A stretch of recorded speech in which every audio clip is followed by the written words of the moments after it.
NVIDIA's stock price had gone up, by a factor of 1,000. Why? Because at the time is when ChatGPT became very popular, right? And to drive ChatGPT, NVIDIA was the guys who were producing those chips that they needed. So if you see the share price of NVIDIA at the time was $700. Very nice price. Then I checked yesterday. NVIDIA is at 110. So they've lost about what? 60, 70% of their value in a year? And anyone take a guess why that happened? Yeah? Sorry? Just... Tariffs is one. It's a big factor. But the main reason is because there's a new company that has come up that is called DeepSeek. You've heard about DeepSeek? All right. So DeepSeek came up. I think it has been there as a company for a few years, but they launched their product in December 27th, to be very specific, of last year, right? Now, what DeepSeek is doing is interesting. He's talked about tariffs. So what the US did in maybe 2023 is to limit China's development in the AI space. And that's why we'll talk about the geopolitics of this. They stopped NVIDIA from sending the most advanced chips to China, right? So they limited the type of chips that can be sent to China. And what DeepSeek did, and again, this is where the challenge to engineers in the room is based on this. They looked at that chip that they could get, an old chip, maybe from 2021. And these guys have found a way to make it more efficient than the newer chips that are being produced now. So with the old chips, they've now managed to sort of circumnavigate or circumvent all those tariffs and export restrictions that are being put on China by the US, and they've launched DeepSeek. And if any of you is using ChatGPT, try DeepSeek as well, and you see the difference, right?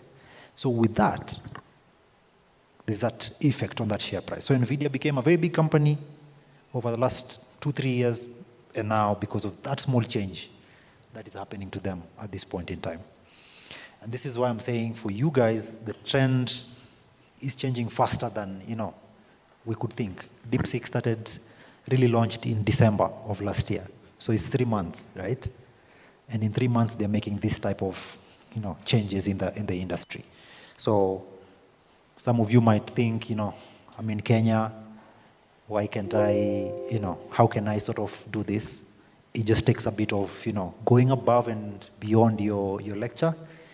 Just go and look at these chips, how they work, understand them, and you're innovative enough to come up with some solutions that the industry might use, because that is what DeepSeek has done. They're not using an advanced technology. They're using something that is maybe 2-3 years old, but it's working more efficiently than all of this, right? So that's just an example of how, a little innovation here and there can push you to the very top and to the sort of edge of the cutting edge of technology. Now, if you go to the next slide there, is so where do we go from that, right? It's the energy side of things. How do we power these chips? How do we power the next sort of industrial revolution, right? A big part of this is going to come from the energy sector. So if you're an electrical engineer, again, you're in the right space, right? Because energy becomes a key aspect of how we drive some of these technological changes. I've talked about the GPUs, right? One GPU consumes about 900 watts. Now, to give you a comparative example, maybe one of these lights, one of these big lights here would consume about 60 to 70. So if you look at this, maybe all these lights here are what is required to power just one GPU. To run a system like ChatGPT, they need thousands of GPUs, right? There's a big project that is happening in the US where they want to consume 2.2 gigawatts of power to power GPUs. Now, Kenya as a country, I think we use 1.7, maybe if we've moved a bit, to 2 gigawatts. These guys in one facility want to use 2.2. So power becomes a big game changer. And again, countries in Africa are sort of best placed to meet this challenge, right? Because we have the power, we're not utilizing it properly or extracting all the power that we can extract, but that's where we need to focus on, and that's why you guys are important. You know, when you think about this, when you're going out into these spaces, this is some of the things that you can think through and position ourselves to sort of tap into some of these challenges that are coming. They're not there yet because we don't have a lot of these industries that are consuming that, but this is somewhere that we need to go into. The other issue that the Europeans and the West world have is, for example, one, they don't have the space, right? They don't have the space, they don't have the labor, they don't have, some of these countries have issues with zoning and all these kind of things. So because of all these challenges they have, they're looking at other areas where they can tap energy from. I've just shown a graphic there of what data centers use. Most of them use about 200 megawatts, which is quite high in terms of power consumptions. We're not anywhere near that. So if you go to the next slide, so AI is just going to make this situation worse, right? As we've mentioned, the more AI companies that are coming up, the more this issue is going to be made a bigger issue. So the more of these companies that are coming up, the more data centers we need, the more power we need, and it just keeps growing and growing and growing, right? And so I've put a few of them there that are doing things differently, but that's where, again, if you guys are looking into areas to focus on, these are some of the areas to look into. DeepSeek is there, and I've put DeepSeek primarily because, one, they're very new, and two, they're changing the way everything is being done.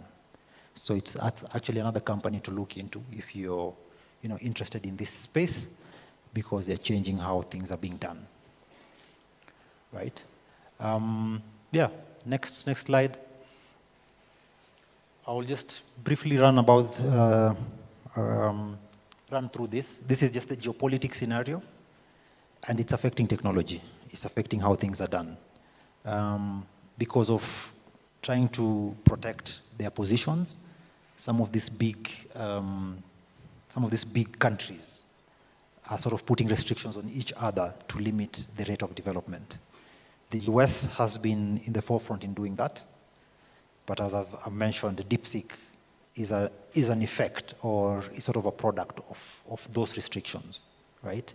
So the geopolitics also plays a role. Where we are, or where we should excel in, is we're not really in the middle of all that, and there lies the opportunity, right? I had I would say like a chance meet up with one of the NVIDIA VPs, and I was asking him, why can't they like bring their technology to Africa for development, right? Why can't they come to Africa to make the semiconductors or the chips that they use? And he said the main reason is we don't have the talent, right? We don't have the talent to develop these chips. And that was painful, right? Because I know there are people here who are studying, and it's just the opportunity is not there. But if the biggest and the top level executives in some of these companies think the talent is not there, then we end up not getting these opportunities, right?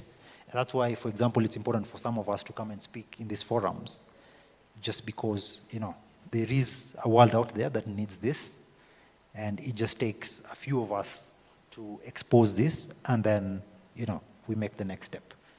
So the talent is there. I don't think we don't have the talent, but how do we merge the talent to the industry? And that is what we need to talk about, right?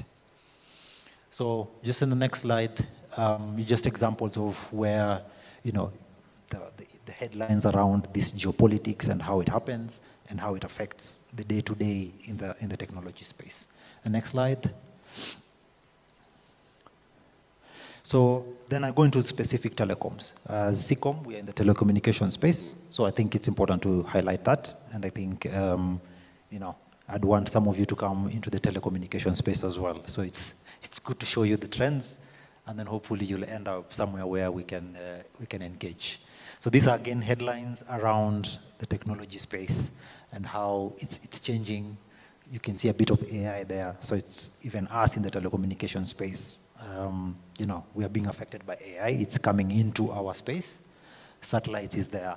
All these trends, power, all these trends that we've talked about at a global level are coming into the technology space. So in the next slide, I show you the 7 specific trends that I think, from where we sit, you guys should look into and try and focus. I'd like to see maybe next year when we come, a few projects in these areas. Because if we can get you guys thinking about this and have projects around these areas, then I'm sure the talent that this executive was talking about, we can start showing, some progress there. So the first one there is, of course, connectivity. That is what CCOM does. And as I've mentioned, we have some limits around the Shannon limits and all that. But anything that sort of is in that space, that is pushing that limit to the very edge, because it's a law of physics, we can't really break it. But anything that is getting closer and closer to the limit is always welcome in the industry. So for those who are very scientific and want to go into that space, again, that is a good area to go into. Edge computing is a big area, and edge computing, again, comes back to this AI conversation. A lot of these things are running out of data centers in the US or in Europe.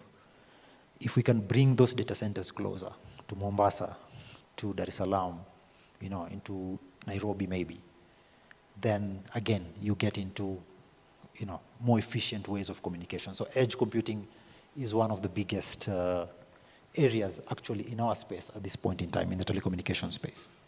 Then, of course, transportation. Again, this is a bit not really applicable in Africa, but if you go to the US and Europe, this is a big trend where, you have autonomous cars that are driving by themselves, right? But they need connections, right? So they need batteries. We've talked about batteries and all this. Then you need to charge them. They're all electrical. They don't use gas and all that, right? So that's a big space in the telecom world because these cars have to be connected all the time. If it's not connected, it will crash, right? So those cars have to be connected all the time. Then it becomes a big trend in our space in the telecom world. Then we have the XRAN. Now, RAN is just radio access network. So this is what your Safaricom, Airtel use. And for those of you who will go into that space, again, that is a very interesting space of things that are happening there. I'm not in that space, but this is around just radio access technology. How does your phone connect to a cell tower, right? I've talked about Starlink, for example. So one of the biggest changes in that space is phones will now be able to connect to satellites. So I don't need to connect to a Safaricom tower anymore. I'll be connecting to a satellite and then to another phone on the other side. And that's a big change that is going to happen in the next 2 or 3 years. Then we have trust architecture, digital identity. This goes into the cybersecurity space. How do we authenticate our devices? How do we authenticate into our, equipment? All these kind of things, again, becomes there's a big industry around, digital identity and trust architecture. This is something that I think if you start a startup in that area, you will excel in the next 1 or 2 years because there's a lot of attacks happening on people and all that. So anything that is working in that space is bound to excel. Artificial intelligence we've talked about, right? I think that's a big trend. How we incorporate it into our space is also a challenge because our networks are more traditional. So getting a way to involve it in our space is a challenge, but that's, again, something that is slowly developing and we'll see a lot of changes in that space.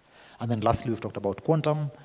I'd say quantum is a few years out, but again, it's going to come. When you guys are in the market space, this might be what you'll be dealing with, right?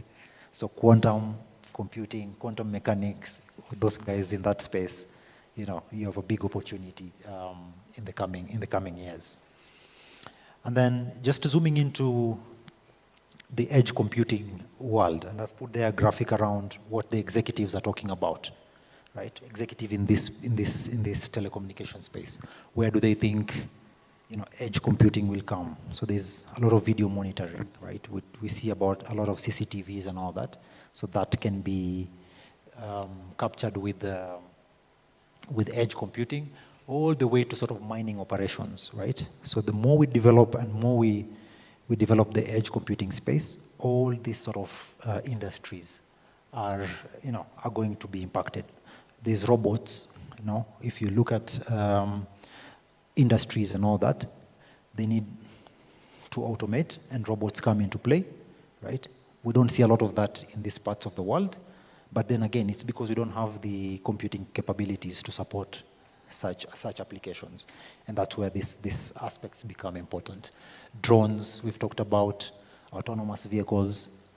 So we'll not see all this in our space or in our world until we can develop the capabilities in the edge computing space, and that is where we need to be developing and thinking through. Augmented reality, I think there's a bit of that. Yeah, you guys are more familiar with that than I am, right? Because it's part of the gaming world, but you can think about it in more sophisticated ways in the medical world, in the medical space, in crime investigations. So there's more sophisticated applications that can come out of these things if we can develop them, right? And then just the last slide that I wanted to share is around the demand for the tech talent, right? So if you look at this, I picked this from the US Bureau of Labor. It's a 2022 graphic, but I think in our space or in our world, it's a very important graphic. And this is mainly for you guys to see, areas of interest. So these are sort of the top trends in both the telecommunication space and other related industries, right? So if I look at the first one there, computer systems analyst. In the telecom space, we need about 13% in the next 10 years, right? The other industries that are related, have a higher jump. We have data scientists. A lot of people are now, becoming familiar with this space. Again, we'll need them in the telecoms industries, but there's a higher demand in cross or related industries. And when I say related industries, these are industries that are not telecoms, but use a lot of sort of the telecom infrastructure that is used, right? The autonomous vehicles, for example, and all those kind of things. Electrical engineers, for obvious reasons, they're more needed in the telecommunications world, right? And that's where you see there's a big demand for the projected demand for the next couple of years.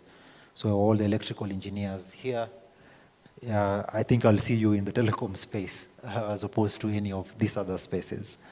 And then the software development, I think there's a very high demand in the telecom space, but again, across the other industries is also there. So these are sort of examples of spaces you can go into and tap into the industry forums that are associated with these things for you guys to progress, know what is coming up, and eventually start a career in that space, right? You might not be specifically get employed. You can start your own companies and all that kind of thing in those spaces, and for sure you'll excel. This is a graphic that shows the next 10 years, from 2021 to 2031, and I know that is the time you are going to get into the industry and hopefully get into these spaces where you can excel. So I think that is all I wanted to talk to you today about, just highlighting these trends, because I think it's important for you to understand where the industry is going and the areas where you should look out for and jump into for you to excel. I don't know if I'm allowed to take any questions. Thank you so much, David. A round of applause for him. Yeah. Allow me to invite you to a fireside chat where we will interrogate the presentation you've made for us. And to lead us in this fireside chat, allow me to invite on stage Ms. Rahma Anuro, who is the chair of the Engineering Students Association. Ms. Rahma Anuro is a fifth-year student in the Civil and Construction Engineering Department. This session will encapsulate a Q&A from the plenary, from the audience, and a few questions in a conversation mode led by Ms. Rahma Anuro. Welcome. Thank you very much, Mushemi. Good morning, everyone. It has been a very informative session, and I have learned a lot personally on emerging trends, where I should be looking, and maybe just to kickstart this question and answer, as you guys think about the questions that you would love to ask Mr. Kariuki. I have one question myself. As students, as we study, how do we make sure that we are not left out of the emerging trends, such as quantum technology, the low Earth orbit satellites? You could find that maybe we're doing a course, but we are not yet there because, as you've said, it's a hockey stick. The change is so rapid. So how do we ensure that we are there with the change? Yeah, that's a good question, and I think I'll use an example of how SECOM is in this session, right? We met Rama and Regan, I think, at another conference where they'd attended, right? And they approached us and said, we have this event, and we'd want you to come. So I think that is one way of sort of ensuring you're always in touch with what is going on. So because you guys attended that one was specifically a subsea discussion. We are here. Now we've met a few more people. So always engage with the industry. If there's any opportunity, like I can see a few of you here, this is actually quite good attendance from a student's point of view. So we are there, available, willing to engage in such forums, because the lecture room gives you the basics, right? And you find in most cases, by the time you're finishing your 4 or 5 years, technology will have changed. So if you're not in touch with what is going on in the day-to-day, then you'll be left behind. But the basics that you get from the lecture room are sort of Shannon limit, for example. You'll study it in the lecture room, right? But then how it's applied in the industry, it's only through coming to these forums and engaging that you will understand a bit more. And by the time you're finishing, you're sort of aligned with what is going on. So I'd say that is one. The second thing is, unlike us who studied maybe 20 years ago, you guys have a lot of access to resources. Like I know YouTube has a good resource where, for example, I think MIT put all their courses online, right? So there's, I think, MIT Open Courseware. So the lectures that are studied at MIT and put online, so you can go in there and study. You have all these online academies, Udemy, Coursera. There's a lot of that you can tap into, go in, study cloud computing and all that kind of things. They might not be in the lecture room, but if you go into Coursera and study cloud computing, then you're doing well, right? As I said initially, when I joined the industry, I met someone who was in the industry and he pulled me along, right? And actually, through him is how I got my first job. So again, there are all these advantages around engaging in these forums. So I'm happy to see a lot of people, a lot of interest here, because that is how you sort of get into the next phase. Yeah. Thank you very much for that. It is important to upskill and reskill. That's something that we definitely do. The courses, Coursera, MIT, definitely we will be going to those sites to make sure that we are up to date. Also, for SECOM, in the line of updating and our, upskilling and changing and moving with the emerging technologies, is there hopes of SECOM moving to satellites, or will you continue focusing on subsea cables? Do you think that if let's say I'm an electrical engineer looking to join SECOM, am I foreseeing only working with subsea cables? Yeah, good question. So, SECOM started as a subsea cable company, but we're no longer a subsea cable company, right? We've sort of developed, I'd say organically, into other areas, right? So we started as subsea in 2009, right? It was actually the first subsea cable on the east coast of Africa. I think now we have 10 or so cables. Then once we've landed the cable, you needed to come inland to bring the capacity. So for example, if the cable is landing in Mombasa, how do you serve someone in Rwanda, right? So we had to develop the infrastructure going in there. Now we've moved to other areas like digital services, right? Services that are used by enterprises. And you see, when you're serving an enterprise, you can't just come with one solution. I'm going to give you fiber. I have to have many other solutions.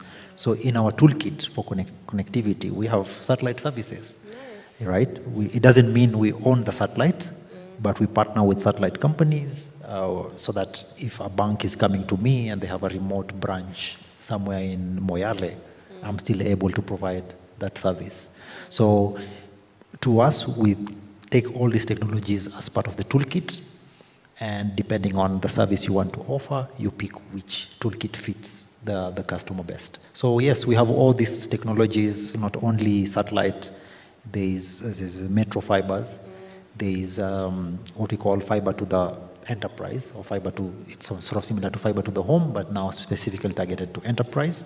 We're just not in the consumer space, like we don't go into homes, but for times of enterprises, we have different toolkits, so fiber is just one of them. Right?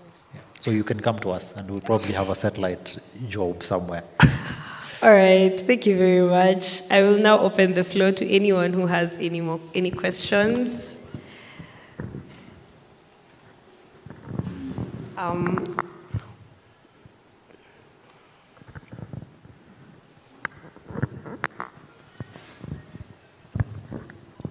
Hello.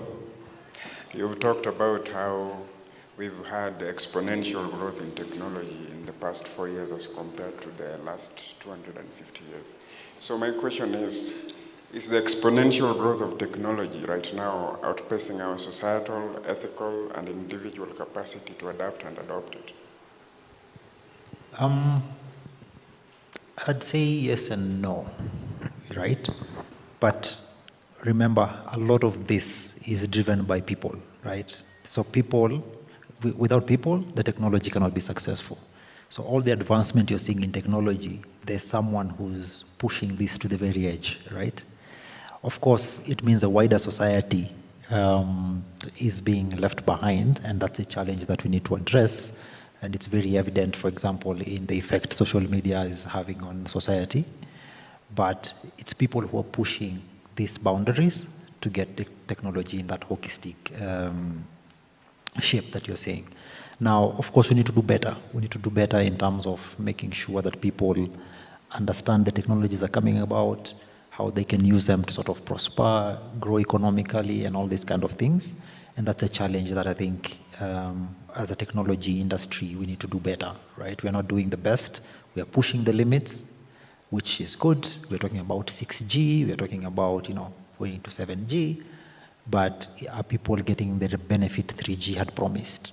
No one is looking back to see, are we carrying the people along, right? Technology also has two aspects. It can be used for good. It can be used for bad. The bad guys seem to be always, at the top end, yeah. And then we're sort of catching up. So there's a lot we can do there, but I'd say, it's people who are pushing the technology to that boundary. So again, we are driving that hockey stick sort of shape, but we need to do a better job at carrying everyone, right? I think Kenya is doing very well, for example, in terms of making sure people are connected, because once you have that access, then, you guys are pushing the government to make changes because you have access to those tools, right? Other countries, you will see they're shutting down that space and all that just to limit the impact. So, it's two ways, and it works both ways. We just need to make sure that people are using it for right, and I think that's a challenge that us as the technology industry have to adopt and find ways of making sure that the impact that is expected is felt. Thank you. Vivian?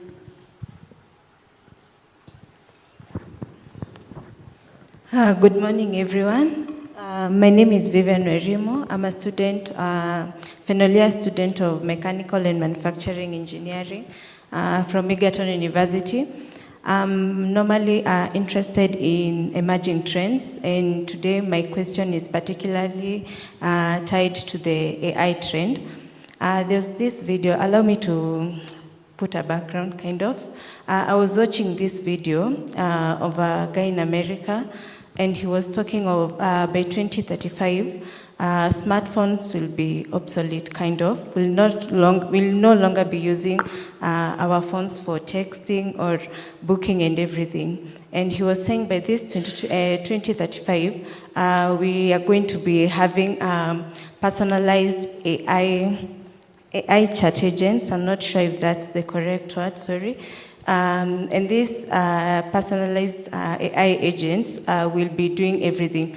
Take for instance, like if I want to order food at the comfort of my home, with just the use of my voice, I'll be like, let's give this AI agent, probably the name Sandra, for example, and I'll be like, Sandra, would you kindly look for the best restaurant, give me the best ratings and everything, then make me an order of my favorite probably dish and everything. And all this will not be using our phone, but by the use of glasses, the text will be just popping up and we are able to see them. And so, looking at where our country is and everything, this is something that seems so far-fetched.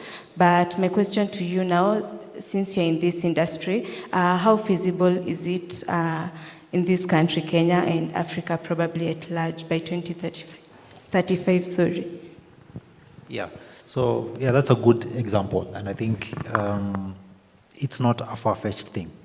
If you think about it, that has been there even before. So I think 2015, I was still at Google at the time, there was a product called Google Glass, right? And Google Glass was these glasses you could wear, and you could click on the side and you could search something, right? You could just, using your voice, you could search and it pops in front of you in a glass.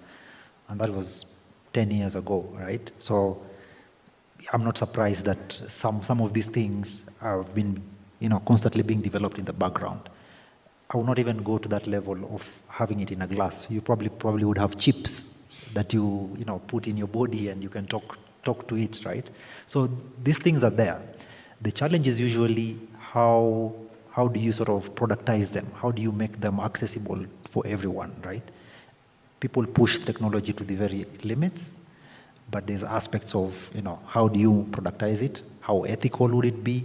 And that is where the challenges are. But in terms of whether it's there, I have no doubt it's there in one shape or form, right? Now, how do we, would we have this here in Kenya in 2035, right? That's 10 years from now. I'd say yes and no, right? In the sense that with the hockey stick shape that we are seeing, the technology will be there, right? But would we be, sort of in a position to make it available to everyone? A few of us might have it, but will everyone be able to have it? And that's a challenge. So 2035 in technology space is quite far. So yes, we'll have these things in that shape. It might not be like in glasses. It might be something you plug on or something you just wear or whatever that is. It will be there. And the way AI is developing and the rate of change in that space, it's something that I would not put out of reach.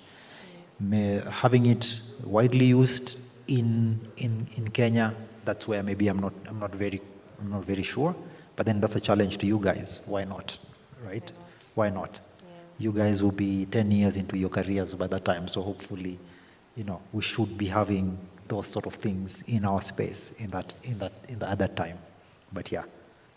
Thank you. And I hope that we are the ones who are going to be driving the change.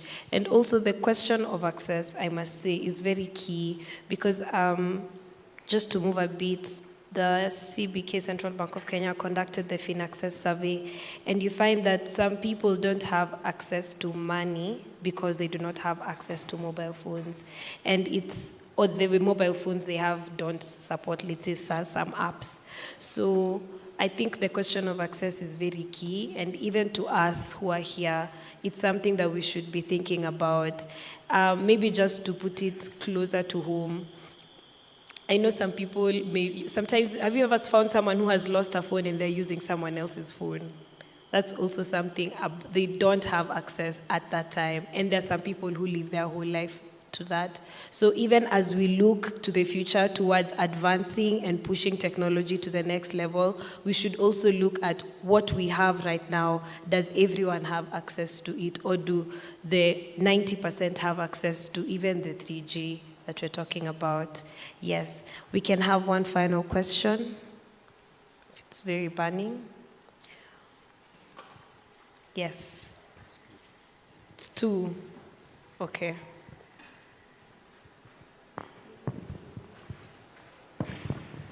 Hello, everyone. I'm Regan Doby again, the chair of IESC.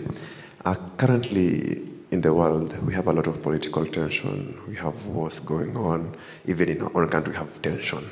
Now, we've realized that we are going less of physical warfare, and now we use like technological warfare, cyber security. As in CCOM, you did a lot in the connectivity in the world. So what do you do to ensure that you're not attacked? Because if you get attacked, it will affect many lives. Because many businesses are linked through the internet, money transfer, a lot. Like you hold the lives of people in your hands. So what kind of things do you do to ensure that it does not happen anytime soon? Yes. Yeah, and that's a good point. And interestingly, CCOM is a target, right, for some of these sort of geopolitical spaces. So late last year, actually, we lost the CCOM cable that goes from Mombasa to Egypt because of a war in Yemen, right? And that is, something that we cannot control. So, of course, at the physical level, we try and make sure that we have diversity on how we are taking traffic around the world. So even if we lose that cable, we should have other ways to route traffic to the world. But if you think about it from a digital identity and trust architecture and how we protect people, the banks, all these kind of things, again, we are responsible for protecting the traffic that comes in, right? Attacks are coming from everywhere, right? And as CCOM, we have infrastructure that protects at a cybersecurity level. I don't want to go into the level of detail, but for example, the most common attack you get from a cyber attack would be something called a denial of service attack. And it's advanced nowadays. It's called distributed denial of service. So for example, for that side of attack, we have systems in place to protect that, right? It might not mean that we cannot be overwhelmed by an attack, because some of these are driven by, states and all this kind of thing who have, more resources than CCOM has. But from a corporate responsibility point of view, we have a duty to do that. So we protect the network to a certain degree. But again, from a security point of view, it starts from you, right? I can do it at that level, but there are basics that, starts from you as a person. If it's an enterprise, it starts from the enterprise as well, right? The biggest breaches you have on security are social engineering breaches, right? This is where you get a call and someone finds a way to get a PIN out of you, right? You get a call, it's not the bank, and they're asking you for details. So those are the sort of levels of, those are sort of the most persistent or most common ways of breaking through these systems. From a system point of view, I think we put the right measures, but social engineering and all these other ways that people circumnavigate the systems are more pertinent issues that we need to worry about.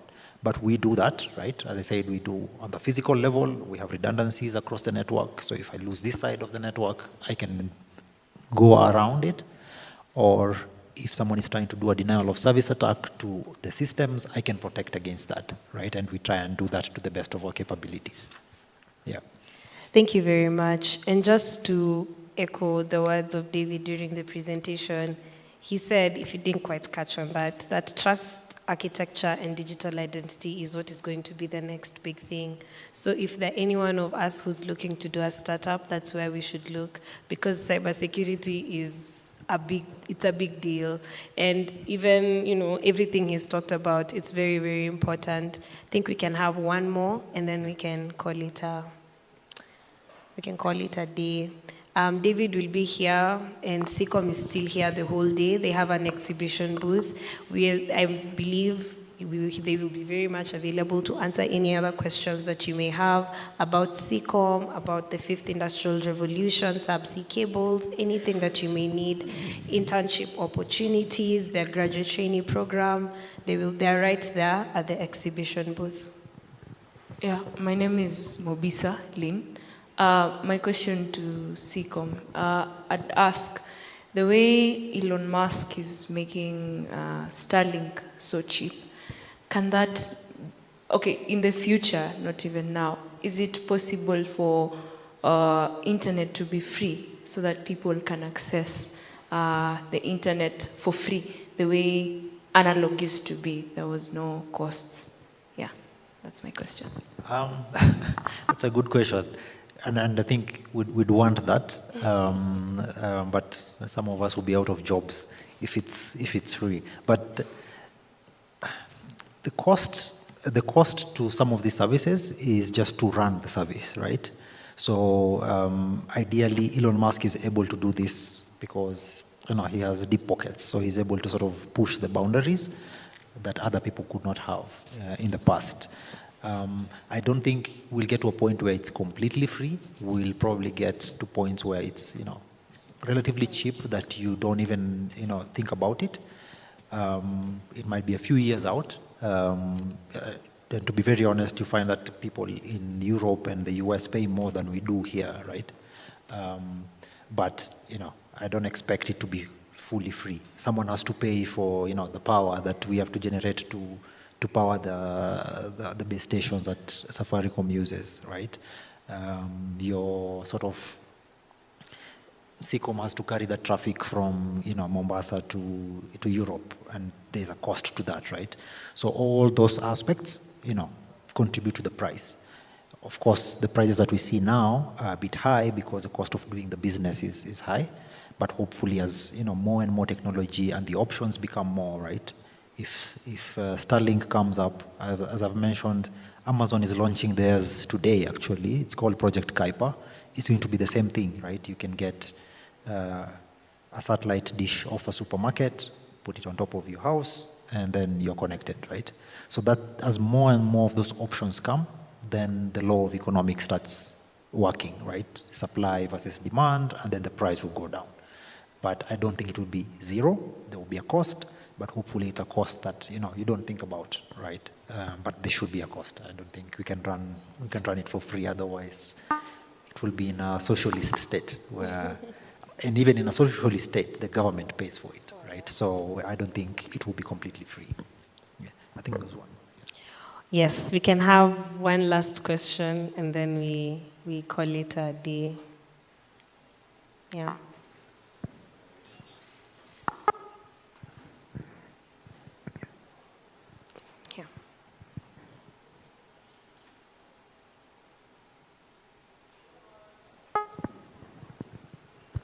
Okay, my name's Patricia Kasuku.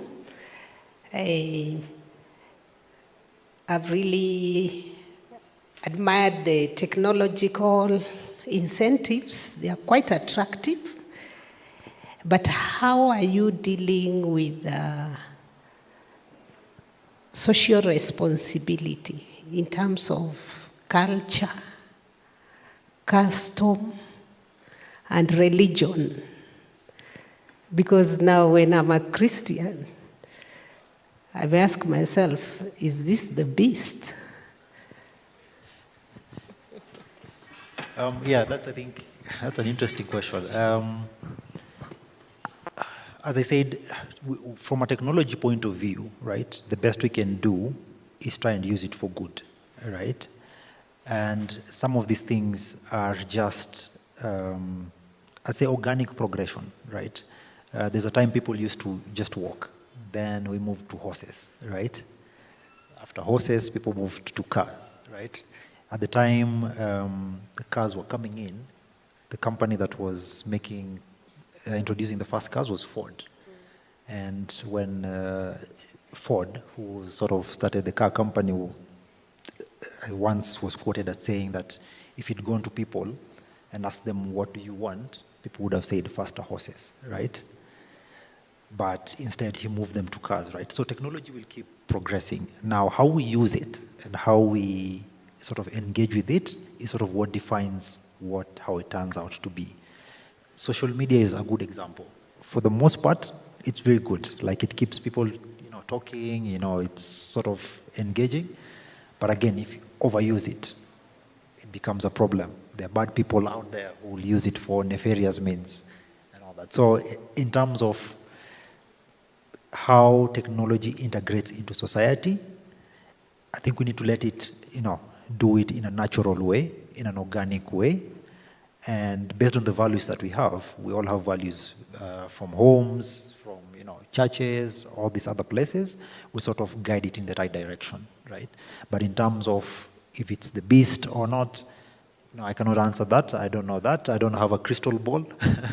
But for me as a technology person, I'm always out there looking for the next thing, right? And the next thing is just going to, as long as it's helping improve livelihoods, it's helping improve society in a positive way, then we need to embrace it. Of course, again, there will be drones that will be used for war, right? But there will be a drone that will be used to deliver aid in, a flood zone, for example, right? So as long as we have more of those drones that are delivering aid in flood zones, as opposed to the ones that are, dropping bombs, then we are going in the right direction. Right? So I think it's going to percolate into society in an organic way, and hopefully the guardrails that we have make sure that it goes in the right way. Yeah. That is a very interesting perspective. Thank you very much. And thank you so much for being an engaging crowd, for the questions, and for coming. Thank you for coming, Mr. Kariuki. We're very happy to have you here today. And just a final note, I think thanks for the invite. I think from a personal level, I was impressed at how, you guys have conducted yourselves, and that's why I thought the company would benefit from sort of engaging in such forums. At SECOM, we are open. I think we have a booth there. We have our HR team around, so if people were interested in internships, we've actually just started re-engaging in that program. So please reach out to us. And then in terms of, if you have any other events, feel free to invite us. We're happy to participate. Thank you very much. Thank you so much, and to encapsulate that happiness for having you, David, allow me to invite on stage Ms. Zena to award you with a token of appreciation. May this be an expression of the honor it's been to have you as our guest. Thank you so much, David. May the Almighty God keep blessing you and bless SECOM. A round of applause for him as he receives that. Thereafter, allow me to invite Andrew Kiongo to award our chairperson for moderating that session so insightfully. Allow me to invite you, Mr. David, not to leave the stage.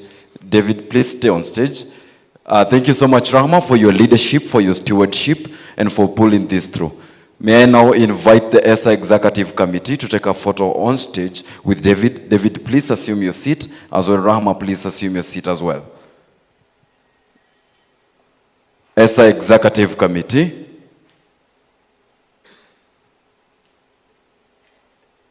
Ndubi.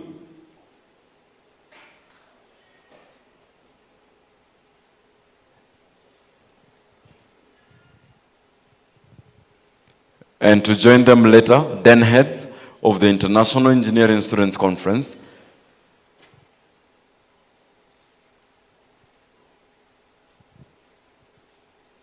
Give it time, we still have den heads rolling in. Please join the photo.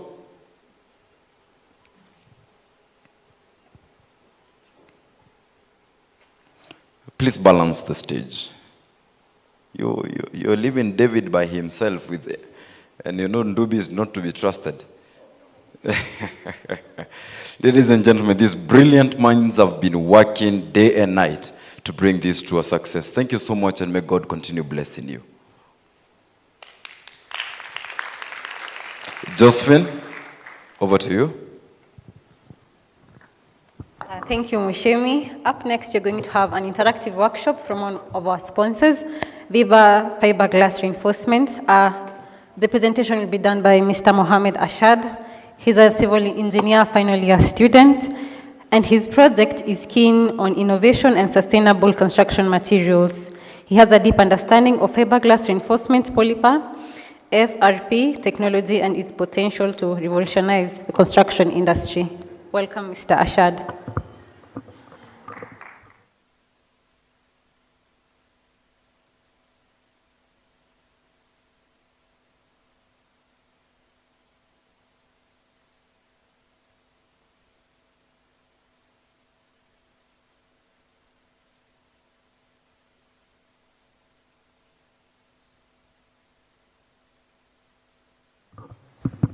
Good morning, ladies and gentlemen. As introduced, my name is Muhammad Arshad Salim. I'm a fifth-year civil engineering student from the University of Nairobi. And in front of you today, I'm presenting on my final year project. I'm here to present the findings of my research and their potential application in the construction industry today. To add on, I can't forget to mention Viva, as they have been a continuous source of support through my project, either financially or even by sending me articles and information. They even sent a professor from Ghana in Tech Week, which he had a very long, productive lecture during Tech Week, for those who were there. I'm sure you gained a lot through that. And moving on about my project background, the history of my project. It was last year when we were deciding about what project you wanted to do as a fifth-year student. And my major focus was, I had two proposals at first. The first proposal was a high-rise building, and the next proposal was innovation technology of fiberglass in today's construction industry. I presented these proposals to my professor, Engineer Goro, who's going to be in a few. And he's the one who guided me to pick this project and also connected me to Viva. So I'd like to thank him very much for that, although he's not here. And I'd like to also talk about fiberglass as a material on its own. The fiberglass are being passed around. What you can see is the rebar itself, but this is a sample. And what it's made of fiberglass strands that are bound together by a polymer known as epoxy. It holds the fiberglass strands together. And on the outside, it's coated with sand to increase the anchorage strength between this material and concrete. Moving on, the advantages of this material, according to Viva, is that it has a high tensile strength, actually 3 times the tensile strength of steel, and also it's lightweight. Being lightweight comes with several different advantages, such as reduces the overall weight of the building, makes transportation more efficient. And another advantage is that it's corrosion resistant. The material does not corrode. I've tried corroding it, as you will see in the test that I've done, the first tensile test. I've tried to put it inside acids, inside alkaline solutions, saltwater conditions, very high temperatures, but the material still is intact. And the material also has its own limitations. The limitations are that the material is not good in bending, it's not good in compression, and it's not good in shear. That's why they've come up with a hybrid approach to use this material when it's used in structural constructions. They use this material for straight horizontal members, such as slabs and beams.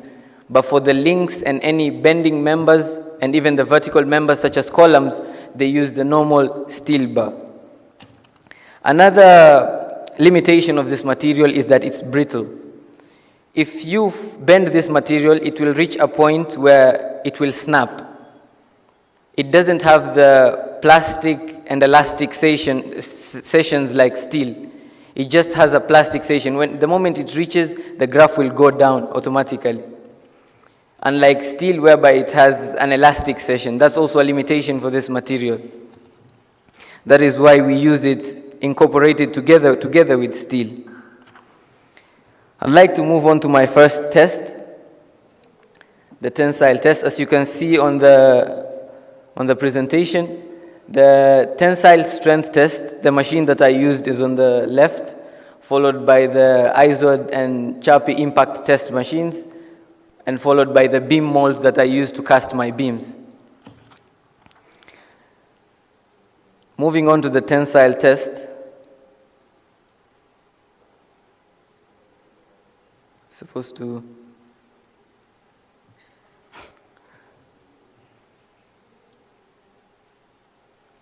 Just a minute. Yeah, the tensile strength test. So the objective was to find out how this material maintains its strength when subjected to different environmental conditions. So I had different pairs of materials that I used to test, and the first one was under standard conditions. The second one was under high temperature conditions to simulate extreme thermal environments. The third one was high alkaline conditions for exposure to simulated concrete pore solutions to assess resistance to alkaline degradation. And also acidic conditions to evaluate the resistance to degradation in acidic environments. And also I put the material in saltwater conditions to see how it would react, if there would be any diameter reduction or degradation basically of the material. Moving to the apparatus that I used, as you can see before I move to the next slide, that is the preparation of the acid. It was 0.1 molar concentrated sulfuric acid that gave us a pH of 1.64. So it was a very strong acid. I was able to leave this material for 7 days to test for early corrosion and for 28 days to test for late stage corrosions.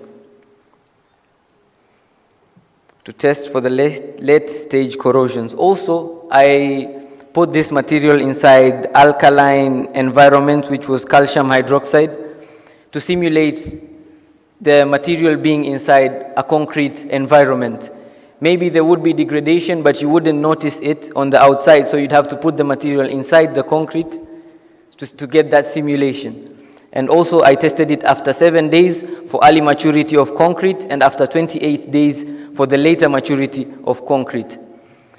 Moving on to the temperatures, I heated the material, I heated the sample inside the oven to up to 230 degrees. Why 230 degrees? Because at this point, it's where concrete fails when subjected to high temperatures. So I wanted to ensure that the fiberglass would not fail before the concrete fails. So I heated 2 samples in the oven. One of them I left it for a period of 1 hour and the other sample for 3 hours. And I took them out and proceeded with the testing. So I'd like to explain the failure modes of this material before I display the video of the testing that we did. The failure mode of this material could either be by fracture or by slippage. Since it's being held by anchors, as you can see, this is the fiberglass, but it's held by anchors on both sides. I'll show you a sample of when you place this material directly inside the tensile machine, it will fracture just on the sides, but the material itself will not fail. So please, the media, could you play the first tensile video? Yes, first of all, this is the machine that we used. You can go ahead. Yeah, and these are the samples. They came in these batches together with the anchors, since we can't bind the anchors while we are here.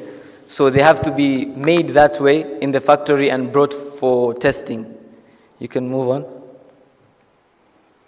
And this is what I was telling you. Now, when you place this material, unlike steel, when you place it inside the tensile machine directly, this is what happens to the edges. But the strength of the material is still the same. That is why you need anchors at the ends to hold the material for testing. You can move on. Now this is a video of the testing. This sample, I believe, failed by slippage. You'll see the material slipping from the anchor.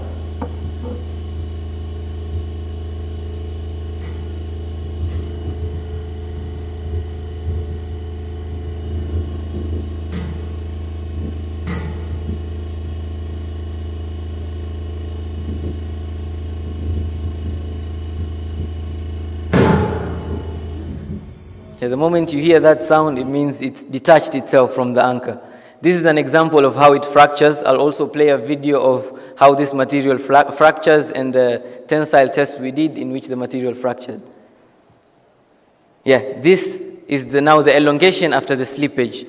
This is when the material has pushed from the anchor, but the material is still intact, as you can see. There is no fracture on the material, but it was able to fail at 966 megapascals, which is also greater than steel. When you look at this, this is the top view of the material that has slipped. The epoxy around the anchor is the one that failed, but the one in the fiberglass is still intact. This is the material that I placed inside the oven. This was the first sample. I was trying to heat it and find out at what temperature would I see physical degradation, but we couldn't get to that part because the oven had a maximum of 300 degrees Celsius. This is the sample that I heated, the ones that I tested. As you can see, the epoxy expands. The epoxy that is inside the fiberglass anchors expanded a little bit, but it maintained its strength of 1200 MPa, or newtons per millimeter squared. Yeah, this is the same, the expansivity. Now this is the graph. This is what I was talking about when I mean it doesn't have the elastic region whereby the material would stretch.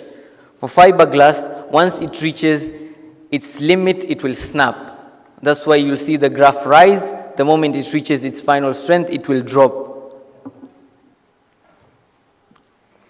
This was in the laboratory, the public health laboratory, where we were concentrating the sulfuric acid and preparation for the corrosion. And these are the samples that I immersed in calcium hydroxide. This was the part of the sample preparation. And now this is one of the samples that was inside the acid. As you can see, I've put it inside I left it there for 7 and 28 days. There were 2 samples with 2 different tubes, and the results were outstanding. This is the mixing of the acid, as you can see, with the pH, and this is the materials that fractured. These are the 2 samples that I tested, which fractured at 1200 MPa. Now you can play the second tensile video, which you'll see the fiberglass snapping.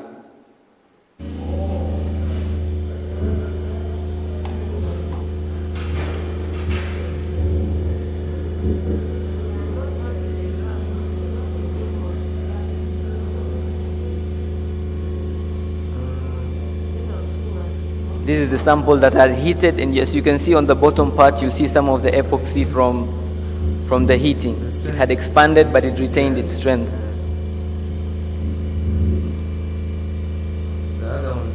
You'll see the material gradually snapping as some of the pieces will be thrown to the side.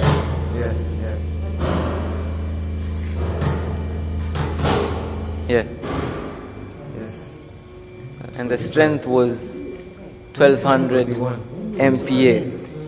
So as you can see, I've subjected this material to very different environmental conditions and tested it, but it passed those tests, and there was no point where it failed me.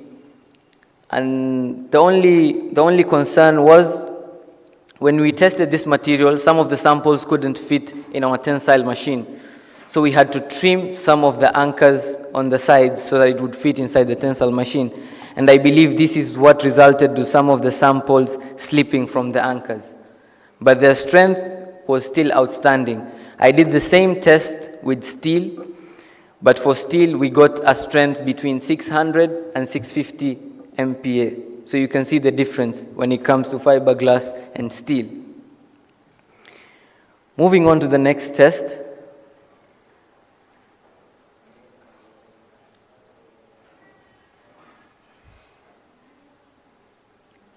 These were the impact tests now. As you can see in the first picture, you have to prepare the samples. There's a way you have to make notches in between. And the samples have to be of specific lengths.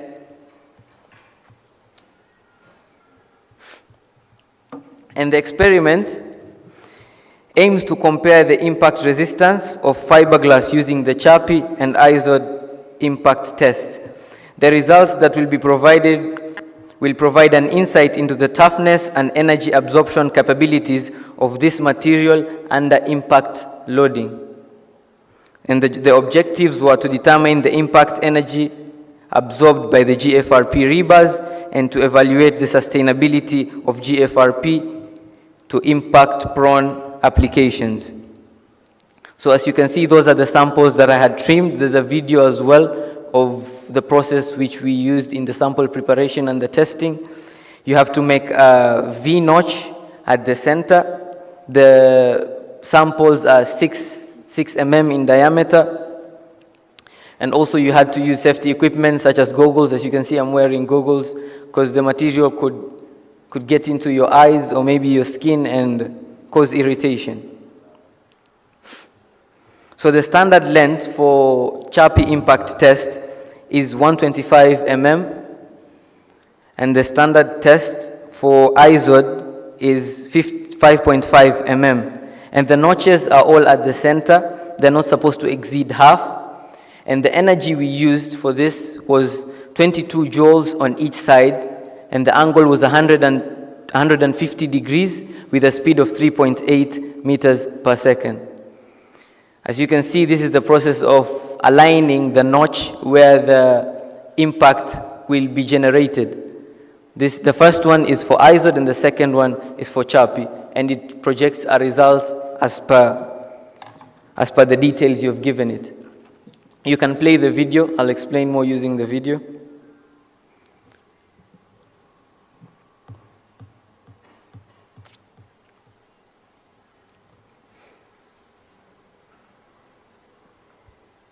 Yeah, this first part is when we were making the notches on the material. It's a video. You'll take a closer look of the notches we were making.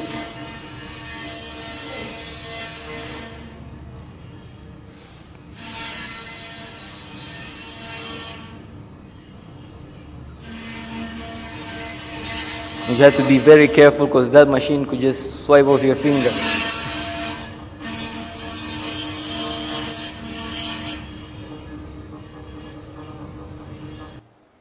And these are the samples. These were ready for testing for ISOD and CHAPI in that order.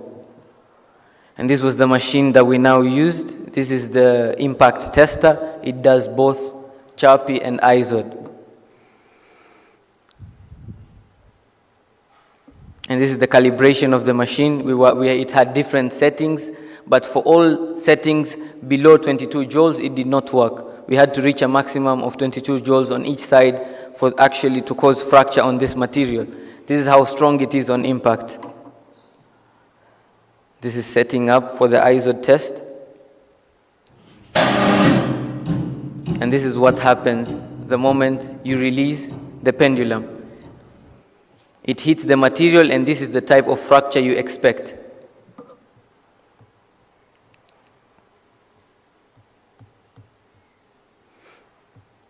This is setting up for the CHAPI test. You have to set up the notch. And this is the result. So, yeah, this is the CHAPI test.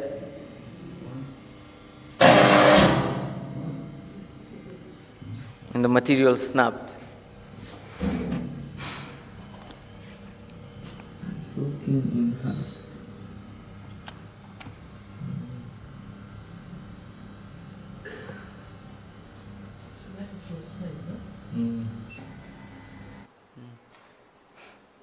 And these are the samples after the CHAPI test. So yeah, someone would ask me what's the difference between the CHAPI and ISOD test. First is the specimen positioning, as you have seen. The chappy is placed horizontally while the ISOD is placed vertically, and the notch in chappy test is facing away from the impact, while the notch in the ISOD test is facing the direction of impact. Next, we go to the impact point and hammer motion. The pendulum in chappy strikes the opposite side of the notch, whereas when it comes to ISOD, the pendulum strikes directly at the notch. When we're moving towards support mechanism, for chappy, it's supported on both ends like a beam horizontally. But when we're coming to ISOD, it's clamped at one end, and the impact is at the center. So the results were outstanding. The impact strength gave us 0.438 joules. And the interpretation is that the high energy absorption indicates that GFRP has a good impact resistance. And if the failure was sudden and clean cut, like if the material had cleanly cut off the fiberglass, this would have indicated that the fiberglass would need additional modification. But this was not the case for our sample. So this confirms that it's good energy dissipation in the sample, meaning the material resists impact very well. Moving on to the beam.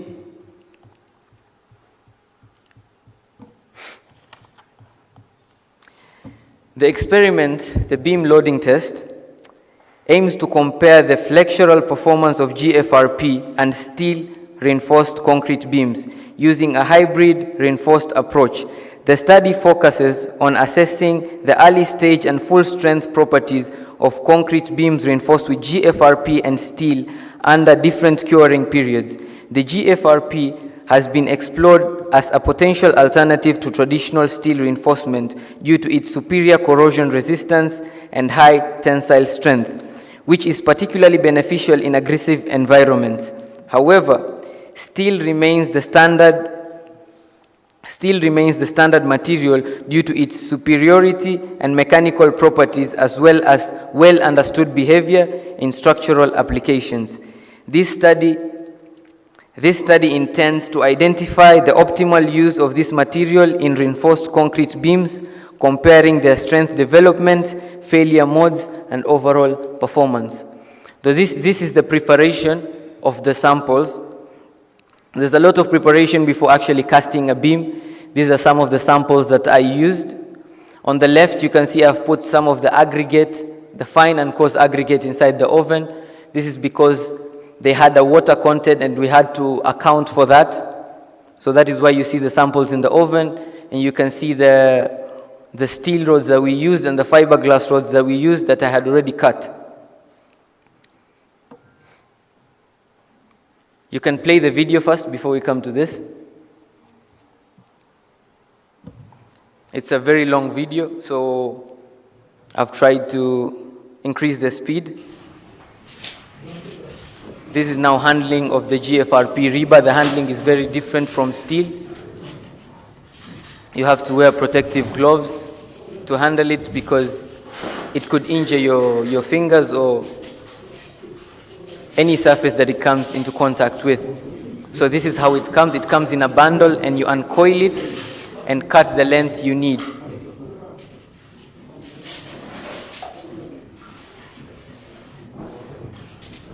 Now you have to cut the precise length, which for my case was 710, because my beam was 750 by 150 by 150.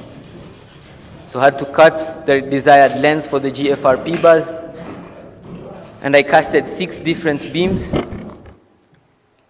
These are the fiberglass samples that I used, and these are the steel samples that I used. This was the cutting of the steel rebars. I had to cut the links as well and bend them, so it was a very lengthy process. That's why it's a very long video.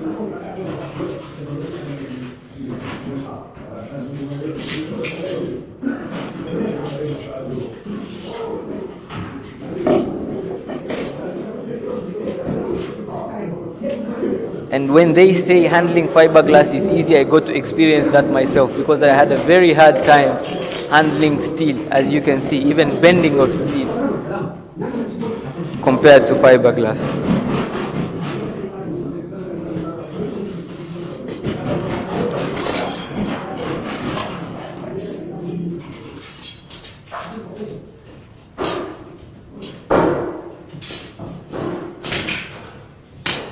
As you can see at the front, those are the samples that had already cut. There were very many samples because the beams were 6.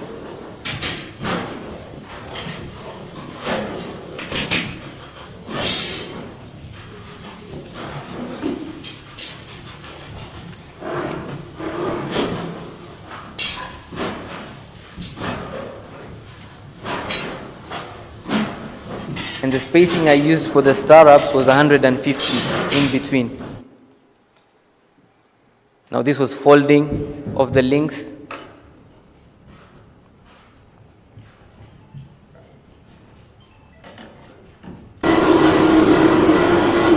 And now you see for steel you have to bend them at the ends, and the bend is usually calculated, and it's supposed to be 10 times the diameter. So for 8 mm bars, you're supposed to bend it by 80 at the ends, opposed to fiberglass where you can use it when it's straight.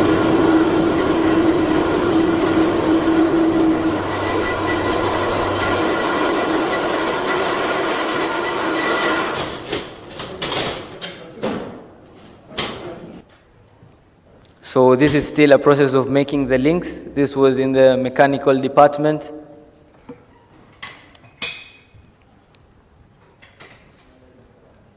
I had to make 43 links, so it took a while.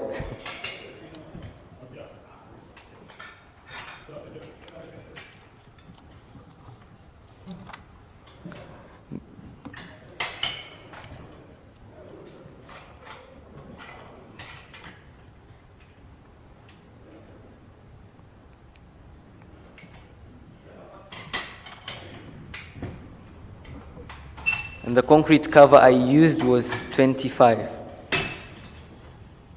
You will see the link come about as I continue bending the material.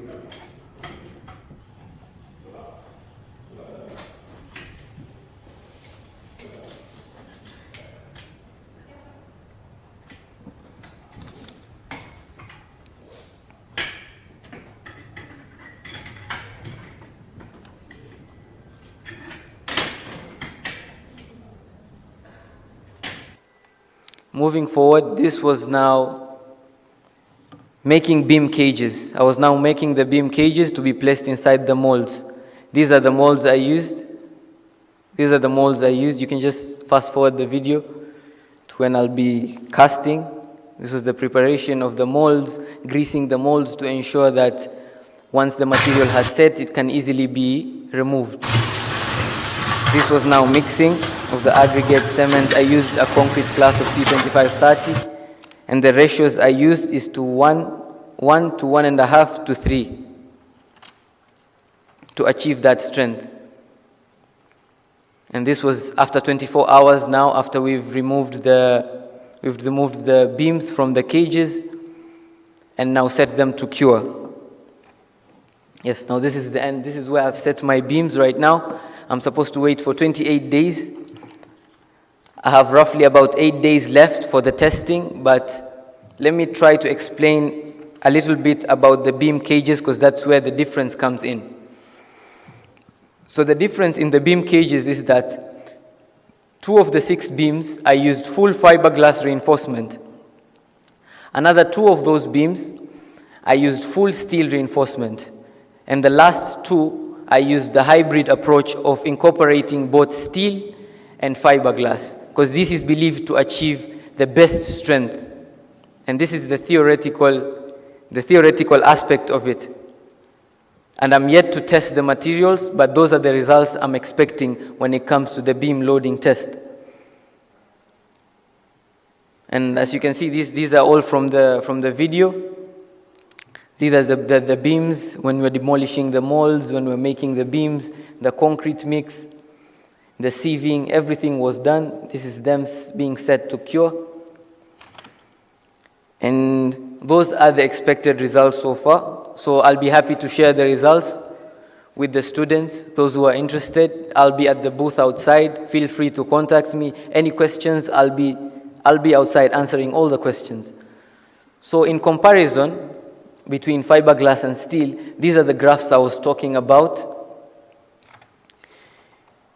Now this is according to my testing. I found out that the weight is lighter, the durability is more, the strength is more, the performance in harsh conditions of fiberglass is more. And as you can see, the graph of fiberglass reached 1200 MPa before snapping, and this is the graph of steel whereby it reached a maximum of 650. These were the comparison. Where fiberglass can be used. Since fiberglass is not something new around the world, it's new in the Eastern Africa, it's what we're trying to bring to the East Africa. It has been there over very many years, since the 1960s when it was used by military structures, since it was invisible to the radar due to its ability not to conduct any magnetic fields. So it has evolved ever since, and right now Viva has used it to construct football stadiums, ports, commercial buildings, residential buildings, you name it, bridges all over the world, not only in Ghana. And we also have 2 projects ongoing in Kenya that are also going to be practical examples of this material's usage.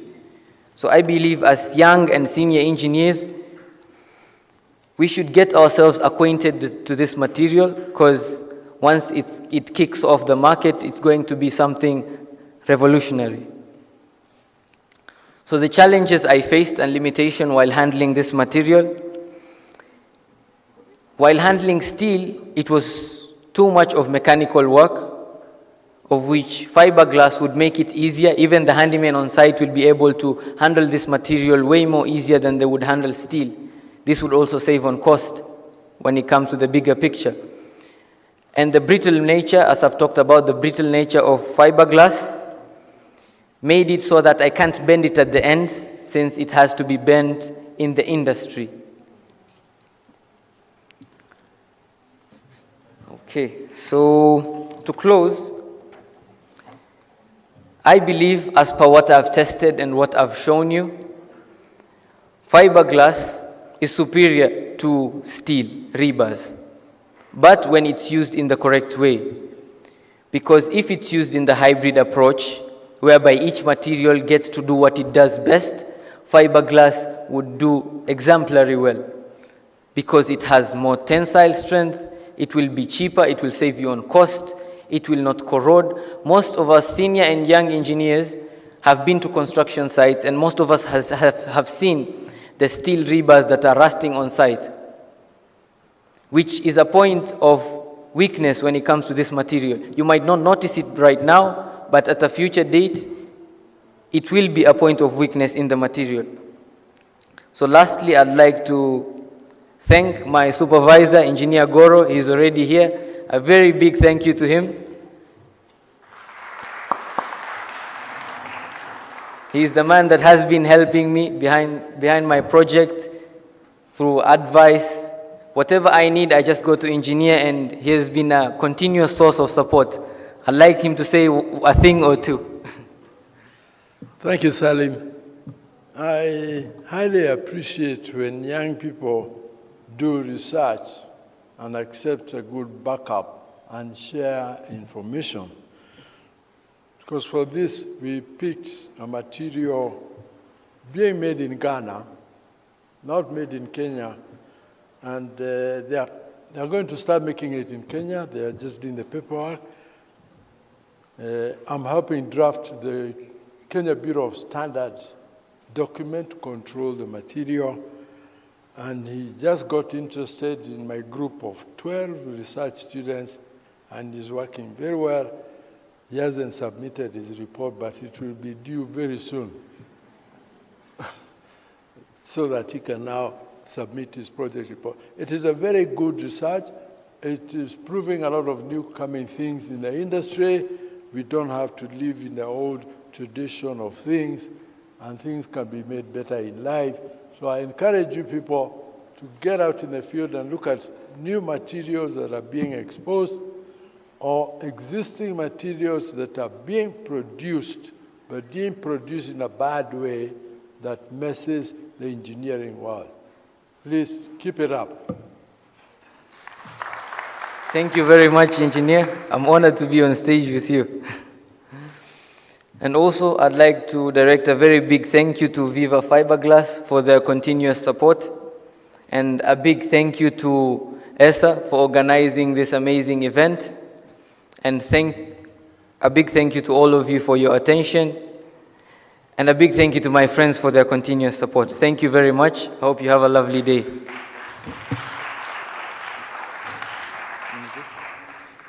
Thank you so much. Usher, a round of applause for him. He has taken his beautiful time to disseminate content. So, content. Engineer, you know content. I wish to invite us to the next session. Ladies and gentlemen, we stand on the brink of the 5th Industrial Revolution as encapsulated by our theme this year.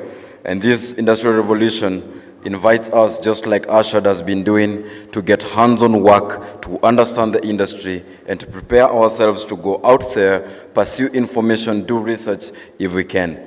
The discipline that is engineering calls on each student and each practitioner to be proactive, to go out there and pursue excellence. Allow me to invite my panelists for the next session, which shall interrogate the conversation and deliberate around advancing into the 5th Industrial Revolution. Allow me to invite on stage Engineer Opuga Ephraim, who is an Assistant Director, Engineering Kenya at, an Assistant Director in Engineering at KENHA, Kenya National Highways Authority. Engineer Opuga Ephraim is a registered professional civil engineer who has been involved in road design, road management systems development, bridge designs, and various maintenance interventions for roads, bridges, and buildings. He is the current assistant director in road engineering at KENHA. He has risen through the engineering ranks through consistent skill development, sound engineering practice, and guidance by professional engineers. Ladies and gentlemen, Engineer Opuga Ephraim, a round of applause for him as he takes his position on stage. Secondly, allow me to introduce a man I knew more than a decade ago. I hope he is with us in the room. Allow me to invite Engineer Edwin Mwiti Meme, who is a civil engineer with Kenya Rural Roads Authority, KERA.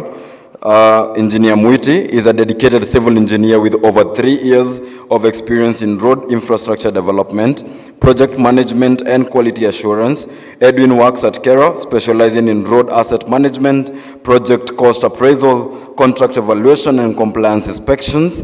He has undergone training in road safety and quality management systems and have developed strong skills in project coordination, cost analysis, and stakeholder communication. Finally, Mwiti is adaptable, goal-driven, and committed to excellence in civil engineering projects, necessary skills in advancing the future of engineering. He tells me today he made his way all the way here from Baringo. Ladies and gentlemen, Engineer Edwin Mwiti Meme. Edwin was my dorm captain when I was in high school. When he was in Form 4, I was in Form 2. That is a whole decade ago. Karibu sana, Edwin. Finally, allow me to invite on stage Mr. Oduya Regan Dubi, who is a final year Bachelor of Science Electrical and Electronics Engineering student. He is also the chairperson of the IESC 8.0 Executive Committee. He is dedicated to his field and has served as a media and marketing lead at IESC 7.0. He has also served as a vice chair of ESA in the year 2023 to 2024, and is also, as he says, he's an international cuisiner. I don't know what that means. I'll be interested to learn more. Finally, to moderate this auspicious session, allow me to invite on stage Mr. Masika Duncan, who is in 4th year studying BSc Electrical and Electronics Engineering. He is a motivated and adaptable, goal-oriented and responsible engineering student. That part of responsible is very important.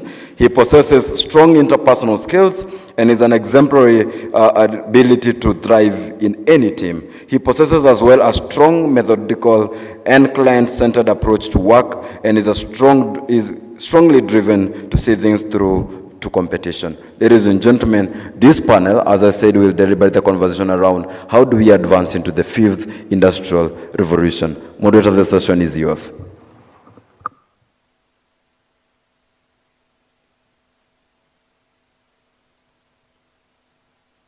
Good afternoon, ladies and gentlemen. Karibu sana to our panel session this afternoon. Maybe just to kick us off on a light note, though, I'd ask my esteemed panelists, now that you've been introduced elegantly by MC, to just say a color that describes your day to this point. A color that describes how your day has been to this point. Yeah. Maybe you can start with Engineer Ephraim. I'd say green because of environment and because of the newness I see around, yes.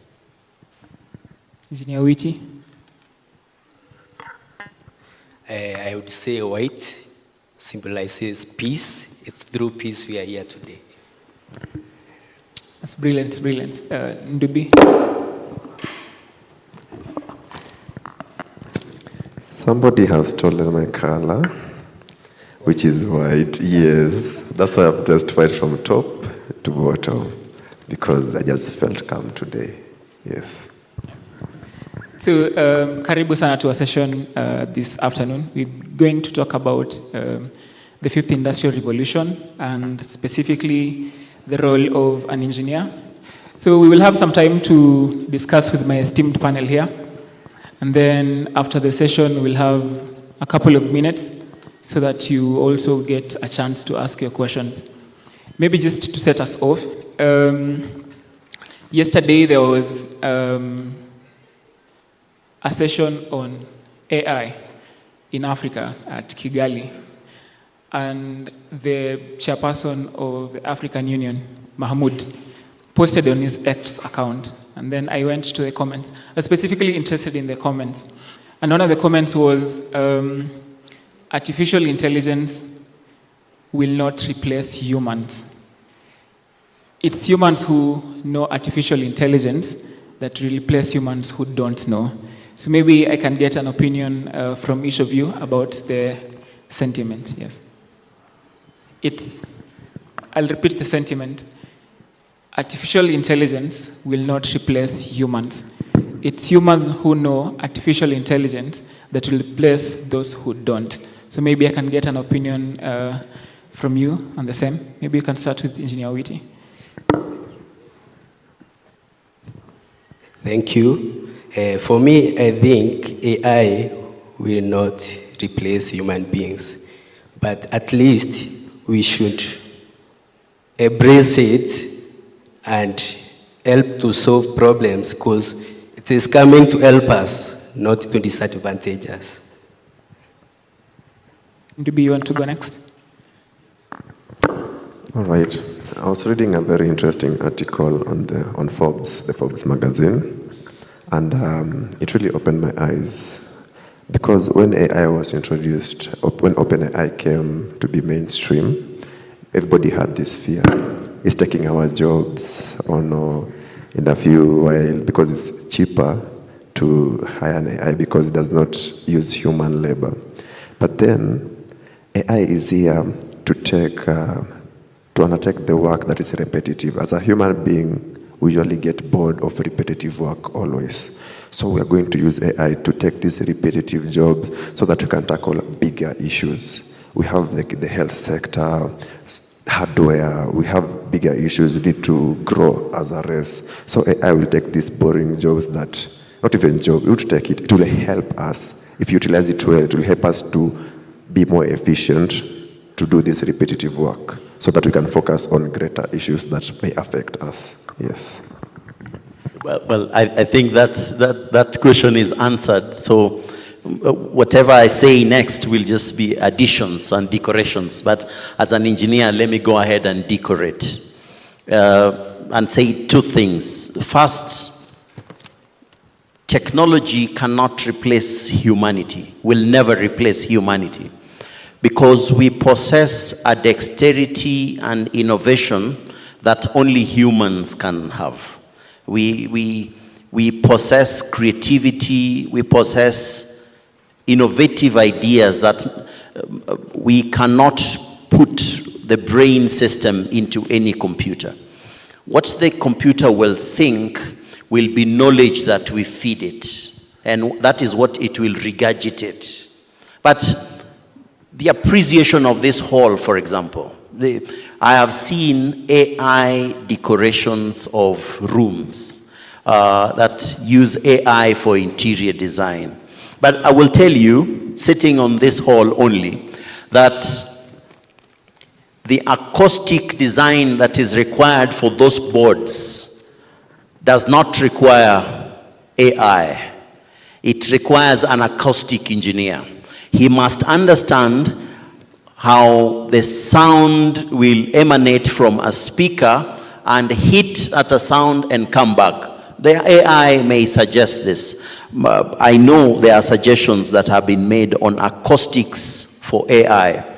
My thought is we will still need bedrock of knowledge, bedrock of reason, bedrock of culture to inform what AI does. Yes.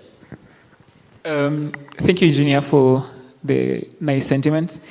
Maybe just to dive in, Engineer Ephraim has talked about a bedrock of knowledge, a bedrock of culture, a bedrock of information.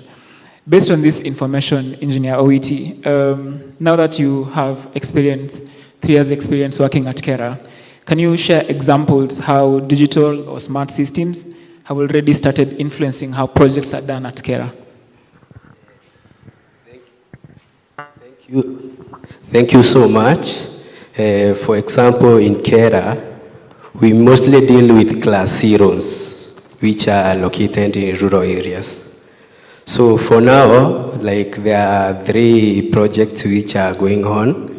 We are trying to install virtual way bridges in different runs so as to control things like overloading. To use virtual way bridges, we need things like Internet of Things.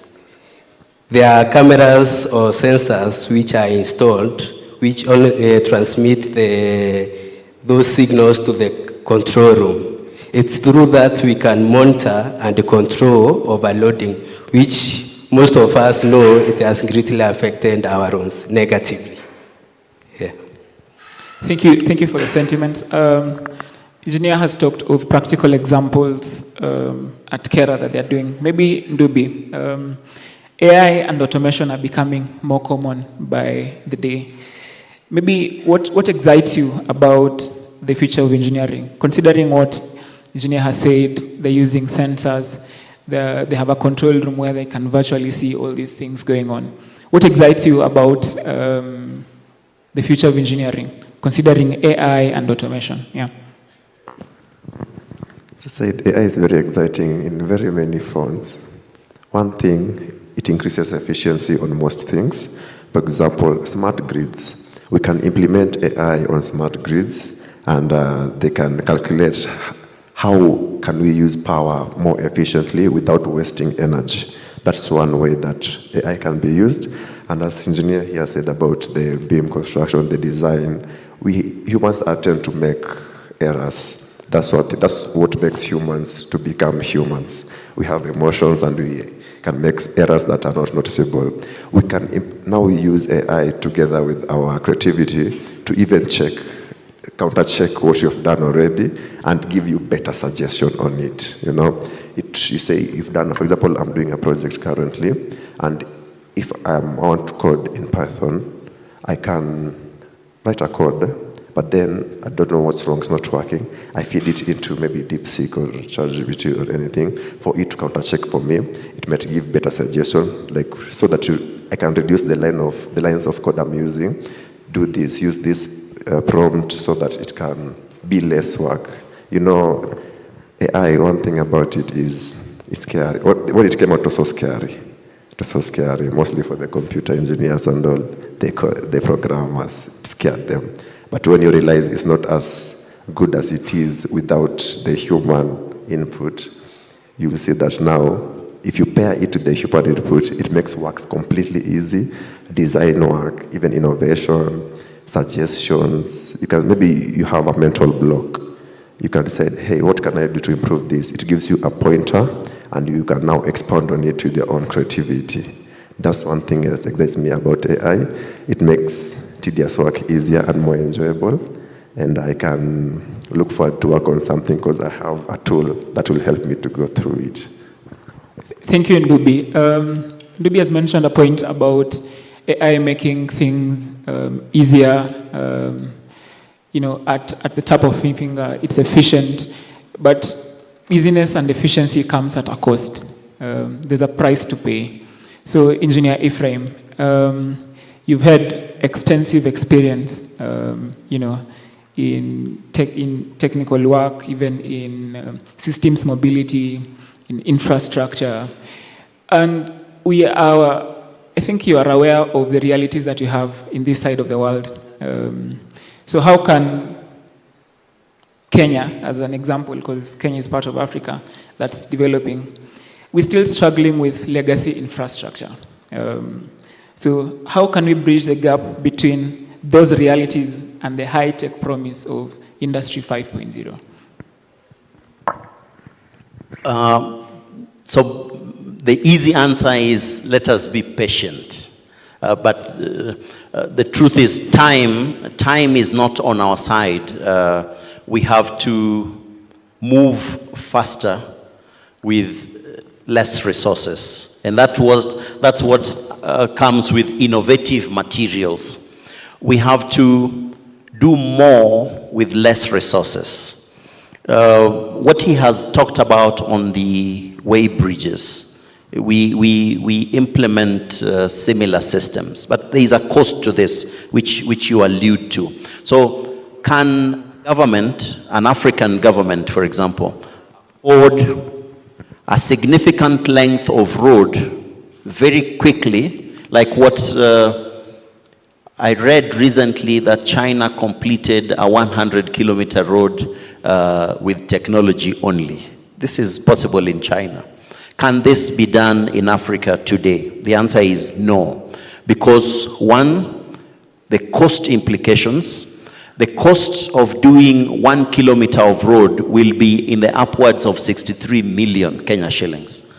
Now, so how many kilometers can we do? The longest we are doing now is from Isiolo to Modogashe, about 700 kilometers. This is the longest, I think one of the biggest projects.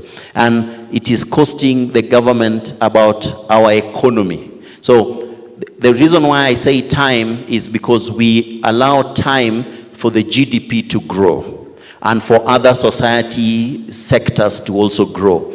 The road is an important belt, but it is not a belt that supports nothing. The road supports economic growth. So you do not do a road and expect people to build there. You do a road because people are building there. So you do a road to them. So what China did, I think because of the belt, and I know now they are Googling the China belt, is China developed the road and anticipated that people would build there. But we know now that there are ghost cities in China. So Kenya cannot afford such a mistake because we do not have the resources. So what we are doing now is we are doing what is called data-informed development, where we look at where people are traveling. We develop those infrastructure to where the people are living. And where are the goods going to? Then we develop the infrastructure to where they are living. That's the reason why even in our classification, road classification, is now a live system, which means if necessity arises that a particular route no longer be class C, then it is recategorized to class B so that its capacity is enhanced. So this is, it is informed by data, by traffic, by population, and by actual businesses that use this road. That's the reason why we are upgrading roads, we are enhancing their capacities, and we are doing this. All these are informed by data. Now, how do we collect that data? And I come to the last question you have asked, is a cost implication. We have mounted traffic counters at the weighbridge stations, where we know where is this data going? And we count data. We ask, where are you? You're stopped, and I say, where are you going? So OD is for engineering, they understand this. Where is the origin and where is the destination? So we do this. There is a cost to that, which a nation cannot meet immediately. Yes. Thank you so much for your point. Engineer has raised a point of cost implication and how our economy needs time to grow. But part of managing our resources efficiently is living within our means. And living within our means necessitates that we cut on our expenses. So, Engineer Owiti, you've experience in project appraisal and compliance, because some of the figures that we see in Kenya, a road being built for 1 kilometer, the costs are way higher than in other parts of the continent or the world. So I guess this comes from project appraisal, where someone like overquotes and so how can digital tools improve transparency, accountability, and efficiency in project appraisals and compliance? You see, compared to manual, like where individual people put tracks of the records, AI is what you key in and is what is stored. So if I key in like this project cost like 50 million, you will be able to come and check and know that this project really cost 50 million and not that million or 70 million. So there's that transparency. I think that's one of the advantages of this technology.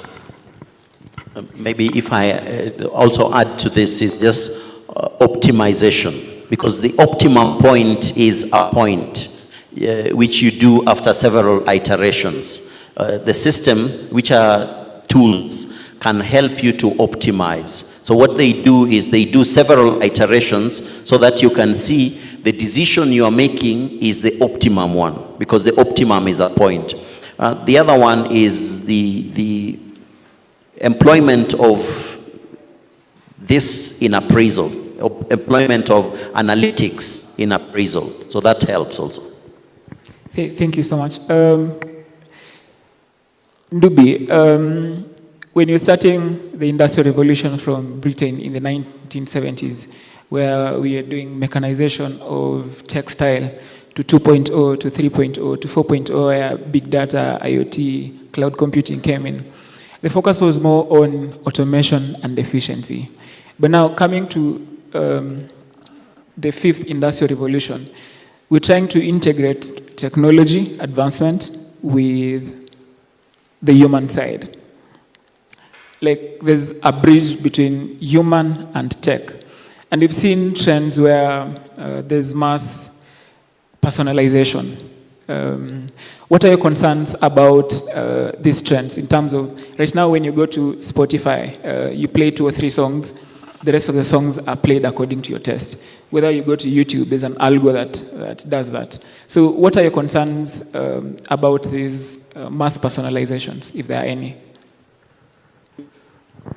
Now that brings me on one thing I'm thinking about is privacy. Like privacy, data privacy, that brings a huge concern. Because nowadays, almost all apps have AI. You go to Instagram, they have AI. You go to Spotify, they have AI. You go, I do design. I'm also a graphic designer. Photoshop introduced AI. Everywhere you turn, AI. And every time you log in into the account, most of these things, they are professional tools which you key in, let's say, your own personal data, like your own work. And you're training this engine using your work. For example, recently ChatGPT has introduced this tool where you can upload a photo and brings out a different format of it. Yes, like such kind of things, like how it projects things that even you can never think about. Now, there was an uproar with OpenAI because there's this thing called Ghibli art style. It is an anime art style. And this anime art style, it was developed by somebody, that was his name, it was Ghibli, I think. I hope I don't butcher the name. But he worked on it for a very long time, and he perfected his art. But then OpenAI introduced it, and you can key in any image and it gives you that output immediately. And this is something that he has worked for his entire life. This is basically his entire life. And AI just came, took it, and make it everybody to access it. Not everybody could do such art styles. Even art, music. I'm pretty sure there's bots out there producing music that are similar to real artists, maybe who passed away or who are there. This is a huge issue because this is something I've worked on. It's my art. And I'm using AI for me to improve my art, and it takes it and makes it available to everybody else who doesn't have that talent, which I've built, I've crafted it all my entire life. Then I say, let me use this AI tool to help me write some lyrics. I put my original lyrics, my flow, and then it improves it. The AI will take it, train its own model with your own work. Then when somebody says, write for me lyrics in maybe J. Cole style, it gives you that output. You make a name for yourself, and then the AI takes it and gives it to everybody else. That's a huge concern because it's scary, but then there need to be more regulations on it. Yes, it is trying to make everything maybe to be a good playing field, like a fair playing field, but it's not fair because people have worked their entire lives to perfect a craft, and AI uses it to just put it out there, for very cheap price to the people. So that thing of it being that, my concern is just that my art, it can be taken away at any moment because everything has AI, everything. It tracks my fitness, it tracks everything. So it's a huge concern, basically. About it. So, engineer talks of regulation and policy. Engineer Ephraim, you have had extensive experience in both the technical and the human sides.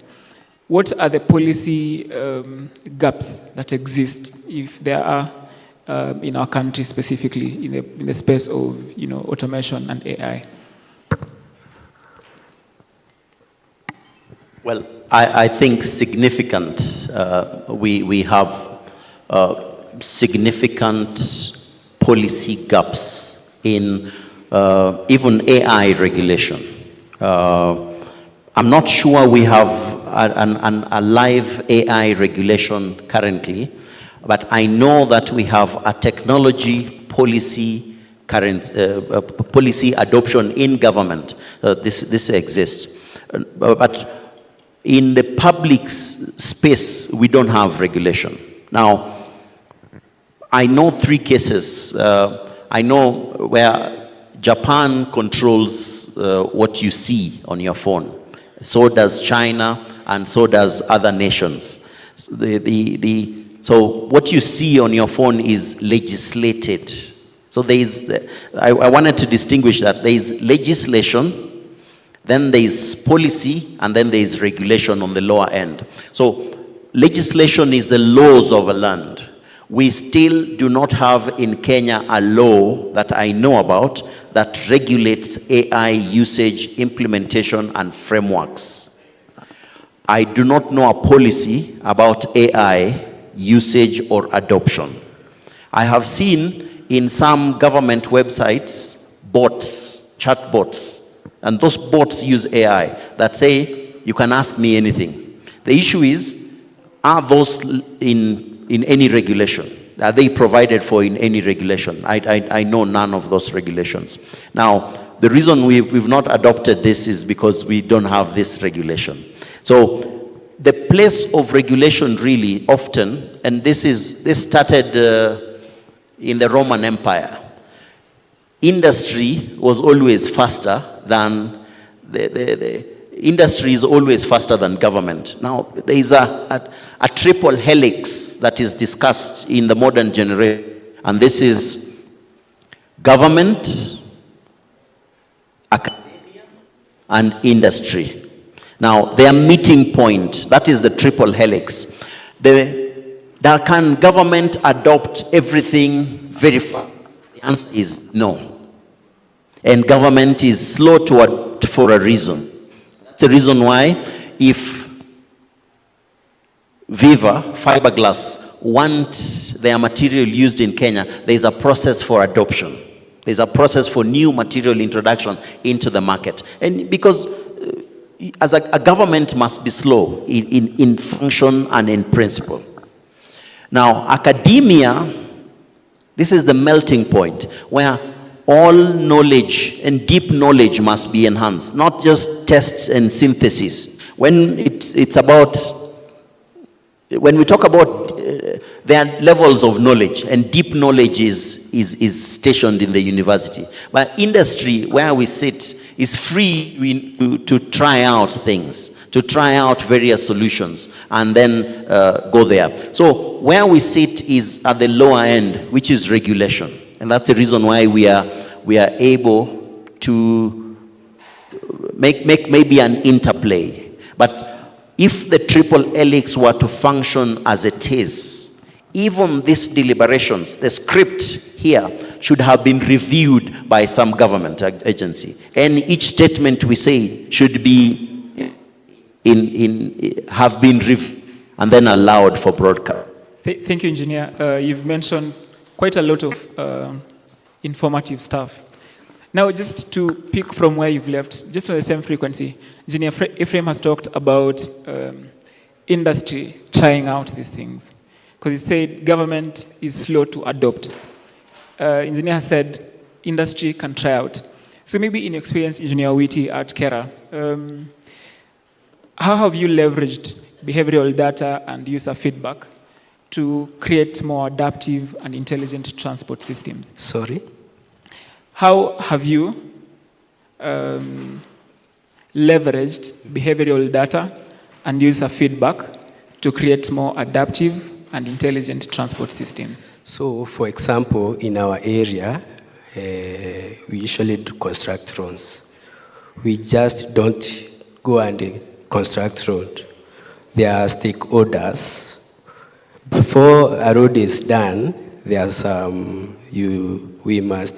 there's what we call constituted road committee. They should come up with roads, then we incorporate them in our program procurement plan, and through that we can go and construct that road and solving the problem which is affecting those people in those areas. Thank you. Now to Ndubi. In one sentence, what does Industry 5.0 mean to you personally as a future engineer? Harmony between humans and machines. That was quite a statement. Harmony between humans and machines. So, dear audience, we will do one last round of questions to our panelists here. Then we'll open it up for you for questions. So I'll start with Engineer Ephraim. If you could work on one dream project that combines technology and sustainability, what would it be? If you could work on one dream project that combines technology and sustainability, what would it be?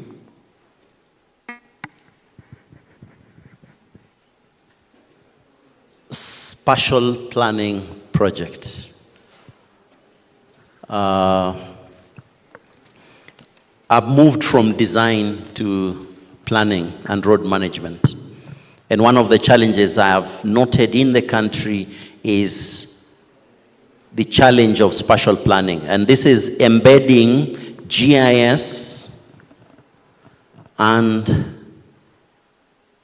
Internet of Things, movement of people. And if we are to have an autonomous vehicle in Kenya today, the vehicle would knock a lot of things because we are not consistent. So the streets are not consistent. So it would be embedding GIS, IoT into the furniture, and sustainable pavement materials. Maybe, yes.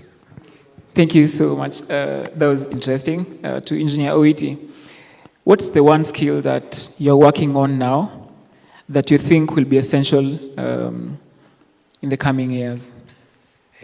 For us, there is what we call environment impact assessment.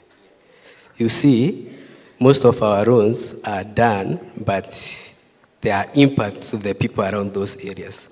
So it would be better if we come up with a way how these technologies will help to analyze these impacts and then solve them by the help of human intelligence, of course.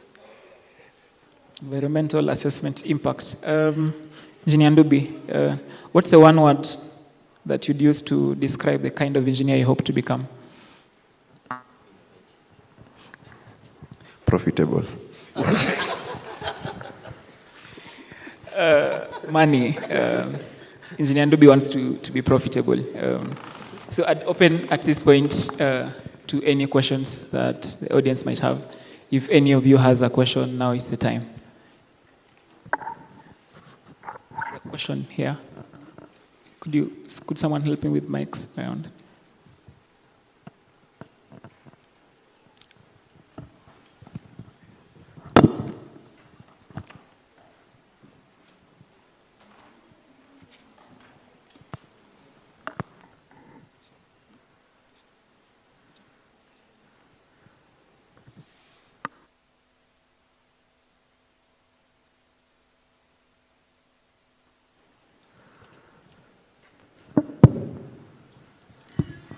Good afternoon, everybody.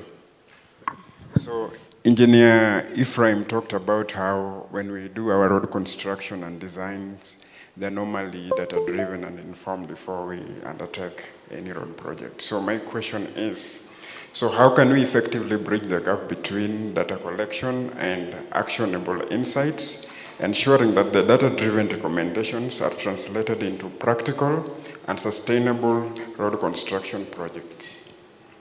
And then number two, with the rapid advancement in technology, how can Kenya ensure that its workforce is equipped with the necessary skills to effectively utilize data-driven design tools and methodologies in road construction? Thank you. I'm not sure if engineer, you've captured that correctly or he can repeat. Engineer is okay, so you can sit. Okay. Any other question?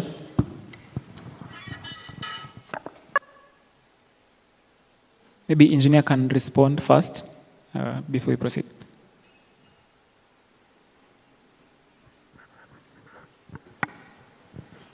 Well, I want to respond to your questions, and maybe I will not do good justice, but I will attempt. I liked the question that you asked David. David studied in Moi University, where I did, and the question was on the philosophical, was very philosophical. And let me start with answering that, then I answer this one. And that was the first. My thought was that there are two levels. There is knowledge, which is literacy, and then there is societal values, which is very deep, embedding ethics, professionalism, humanity. These are very, very complex. And that takes any society a long time. And so maybe that is different from technology. So concerning this one, the ones you've given me are very easy. We now have 4 levels of data collection systems on our roads today. The first data collection, at every virtual weighbridge station that you pass, we collect about 17 data points. That is vehicle number plate, the vehicle dimensions, the vehicle weight, the vehicle registration. We take a photo of the participants who are there, who are inside the vehicle, and we also measure the actual vehicle. Now, we go further and measure the speed of travel, the speed. So we have currently very elaborate data collection systems, and we are continuing to develop this. We are developing counters, speed measurements, because we want to know what is the flow. Now, for all engineers, and because David used a let me give a formula for flow. Speed determines flow, but for you to establish level of service, you need to understand both speed of travel at any location and the relative numbers of vehicles that are passing there. for you to get a good issue of flow. So we now have decision support softwares that have been developed. Some are off the shelf, some are bespoke that we are developing on our own. And what we are doing with them is saying, if the traffic reaches this level, what should we do? And those are the decisions that you are seeing. You are seeing we are enhancing capacities on some sections of our roads. We are adding a lane because we have observed that data indicates a lane is required. We are strengthening pavements, actual pavement strengthening because of additional repeated loading, because of creep. And on your second question, workforce remains a significant challenge, not just in Kenya, but I'm sure in Kera and in Africa. We don't have the skills level that is required to implement the changes that society requires today. And maybe we'll not have. But what is Kenya doing? This one. So Kenya has developed 3 things. One, we have specialized training that Kenya has developed.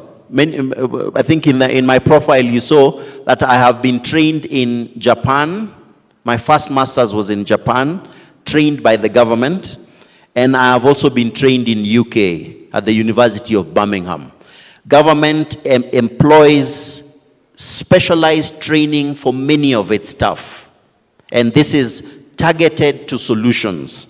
So we have bespoke courses that the government mounts. Many of you may know in Kabete, I think because you have an institution in Kabete, Kenya School of Government, KSG. KSG remains one of the premier institutions in corporate governance learning. And I'm not advertising for KSG, but I've attended KSG courses. And so do many other government officers are required to attend government training so that they can learn corporate governance. And we know public participation, not at the level of legislation, but at the level of impact. So specialized training and then continuous training. I'm required as an engineer, I'm a registered engineer. I'm required every year to renew my license and gain actual CPDs. So I must get the CPDs. So Kenya pays for me some specialized training, and Kenya requires that I also pay for some and participate in such forums. And you know, in such forums we learn also. So I'm learning also from such a forum. So we are also required to come to this forum. I am in this forum known by the authority that I am here. It's not accidental. Yes. Any other question? Thank you, Engineer, for the insightful feedback. Any other question in the audience? There's one at the back, Mercy.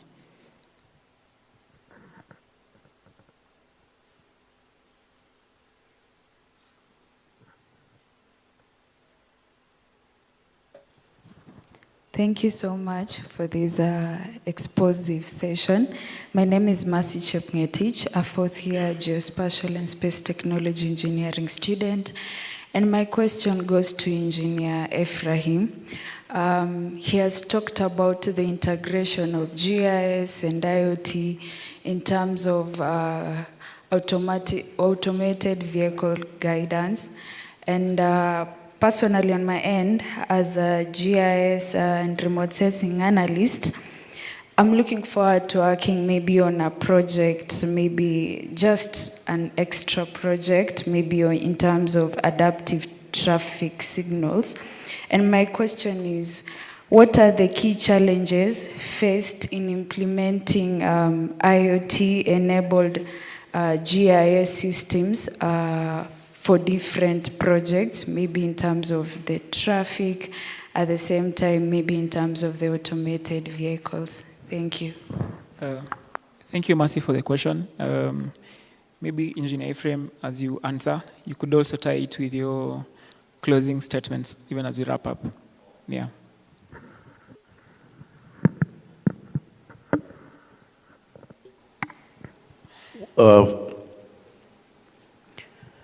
The integration is going to take time.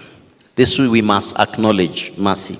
And the challenges I see, just off the top of my head, are three for now. The first is the infrastructure. For IoT to function properly, the infrastructure have to be consistent. So this is what we talk about, consistent street designs. So that the turn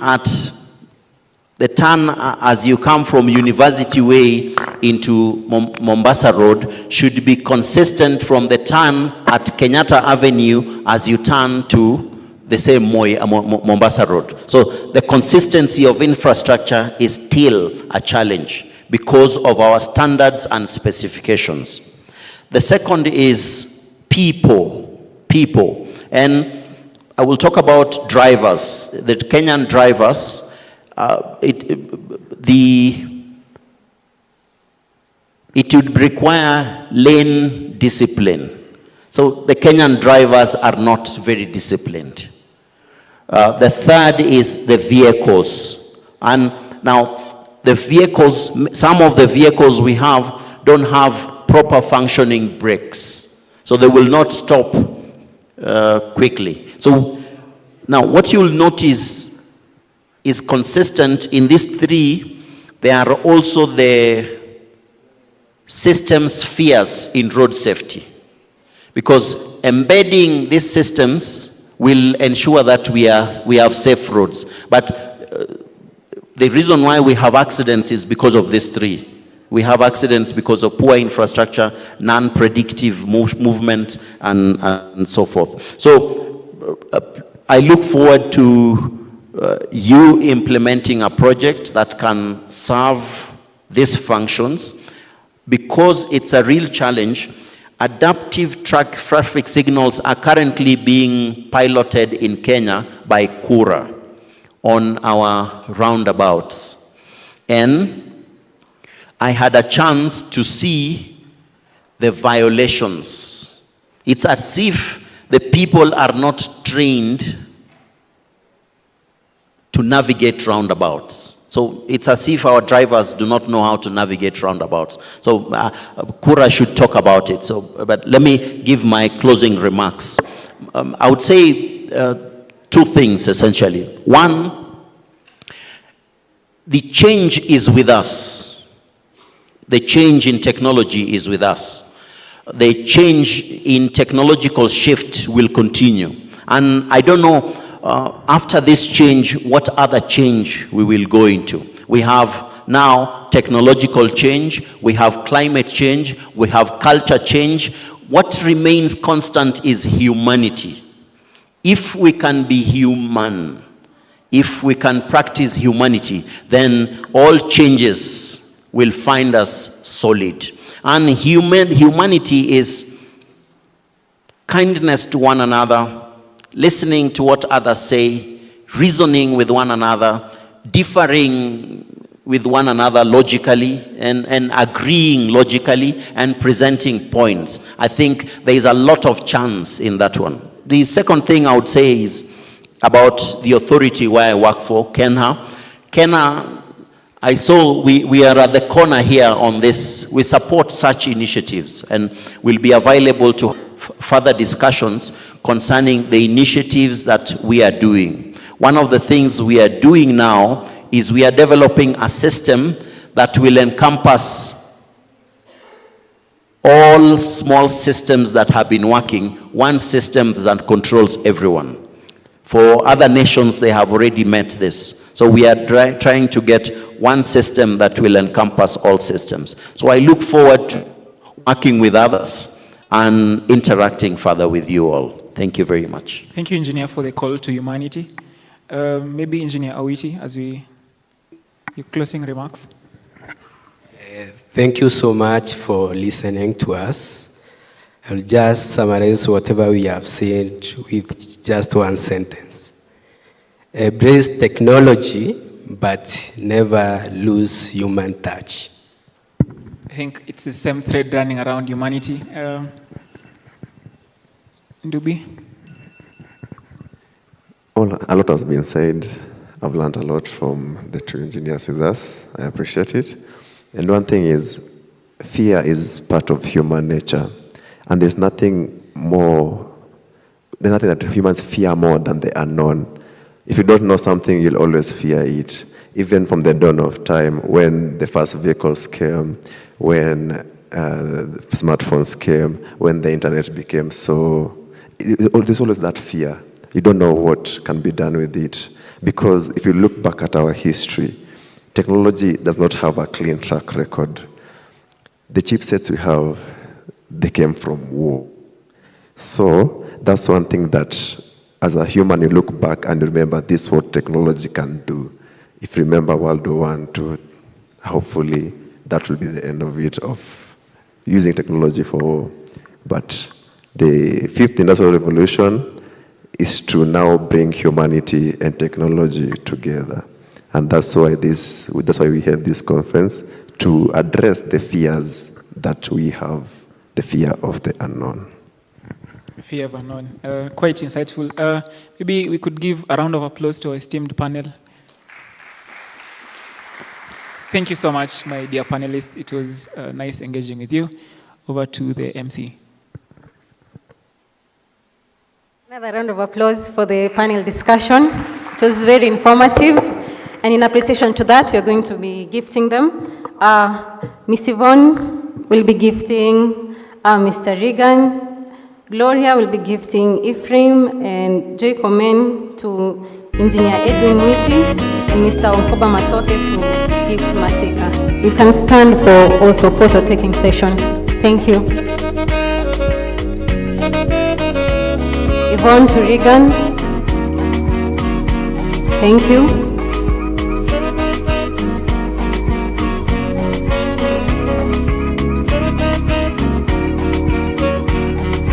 The next one is Gloria. We'll give to Engineer Ephraim Ofuge.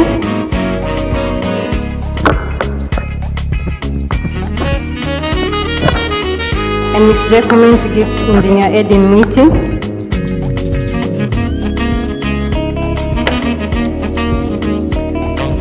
Last but not least, Mr. Onkoba Matoke to give to the panelist, moderator Masika.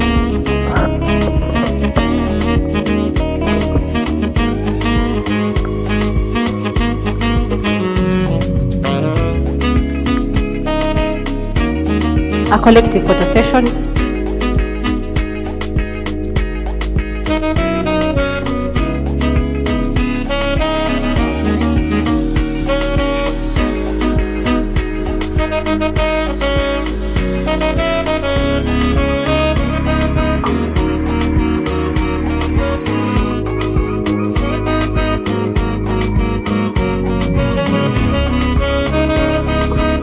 In our next session, we are about to hear essays from brilliant minds as they share innovative thoughts to engineer the next phase of revolution. Without further much delay, let's dive into the exciting ideas that will unfold the session. Up next, the first on essay reading, we're going to have Mr. Ezra Kipchumba Kipkoech.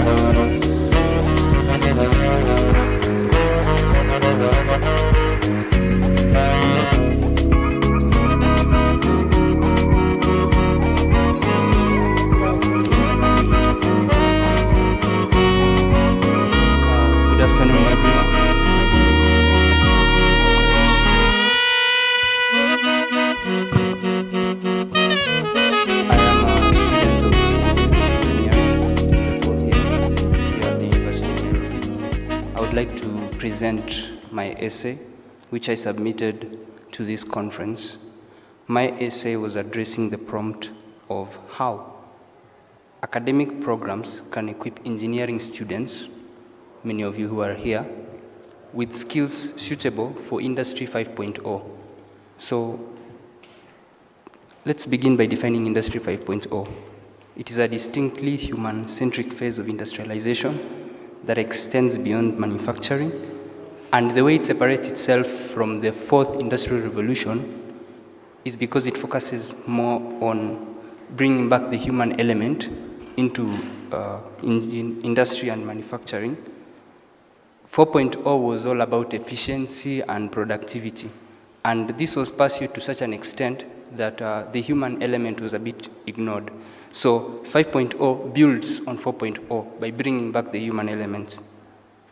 So as engineers, when we go out to the industry, we'll find that we may find 5.0 concepts are required, they dominate. So how are we going to be able to blend in well? And that is when we rely on our academic institutions. We must define the skills that are suitable for 5.0. And those skills are critical thinking, creative thinking, communication, and data interpretation, among others. The reason why I've outlined these skills is because these are the things that machines and artificial intelligence and other information technology cannot do. They can't do these things. So if we are going to have human-machine collaboration, then human beings should be able to complement what the machines do, so that instead of the machines being fenced off for safety, we can have the machines and humans working together. The machines do the things that humans cannot do. The first way that we can have our academic institutions aiding us in terms of how we acquire these skills is by just inculcation of the topics that we have mentioned: social studies, ethics, and environmental studies. These are some of the disciplines that will allow us to develop the skills necessary for 5.0. They will allow us to be multifaceted engineers, meaning that we don't really just focus on the hard skills. We also have some of these other skills. We are able to address these other disciplines, and we are able to collaborate with the professionals from these other disciplines, so that our designs as engineers and even our management of processes, they're not just all about efficiency, but we also focus on the human element, and we also focus on sustainability and the environment. So if we have such topics as in social studies, ethics, and environmental studies included in our engineering programs, it will mean that when it comes to collaborating with professionals like psychologists, lawyers, and environmental scientists, we'll have a background that will allow us to understand what they're talking about. And this will also remove the anxiety that sometimes you have when you are addressing a field that you're not familiar with. Another point is research projects. As engineering students, we do a lot of research projects, especially in our 5th year, just like the one that was presented by the Viva Fiberglass representative. But we want research projects that are community-based and environment-based, because those are the things that we are trying to cater to in 5.0, the community and the environment. So we want to have projects that delve into these elements, the community and the environment, so that we can even, for example, be able to understand the plight of communities that are involved in industry and the plight of communities that are affected by industry, by, for example, doing surveys that will allow us to get inputs from workers. So that will then allow you to come up with a design. If you're, for example, a mechanical and manufacturing engineering, you can come up with a design of a manufacturing system or a plant which takes into account what the human element will be able to do and how the human element will be able to interface with the machines, for example.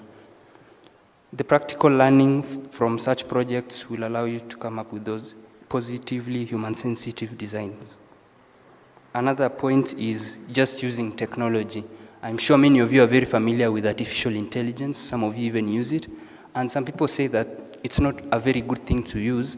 For example, in the United States of America, there are some colleges that ban AI. That's not a good move, because what artificial intelligence and other information technologies, like, for example, Internet of Things and virtualization, allow us to do, they allow us to get out of the way the repetitive and basic things like design calculations, data compilation and analysis, statistical modeling, for example, and even drafting, like using computer-aided software. That means that you now have more time to focus on the more creative things. That is where you do the design, because machines cannot innovate, but we can.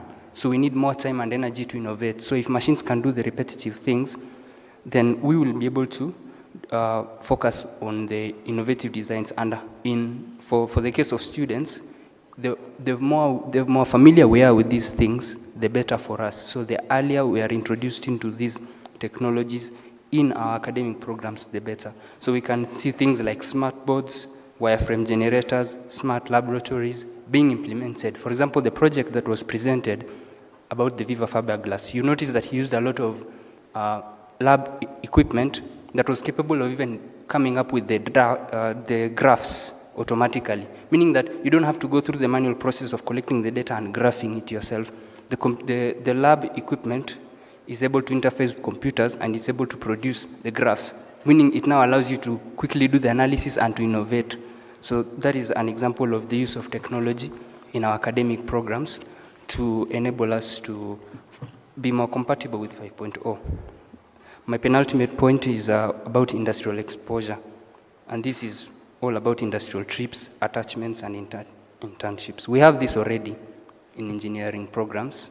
For example, in our 4th term, we go for industrial trips here in the University of Nairobi, and in our 5th year, we do the projects, and we even apply for internships after we graduate. But we need student involvement to be higher, because students who are knowledgeable in industry trends, industry challenges, opportunity gaps, and even the social and environmental context, they will be more adept at tackling issues of 5.0, which is why we need academic programs that really take students to the industry. You know, it's not okay to just do all your learning in laboratories and in classrooms. You want to do your learning also in the industry, so that doing something, being familiar with the machines in the industry, being familiar with the technology that is implemented in the industry, will be very useful to making you then innovate on how we can make these systems even better. And in conclusion, you will be able to appreciate that developing countries like Kenya, we can model our industrial development in accordance with the tenets of this revolution to avoid the pitfalls of previous phases such as over-automation and environmental pollution. Industry 4.0, like I told you, focused a lot on efficiency and productivity, but it ignored human element to a point. This resulted in over-automation, and other previous industrial phases and other previous industrial revolutions caused a lot of environmental pollution. So Kenya, we have an opportunity, and other developing countries, instead of going through all the mistakes that were made in the other industrial revolutions, we can go straight to 5.0. We can implement 5.0 concepts which take into account the environment, and they take into account sustainability as well as shock-proofing industrial systems, meaning that this is a very relevant thing for us. Don't think that it's a first-world issue. It's not a first-world issue. We can actually borrow from it by implementing 5.0 concepts in what we do now, so that we don't make the mistakes that, for example, developed countries have made. And engineers will be at the heart of this endeavor, so their required compatibility to 5.0 will justify these changes in our education curriculums, so that the engineers that are produced out at the end of the pipeline, they can be able to really actualize this 5th industrial revolution, even here in Kenya.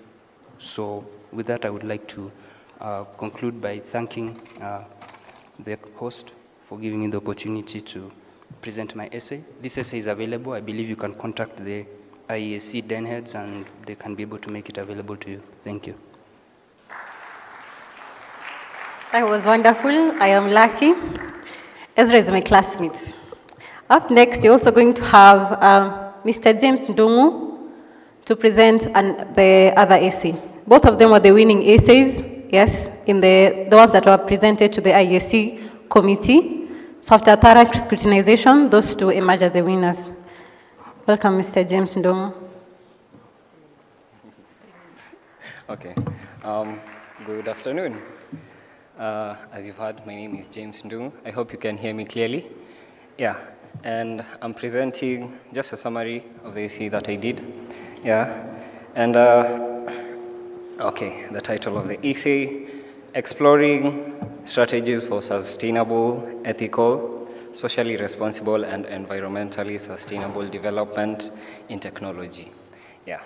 So how can we have a socially responsible and sustaining, ethical, and also environmentally sustainable development in technology? As technology progresses, how can we ensure that as technology progresses, that we have strategies for sustaining ethical, socially responsible, and environmentally sustainable in our technology as we develop it. So yeah, I summarized it into 6 main points. Embedding ethics in technology, corporate social responsibility, CSR. And yeah, I think we've had several companies visiting us, and this is lovely. And yes, these companies need to have a social responsibility in all they do as technology progresses. And also we need our governments to establish policies and regulations in technology. Yeah. If you're up to date, cybersecurity is really an important thing. Yeah. We need to ensure that even as technology progresses, we have cybersecurity measures that will enable people in the technology space to use it responsibly. We also have inclusive stakeholder involvement and also educational and ethical training. So yeah, let's dive into the points. So yeah, how can we embed ethics in technology? We should have ethical principles such as transparency, fairness, and human rights protection, which will guide the technological innovations.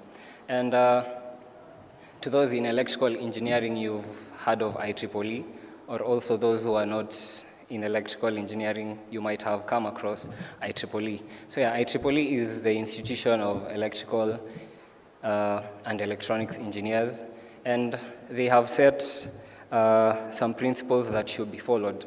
And also the UN, the United Nations, they have also set these principles that should be followed as we progress in our AI development and also in the technology development. Yeah, and they stress the importance of safeguarding against bias, discrimination, and privacy violations, especially in AI development. Yeah, government policies and regulations. Governments should play a vital role in enforcing ethical and sustainable practices through policies such as GDPR. GDPR in full stands for General Data Protection Regulations. Yeah, and in international agreements like the Paris Climate Pact, yeah, continuous policy updates are needed to match the pace of technological advancement. Now, onwards to cybersecurity. With rising cyber threats, organizations must invest in strong cybersecurity measures such as encryption, ethical hacking, and staff training. Yeah, ensuring digital security is essential to protect individuals, businesses, and national interests.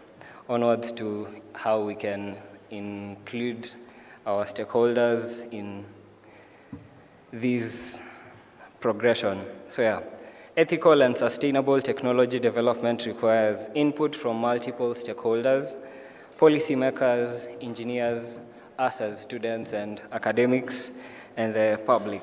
Diverse perspectives lead to more socially acceptable and inclusive innovations. Yeah, and educational and ethical training. So yeah, we as students, engineering students, how can we ensure that as technology progresses, as we advance in technology, that it is more socially responsible, it is more ethical, it ensures environmental sustainability. So yeah, future engineers and technologists need education in ethics, sustainability, and cybersecurity. And universities should incorporate interdisciplinary learning to prepare responsible professionals who prioritize societal and environmental well-being. So yeah, in conclusion, yeah, technology can greatly enhance human life if guided by ethical frameworks, corporate responsibility, government regulation, cybersecurity, public participation, and education. Yeah, and the collective effort of corporations, policymakers, and individuals, even us as students, is crucial to ensure that technology benefits society and the environment. Okay, take two. The collective effort of corporations, policymakers, and individuals is crucial to ensure that technology benefits society and the environment alongside environmental growth. Thank you. Yeah. Thank you so much. A round of applause for him for that awesome presentation. Now allow me to invite us to enjoy our lunch. But because it's packed lunch, and I can see it's 20 minutes past 1, do we agree? Do we agree that we have that lunch in under 25 minutes? Is that reasonable? It's fries, I think a sausage and something, and all of it is packed. So the direction I'm given is that we will walk out through the door to my far left. I'll ask us to be orderly so that we do it seamlessly. And then after you pick your food, because that's a parking lot, and management had an issue with us being there yesterday, we shuffle back to this other side where we can engage the exhibitors. All right? So once you pick your lunch, just walk around Taifa Hall, come back to the front part. Deal? May I ask this column first to go? We reassemble here for the project presentations at 1:45. Is that agreeable? So that because today is Friday, tufunge siku mapema, wakufurika wafurike, wa Vespers waende Vespers. Sio? All right, shall we? Can I start with this column, but from behind? The guys behind you, Rahab. The guys behind there, please commence the queue. Josephine, could you connect? That is not open.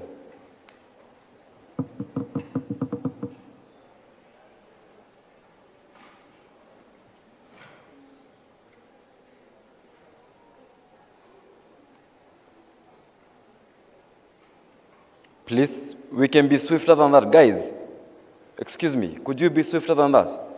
Ama bas turuke hii lunch tuende project.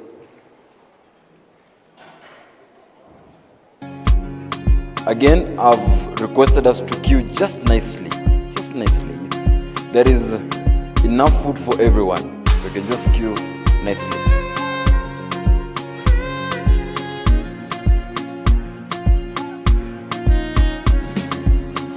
And then after this column is done, then we can take this first column.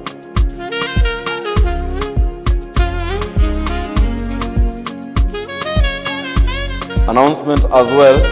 Those of us who will be presenting their projects. The farthest row to my right, the first 2 rows will be reserved for you and your teams.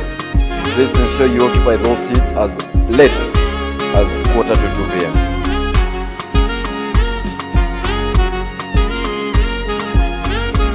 Again, once you pick your food, because it's packed, just shuffle back to the front of Taifa Hall. Don't make any kamukunjis or create any kamukunjis at the parking lot. Thank you so much, Mesdames et Messieurs. Bon appetit. Guys, we can get up this column, we can get up.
Manulima kutumbola ngai te.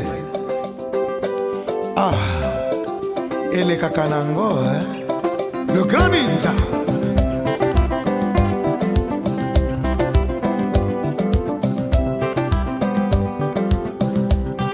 Angayo, ngayo, ngayo, angayo, ngayo, mawa. Angayo, ngayo, ngayo, angayo, ngayo, mawa.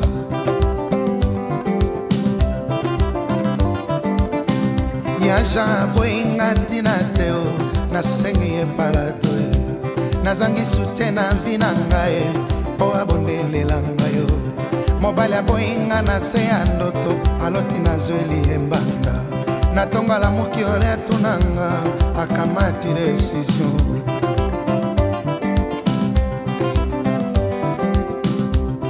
Angayo, ngayo, ngayo, angayo, ngayo, mawa. Angayo, ngayo, ngayo, angayo, ngayo, mawa. Yaja boinga tinateo, nasengi e palado. Nazangi sutena vinangae, o abonele langa. Mobala boinga na se andoto, aloti nazweli e manda. Natonga la muki oli atunangae, akamati decision. Mobali nangae, baboya kamoninga poeti. Est-ce que vous réfléchissez?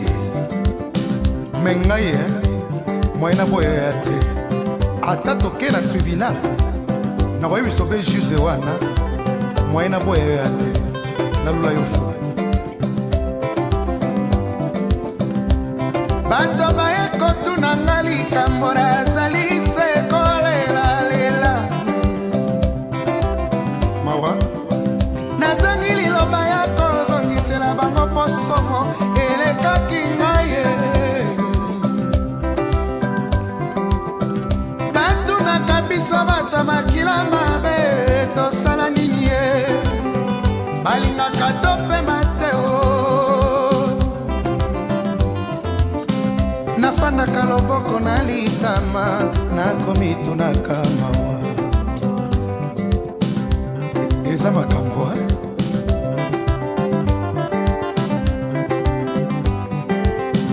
liwa ya kala ezalaki eloko ya mawa. Lelo ekoma liseki. Esika ya lakambe. Esika mabale esalamaka. Esika ya matomi. Mawa ozali boma. Ah, ya Jean balingaka moto ndenge nini papa. Nga moto nakoma moyena bengo papa na to chéri nakokaka te. Nakoma kobenga yo ya Jean na mitia na kati ya famille na yo na mikotisa. Ah, ya Jean ya za kosirika kaboye te. Yeah!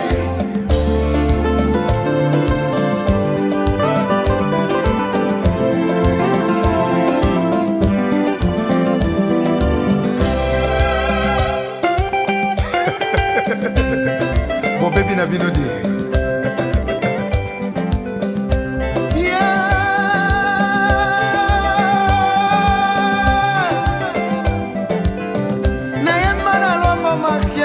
Franco ayembisaka nga makambo ezali minene.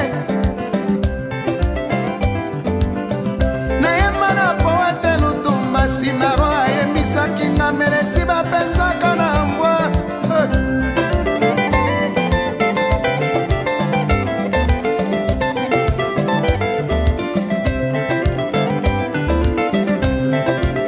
Te, grand maître Franco.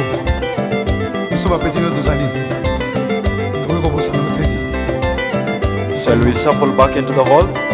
Please, officials, then members, assist me in marshalling back the audience into the hall.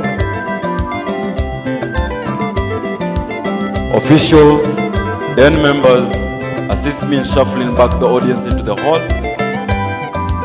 That becomes our number one priority.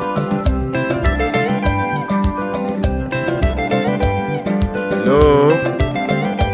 Hello? Navanda kaloboko na lita emonanaka mawa. Ngayo ngayo. We need to commence the afternoon session. Ngayo ngayo mawa. Ngayo ngayo mawa.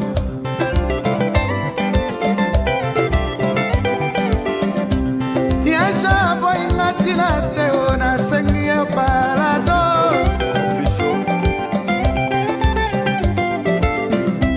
Nazangi sutena vinanga. Oabomelela ngayo. Mobile boy ngana seya ndoto. Alotina zweli embanda. Natongo ala mukiale atunanga. Akamati decision. Officials. Mawa. Likambongo. Problème lekinga moto. Moyena lobongo na bato yate. Vraiment. Ata bafingaka moto. Moyen ata bafingaka moto boyedi.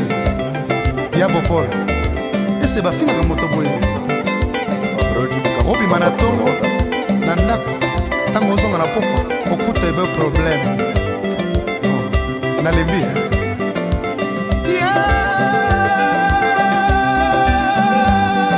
Officials, anybody with a blue t-shirt? Our priority becomes to shuffle back into the hall.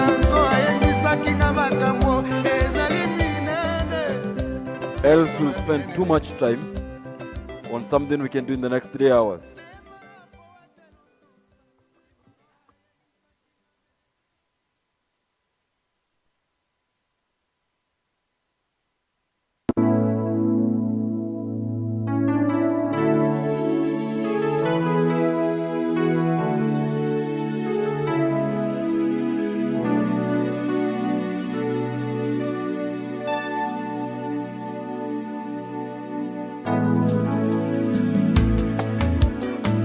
Mongali Olinga na linga kiosele Batemwe basalaki te Na mituni solo toka wani Mikolo mibalenga na Nasala nyoso pona zuwa yoye Zabola yeko kabola biso Amekipe aleisa yomuma Seneola ni mabenge Masala Na mituni solo toka wani Mikolo mibalenga na Vertige salisa nyoso pona zuwa yoye Meziki Zabola yeko kabola biso Amekipe aleisa yomuma Seneola ni mabenge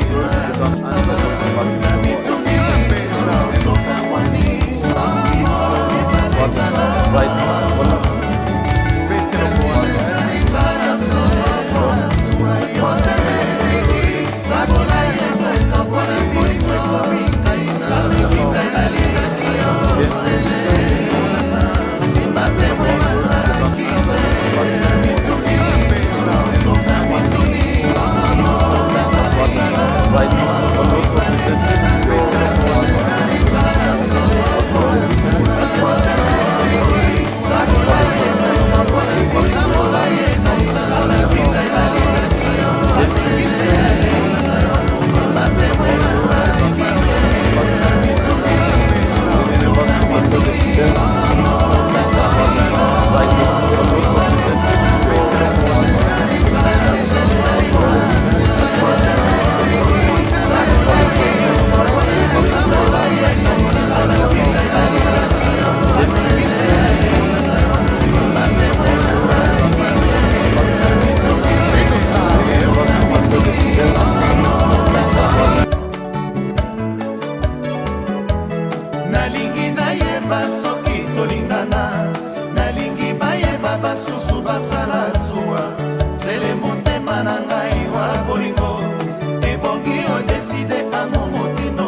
bayeba basusu basala zuwa sele motema na ngai wa bolingo ebongi odeside ango motindo wana sele batela mibeko nga na kopesa yo soki obebisi lelo bango baseka nga madilu balinganga mingi na kate tina nini basalelanga na yo likita bozoba oh bozoba oh bozoba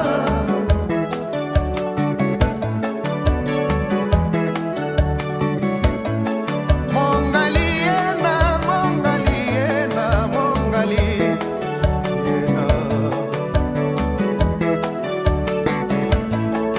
mongali yena mongali yena mongali mina kuvanda mabaya moto na moto bakutani bazali se kobenda bolingo na makanisi yeye yeye yeye ngana sila yeye yeye yeye ngana sila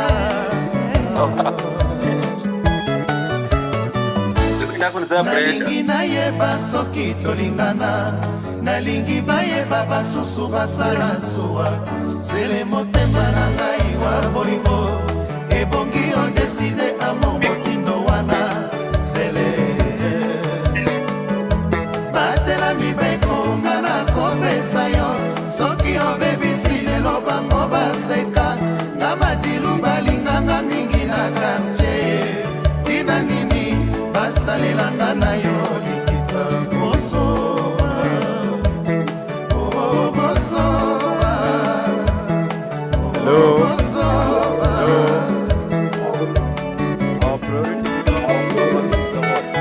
Edo Coiffure na Clichy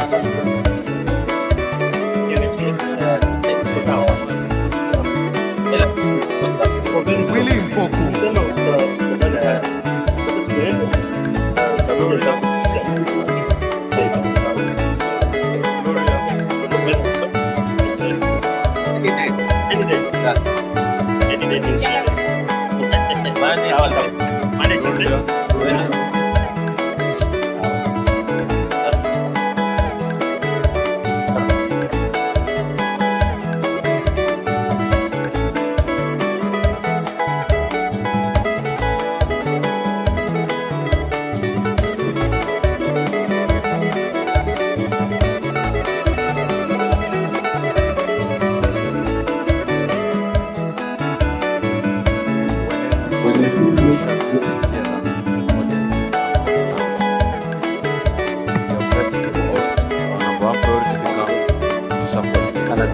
If you have a presentation to make, you're part of this editing.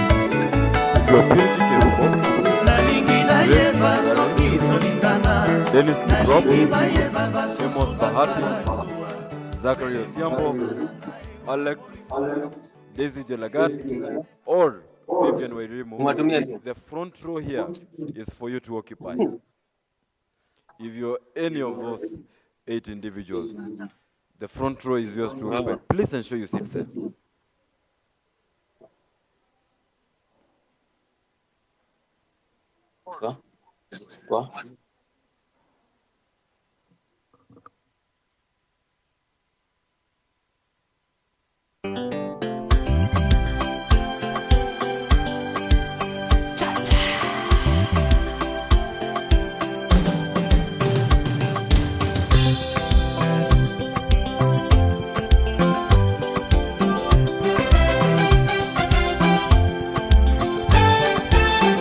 okolela ngai ntango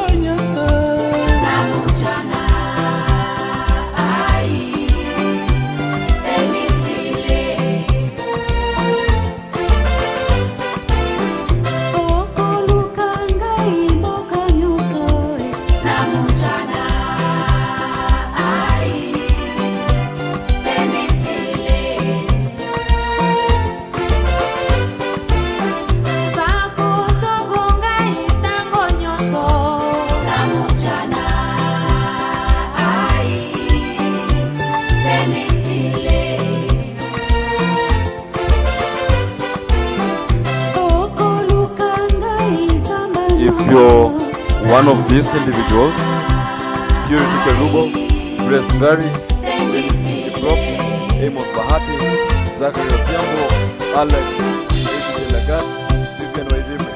The most here is meant for you. I love that you can put our books in the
Ouvre-moi la porte vraiment,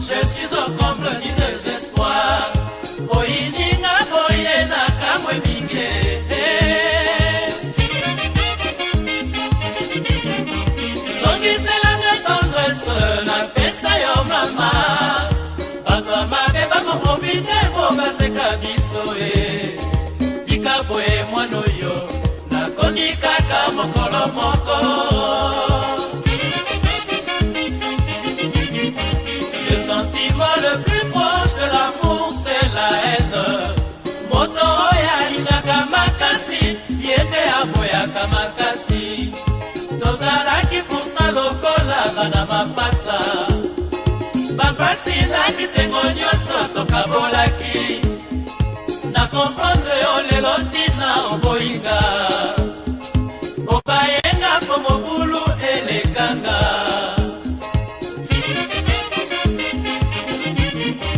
Kana baby soto pona yo dilouloure. Ouvre-moi la porte vraiment. Je suis au comble du désespoir. Boyininga boyena kamwe minge.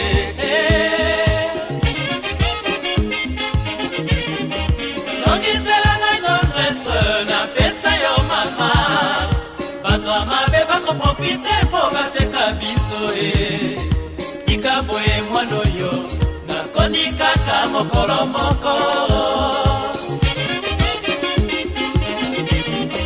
Le sentiment le plus proche de l'amour, c'est la haine. Moto oya lingaka makasi, yende aboyaka makasi. Tozalaki pourtant lokola bana mapasa. Bapasi na bisengo nyonso tokabolaki. Na comprendre yo lelo tina oboyinga. Obayenga po mobulu elekanga.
Le sentiment le plus proche de l'amour, c'est la haine.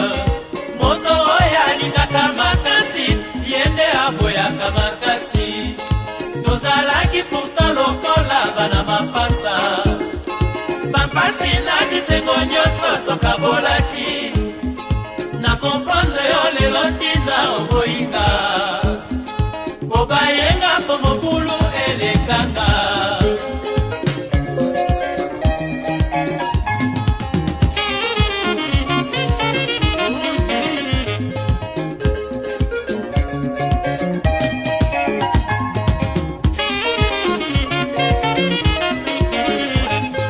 Bolingo tango ekobandaka na motema se ya moto moko kino ekokontamine. Motema ya moto mosusu soki na bandaki yo. Nzambe moto atinaka boye mobali abanda mwasi sima balingana. Ponini okomi kobetela ngai tango akisasa mobimba. Ndenga moto nalulaki yo lisumu nini nasala. Nyonso mpona zalikanisi ya kolinga ya lulure. Nandimi defeta bolingo motoki etondi nzoto na memi kuruza la mulwe. Ngana zoki nzubero fungola ngai ndako ngai naleli ye molingo tango ekobandaka na motema se ya moto moko kino ekokontamine. Motema ya moto mosusu soki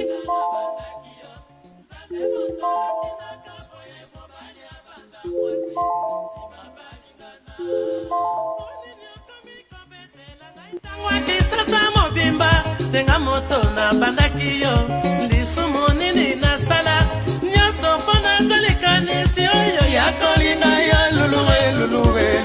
Nandimi defeta bolingo motoki etondi nzoto mikuruzala mulwe ngana zoki nzubero fungola ngai ndako ngana lelio bolingo ntango ekobandaka na motema se ya moto moko kino ekokontamine motema ya moto mosusu soki ngai nabandaki yo nzambe moto atindaka boye mobali abanda mwasi nsima balingana nakoma komituna nini etwi ngai mama napusaki lolendo mosala seko nyokolo basi lelo yonga na suki burundi na miswi misapiro babengaki ngai puro de cœur nga nazwi etumbwe ntongo ezali kotanela ngase na libanda mama fungola ngai ndako ngai naleli ye bolingo ntango ekobandaka na motema se ya moto moko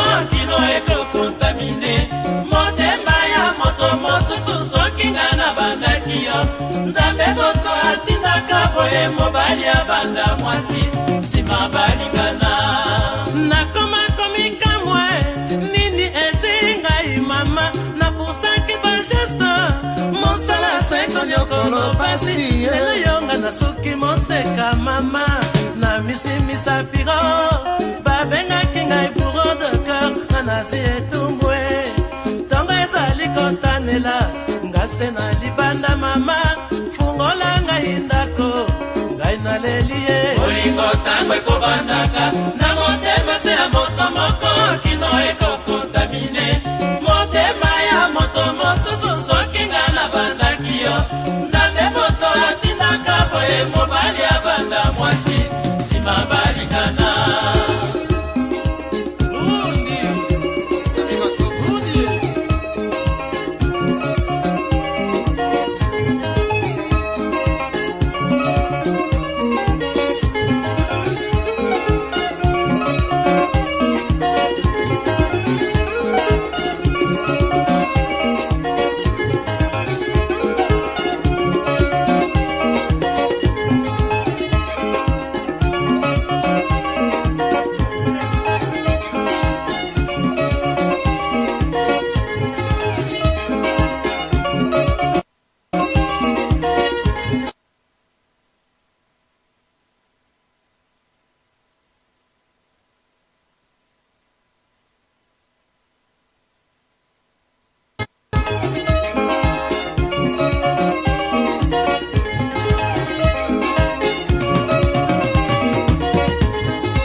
tunaota, tusikike tujulikane kanyota, hatukudhani kama tutawakuta, bahati ya Mungu tukalipuka, chapu chapu kazi nzuri tukapita, tuko nao pamoja tunaruka.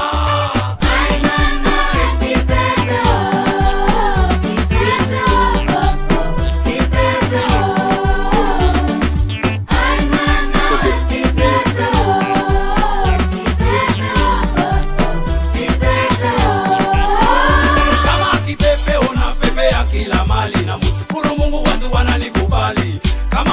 nimestamili toka mbali kufika hapa nilipo siki bahati. Wengi wanataka kunishukisha, bado nawapa mikono wanarusha. Wenye roho mbaya tunawazungusha, kamilioni kipepeo turuke.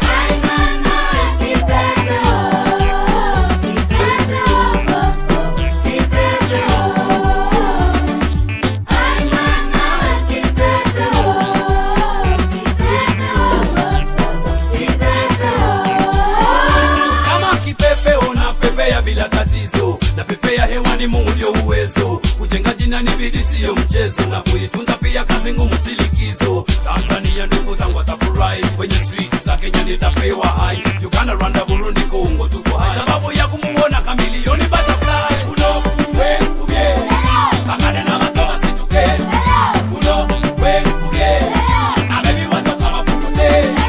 Uno we kubye bakade na matoa situke.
Fatima Tae, je suis touché, mais je te pardonne.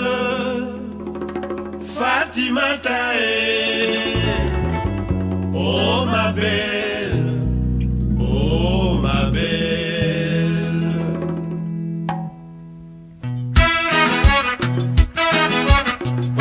Rumba music. Ta façon d'aimer, c'est pas joli, c'est pas gentil, façon comme ça. Ta façon d'aimer, doudoué, c'est pas joli, c'est pas gentil, vraiment fadi. Ta façon d'aimer, chérie, jaloux, jaloux, jaloux, jaloux, t'es trop jalouse. Tu vois même devant les gens, tu perds la tête, c'est pas gentil, oh ma belle. Parfois même devant nos invités, tu perds la tête, c'est pas gentil, oh ma belle. Hey, Fatimata, amour à moi. Hey, Fatimata, amour à moi. Ta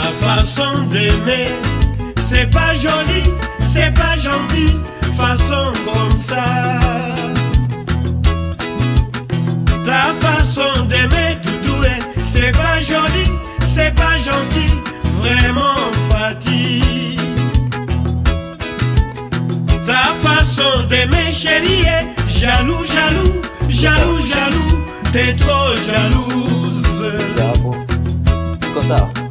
Tu vois même devant les gens, tu perds la tête, c'est pas gentil, oh ma belle. Parfois même devant nos invités, tu perds la tête, c'est pas gentil, oh ma belle. Hey, Fatimata.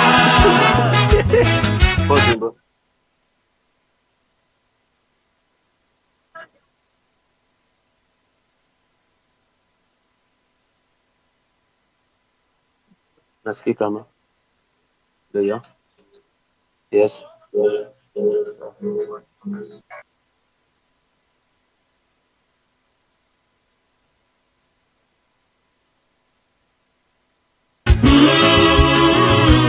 Amour à moi.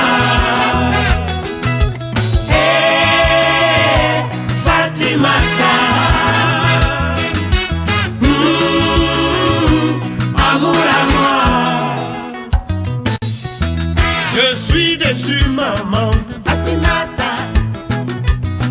Fatimata. Non, non, non, non, non, non, non, non, non, non, non, non, non, fatigué. Je suis déçu, fatigué. Une fille comme elle. Elle habite Yopougon. Elle travaille au plateau. Elle ne roule qu'en taximètre. Elle m'a fait tourner la tête à cause de sa beauté. Elle a un corps pété pété. Elle a un corps semé semé. Non, non, non, non, non, non, non, non, non, non, non, non, non, fatiguée. Elle s'habille comme une princesse à la démarche de caméléon. Elle ne boit que le bandit, le bandit de Yamoussoukro. Quand elle arrive à Dakar, elle n'habite qu'aux Almadies. Tout cela pour m'impressionner. Je suis tombé malade. Voilà moi traumatisé.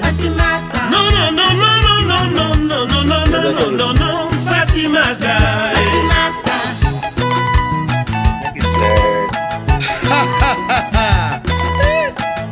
Fatimata, ma chère, ton affaire là c'est dur, hein? Abidjan là, tu n'as pas dit que tu moyais. Voilà affaire, tu n'as qu'à moyen maintenant. Ah.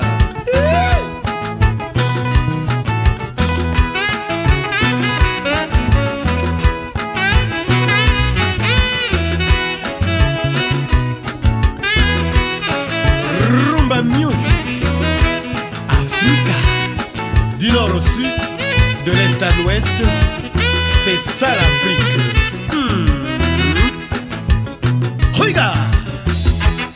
Awesome, ladies and gentlemen, receive our deepest apologies for that delay. May I now invite us into the afternoon session that will see 8 teams present to us the ideas that could be innovative, that could be groundbreaking, that could open our ears and provoke our minds into the possibility of us delving into the 5th industrial revolution. Allow me now to introduce to you our 2 judges. It is my honor to introduce to you Mr. Kinyo Washira, who is a researcher and academic at the University of Nairobi's Department of Electrical and Information Engineering. He has a strong background in engineering and technology. His areas of expertise being color image processing, combination geometry, and embedded systems. Ladies and gentlemen, Mr. Kinyo Washira. Also on the panel, we're going to have Engineer Evans Koligoro from the Department of Civil and Construction Engineering. He is highly experienced in civil engineering, specializing in geotechnical engineering. Thank you. With over 30 years of expertise in engineering consultancy. Karibu. 3 decades, a lecturer, a researcher. So I believe, gentlemen, you're up to the task. I hope you have settled in. Now here are the rules to our presenters. You will each be accorded 5 minutes to make your presentation, after which we'll accord the judges 2 minutes to pose questions for further clarification or seeking more information about your project. For you to know how far you've come, as you can see on the screen, there are sections where you can see Engineer Goro's profile. That's where your PowerPoint presentation will be reflected. And then right next to it on the top right corner, that's the timer. As you can see, it will start at 5 minutes. That 5 minutes timer will start immediately when you begin. If you see it's writing down to 6 seconds, 5 seconds, we'll kindly insist, please summarize your presentation. Are we good to go? We'll start with online presenters. And to start us off, do we have the link ready? On standby? Awesome. To start us off, we'll have Purity Kirubo, who will present their project title, sopo.com. Purity, if you can hear us, your time.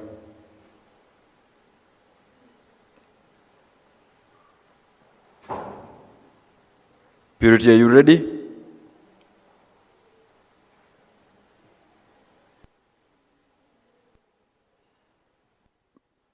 She's ready? Sorry guys, I can't see what you're doing with your hands. Next. Who is ready? Just tell us who is ready. Grace is ready? Yes, I am. Is Grace ready? Oh, I can see her. Is she ready? Yes, I am. Awesome. Your 5 minutes time starts now.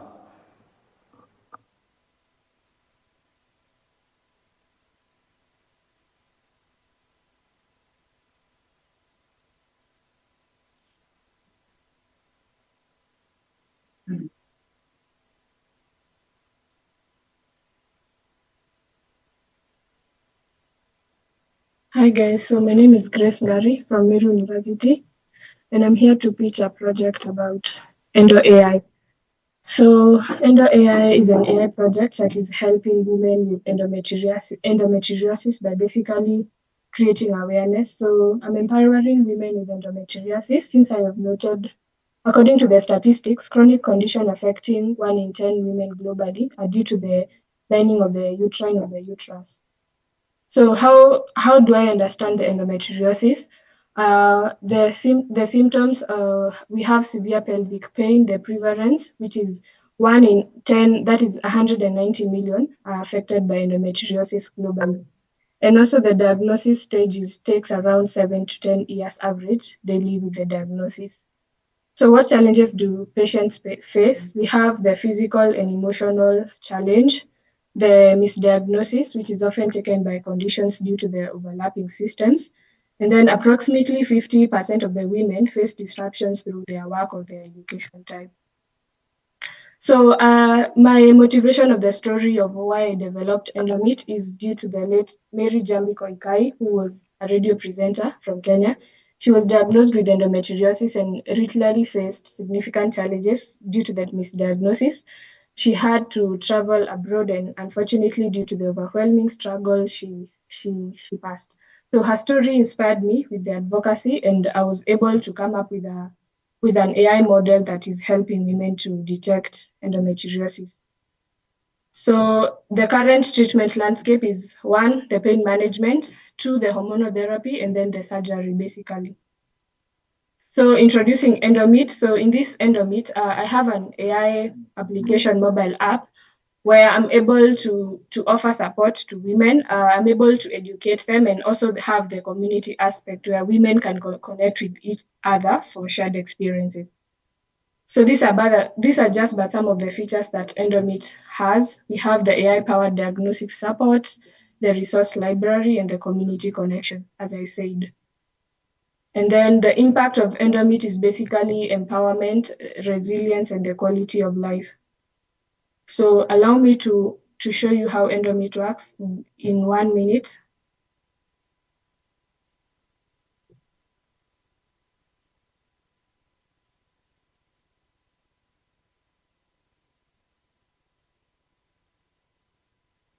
I hope my screen is visible. Is my screen visible? So when a medical practitioner uploads an endomit image, he's able to get the exact finding of the cyst. That is the provided image where the provided cyst appears. So in this case, as you can see, it appears on the end result of the endometriosis. That is, these lesions are consistent with normal tissue, where one image shows a possible endometrica in the cyst. We also have the summary. It summarizes whether the presence of a cyst in the endometriosis and where is it located. And then further recommendation, given the suggestive findings, you're highly recommended to visit a gynecologist. And then with me also, I have a chatbot that the patient is interacting with on how he or she can handle the endometriosis. Yeah, thank you.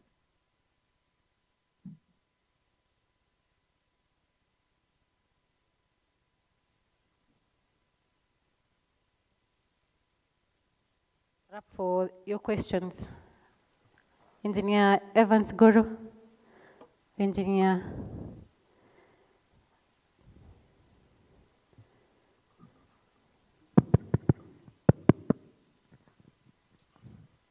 No, but before we proceed further, I find the guy running the equipment is not managing the sound. That was a very good presentation, but these people might have heard only 15% of the words. It's not the presenter, it's the sound guy.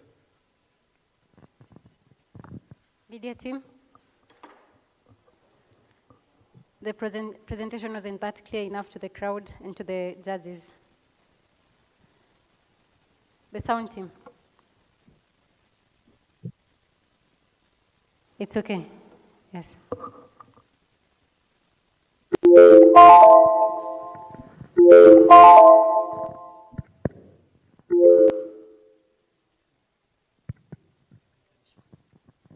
You're an electrical. Can you help that guy? Okay, I think we can maybe just, in the interest of time, follow up with the questions. So I hope Grace can hear me on her Yes, I can clearly hear you. All right. Thank you, Grace, for your presentation. I just had two questions. The first one was how you chose your training data, because I could see some of these pictures were for internal structures that are in the body. So I was curious as to how you ensured that that data was somewhat accurate, especially because you talked about misdiagnosis. And then the second question was, is your program, the mobile app, you showed both a doctor side and a patient side, because there was a chatbot that was for the patient and sort of the informative side that was for the doctor. Is it one suite, or you want to develop two, one for the doctor and one for the patient? Thank you. Thank you for that. So allow me to start with the second question. So it is in one suite. I have a chatbot and I have the Flask application where the doctor is uploading the image. So I've deployed them on a mobile application. So when the doctor uploads the image from his or her mobile phone, he's able to get, when he gets an MRI scan of the patient, when he takes that CT scan, he's able to upload and get the exact location. And then still under that mobile application, there's a chatbot that is helping now patient. And still under that mobile application, there's a place where you can, the homepage is a place where you can join a community that is helping you to create awareness. And due to the data privacy, you get to know, like, when you have endometriosis, you don't have that confidence to say that I'm being diagnosed with endometriosis. So I've integrated WebSockets where anybody who joins the WhatsApp group, it will not show you like Dr. Kimani joined the group. It only shows somebody joined, but anonymously. On to the first question, how I was able to get the data. So getting the data was a bit challenging. I couldn't get enough of the data, so I had to look for more documentations about the data, but I was able to get data that was able to train, but I was also able to train that model on top of Gemini and Flask. So that brought a balance. I hope I answered your questions.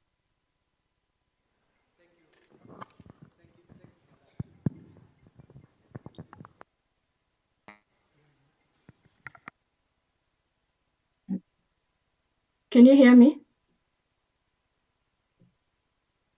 Hello? Yes, Grace, we can hear you. I hope I thank answered your question. Grace Gary. Yes, here I am. I'm looking at your project and looking at patients from the whole spectrum of human nature. I can see you have not kind of addressed the issue of those who might be in the lesser exposed communities. How would you appreciate somebody out there in the upcountry to come to their region and get to benefit from a project like this? Or how do you disseminate this idea to the local government systems who will then move to those people? How will you connect those two areas? Okay, Then thank you for your question. Second question is, have you looked at the financial equipment aspect of your project? Okay, thank you for your question. On to your first question. At the moment, even if we're in the era of AI, people do not have the know-how of what really is endometriosis, especially women. You just get some cramp pains and then you don't know how to go about it. So I am working towards that. If given more time, I am integrating a feature in that mobile application where first I'm able to create awareness about how to handle that.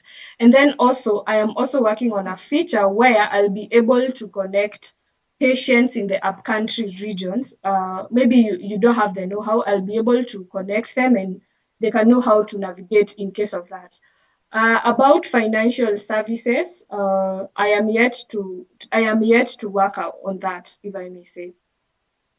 I don't know whether I really answered your question. Thank you, Ms. Grace Ngari. Up next, we're having Purity Kerubo, also joining from online. Her project title is sopo.com. Purity, can you hear us? Purity?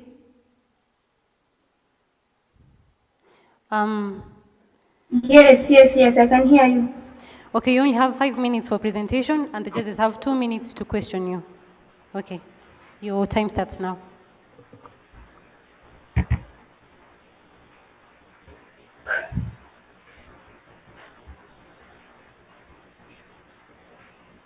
Okay, I hope you're seeing my screen. The screen is visible? Yes.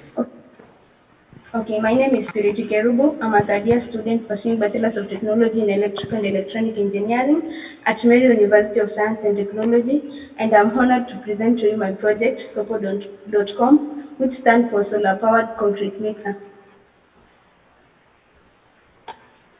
So, in rural construction, in rural areas in Kenya, construction is slowed and it is labor intensive for builders. So, like John in Kitui wakes up early at dawn to manually mix concrete, a backbreaking process that slows construction, limits earnings, and also leaves them exhausted. While diesel mixers still exist, they are expensive and they are not like adaptable for small projects, which makes it inconvenience.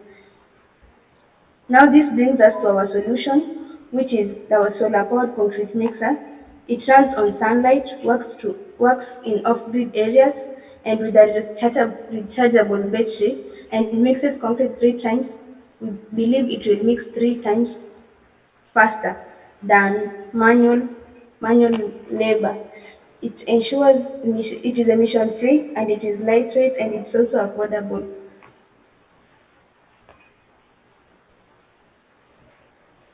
Mhm. The product, okay, our product is the mixer. It will be powered by solar, we believe some 6 panels of 500 watts each, and a rechargeable battery backup. It will also have an optional plug in for grid electricity when available. The drum will hold like 50 to 100 liters, perfect for small projects. The frame will be steel and it will be corrosion resistant. And it will include smart features like battery indicator levels and solar panels, which are foldable. We'll make them in a foldable way for easy transport. It is designed also for tough terrains and tough tasks. These are the images. On the right, it is for the what we intend to make, and for the left was a prototype we're trying to make.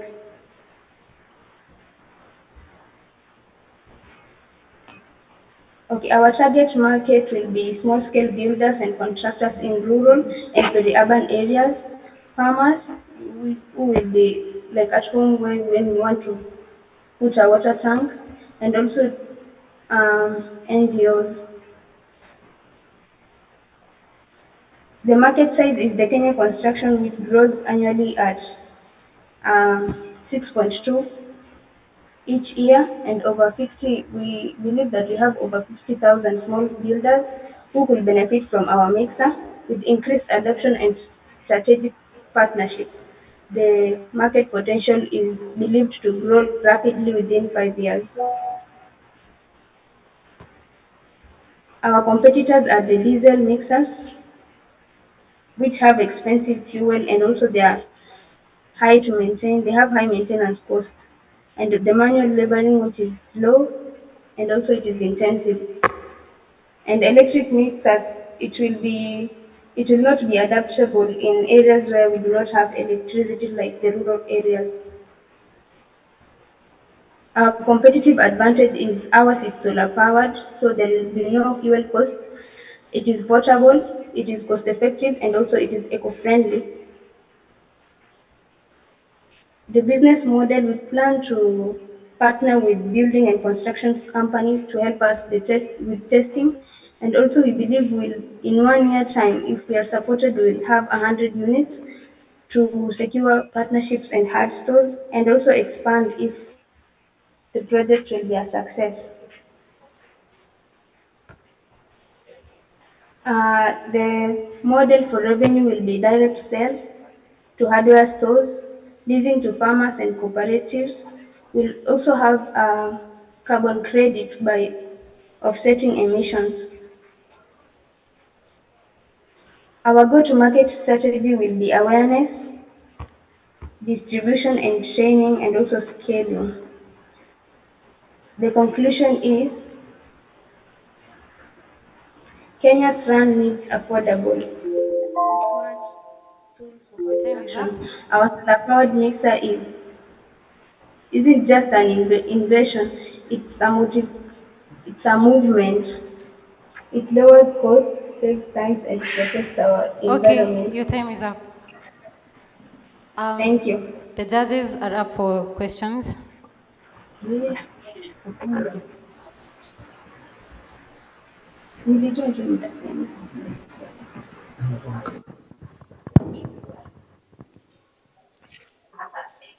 Purity, your equipment is addressing certain volumes, but in the rural areas, those volumes, are they applicable? Are they necessary?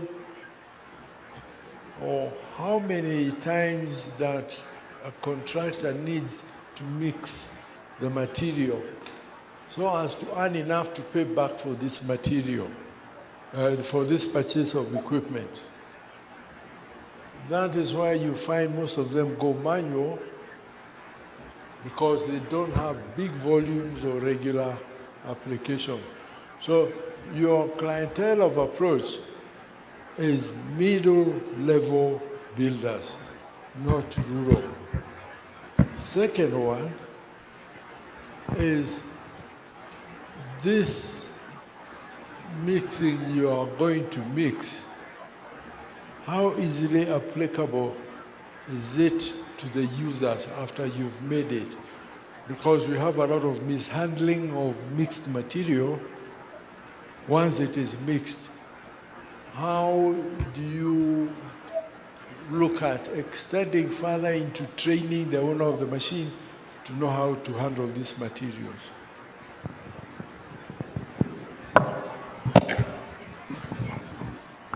Okay, so okay. The one I believe we only have the diesel mixers, which are most of them they're the ones for the tractors which are big and they inconvenience smaller projects. So that was the one thing I was trying to solve. And the other one, diesel is too expensive. So if we have a smaller project and we want to hold it using a concrete mixer, it makes it unaffordable. So I thought, what if we had something small that uses solar, which is free? The sunlight is free. So if we had solar and we had something that is small for smaller projects, it will be of helpful. And in terms of um,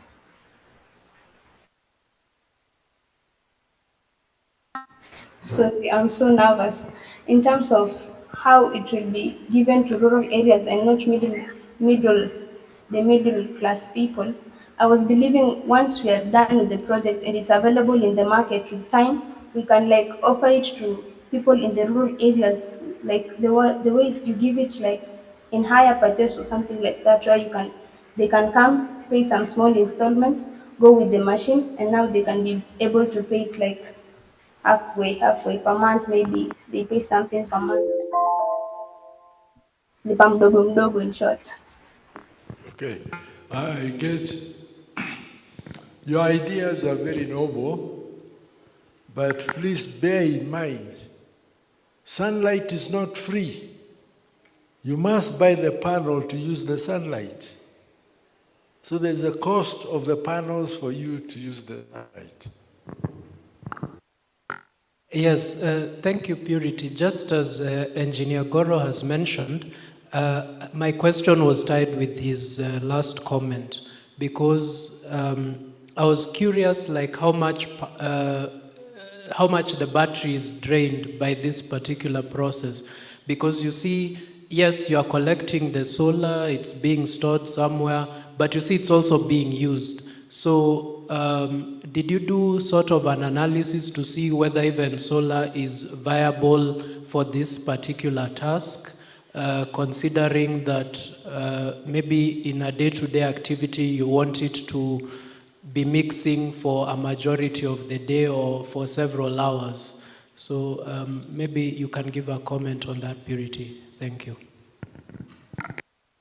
Okay, when the battery is charged, it will be used like at least 4 to 5 hours, because we were figuring out that maybe if we had a 48 volts, 200 mAh battery, it it will survive for, if there is no sunlight but the battery is full, it will survive for 3 to 4 hours. Okay, so that's assuming that when there is solar, the mixer should be independent of the battery. But you see, solar is also not consistent. So won't that affect even your mixing of the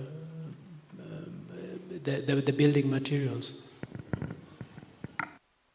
We believe that when we're charging the battery and we have the sunlight, we wouldn't depend mostly on the panels themselves, but the power that has both of them that have been stored. Okay, I think we can leave it at that. Thank you, Purity. As I agree with the engineer, it's a very noble idea, and we wish you all the best as you pursue it. Thank you. Thank you, Mr. Kinywa. Up next, Dennis Kiprop, also joining from online. Dennis? Has Dennis joined the Zoom meeting?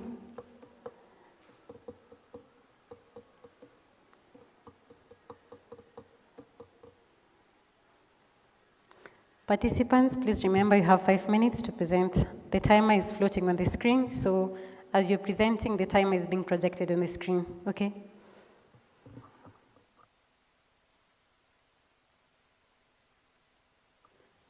Okay. Seems like Dennis Kiprop is not yet to join. So we're going to move to the participants. Dennis Kiprop, can you hear us?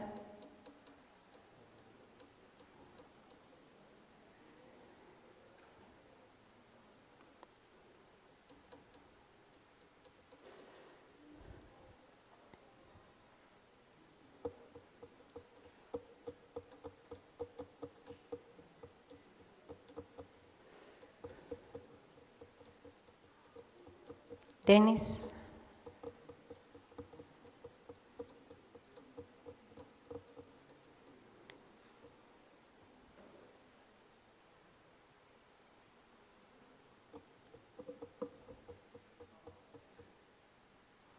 Students, as the last day of IESC 8.0, I hope you have collected as much as you can and also the experiences that you need.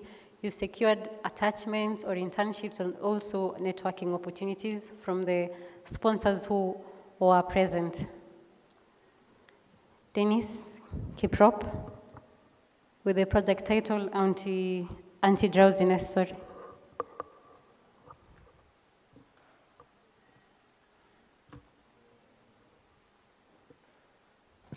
Perhaps we could move to the next person as Dennis sorts out his mic issues. Okay, thank you.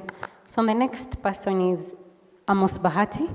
Amos Bahati, his project title is Automated Sukuma and Cabbage Chopping Machine. Welcome.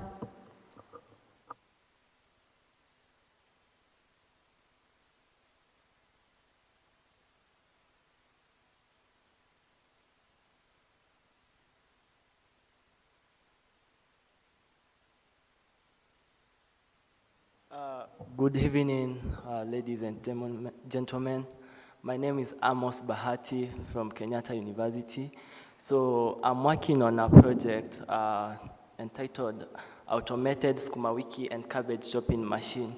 So the idea of working on this machine I came to work on this project after I learned how that 70% of diarrheal diseases are caused by lack of a proper cleaning in food preparation or processing.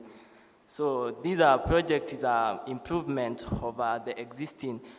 Sukuma Wiki and Cabbage Chopping Machine exist, but my project is an improvement of the existing ones.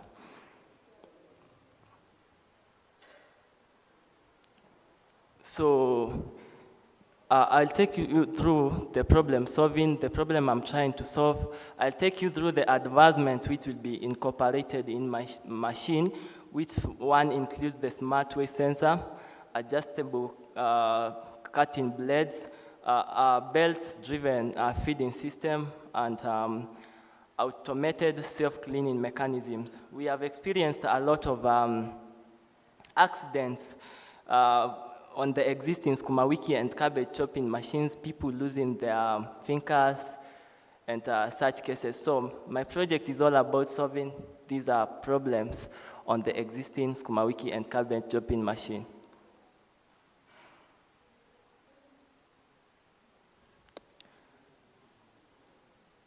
So the problem statement is manual chopping is time consuming, inconsistent cutting of sizes, hygiene concerns in the traditional method, risk of ant injuries due to manual chopping, and the need of affordable and efficient automated solution.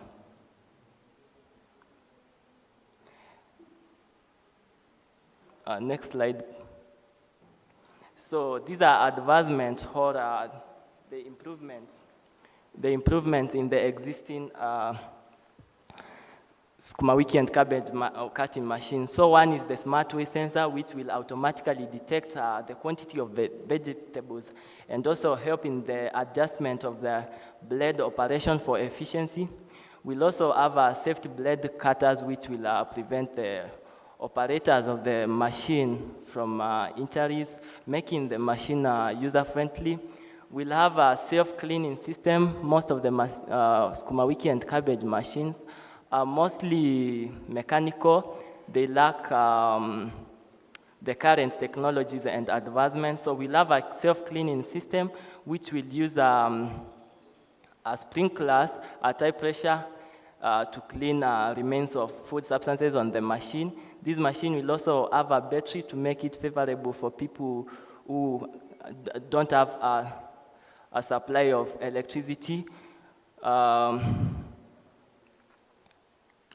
Then we'll also incorporate IoT in the machine, whereby someone will be able to remotely operate the machine. We'll also incorporate a solar for the people who are in rural areas, for them to be able to use the machine.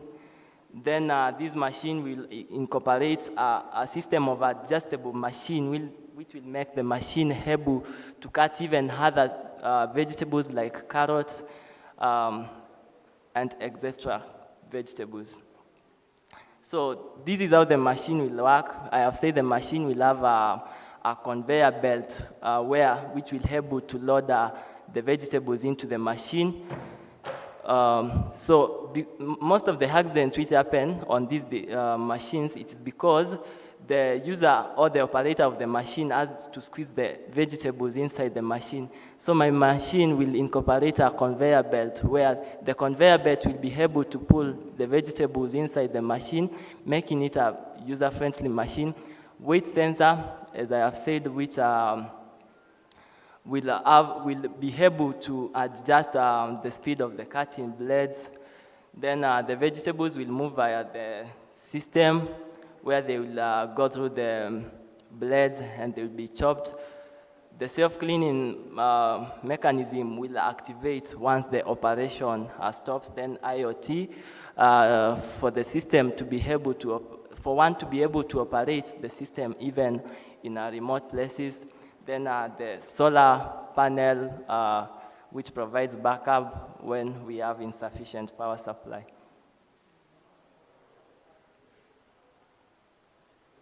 It's not working. Next slide, please.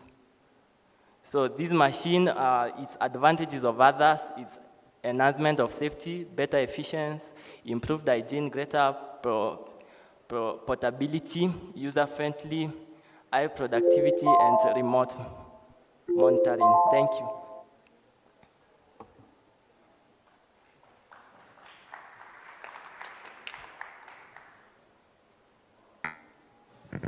Thank you for your presentation, Amos.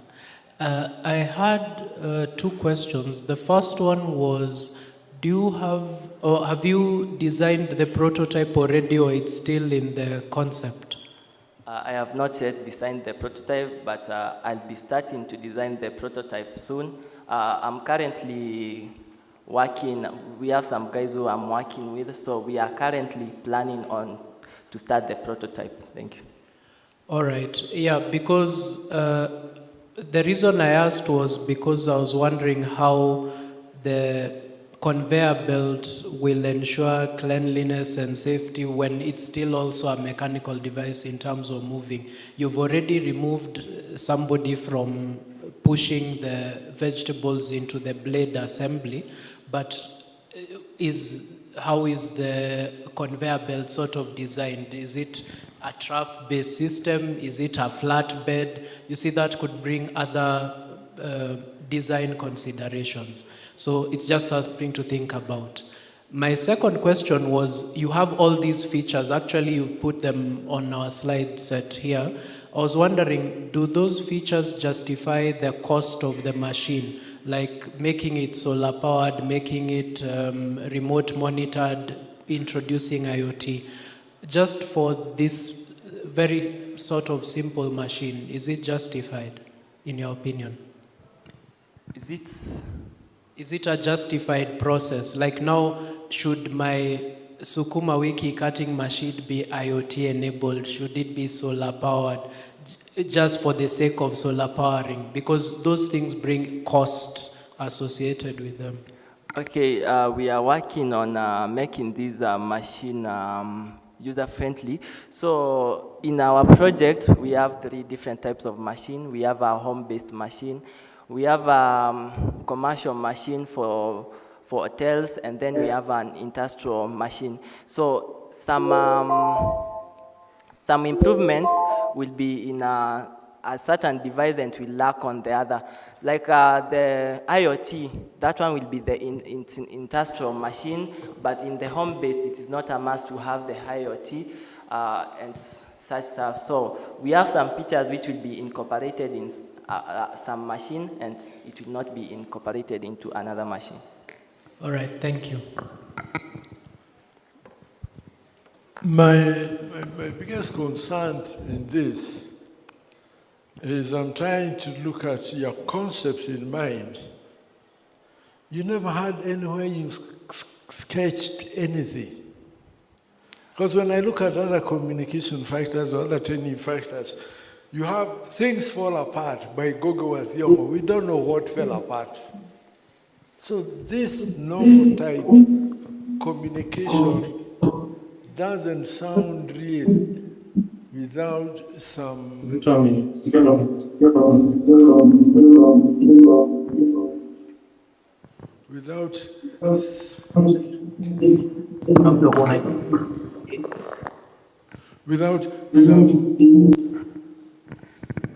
Without understanding, at least looking at the title of this conference, it is a bit scientific, and you can present a project without a sketch.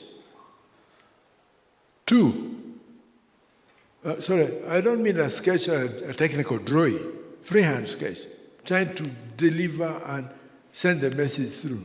Two, I go to the products and the users.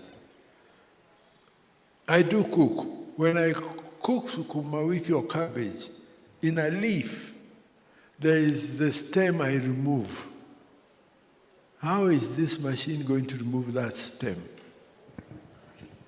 Okay, about the first thing, the drawing. We have been able to make some sketches about, but the sketches which we have made the sketches of the blades, the sketches of something like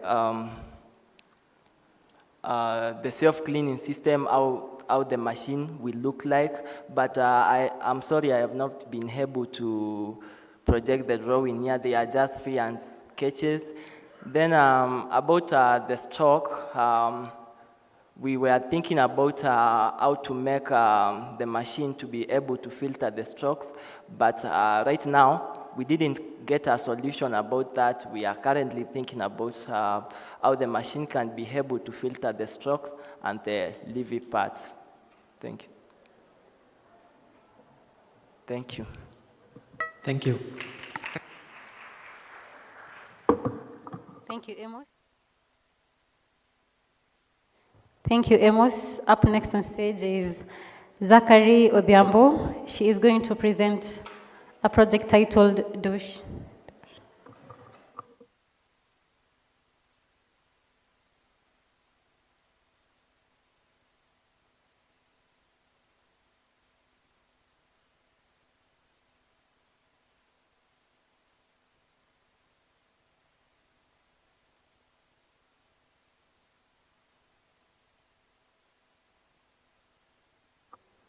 Good afternoon, everyone. Yes, so this is Team Daus. Ladies and gentlemen, I'd like to start with a hot tech, literally. So, yes. My name is Eleonora Matalanga, and my partner here is Zachary Odhiambo.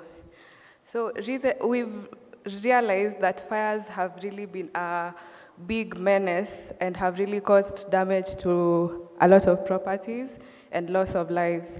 I believe we all remember the fires that happened at Gikomba and Toy Market recently, and currently the LA fires and the South Korea wildfires that are ongoing. So,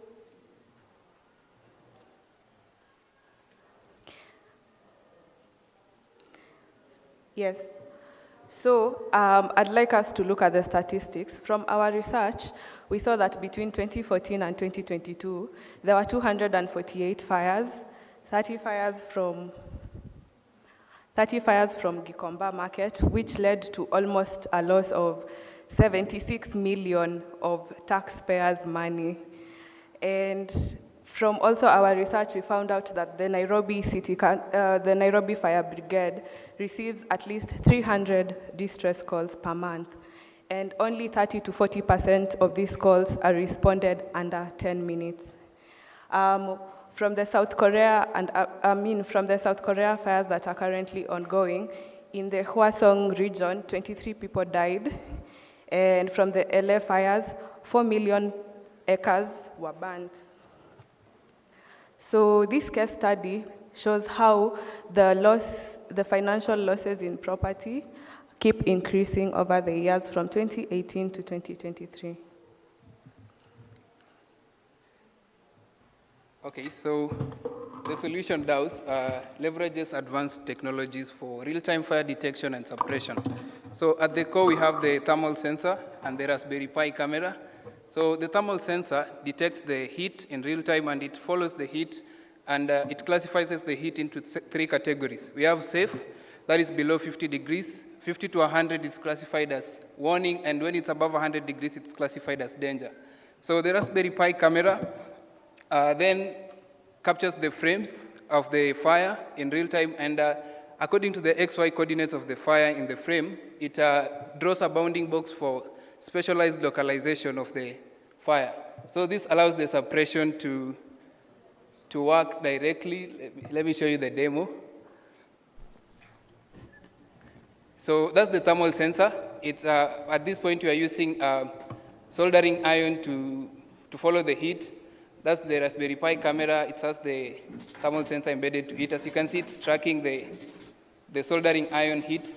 So it has the height adjustment, that white thing in the middle. So that's where the pump relays, the motorized pumps are for localized suppression of the fire.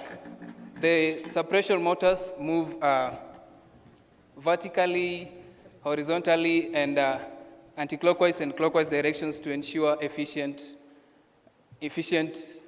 suppression. So that's the camera. It draws a bounding box. I don't know if it's clear enough. At the fire. So it's supposed to draw a bounding box. The fire suppression follows the fire as it's being extinguished until it's fully extinguished.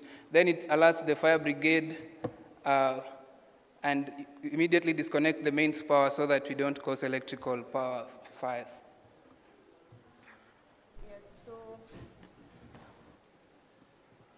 Our focus areas are basically industries and warehouses, e.g. malls, high-risk markets, residential and commercial areas, data centers, oil, gas stations, and smart cities.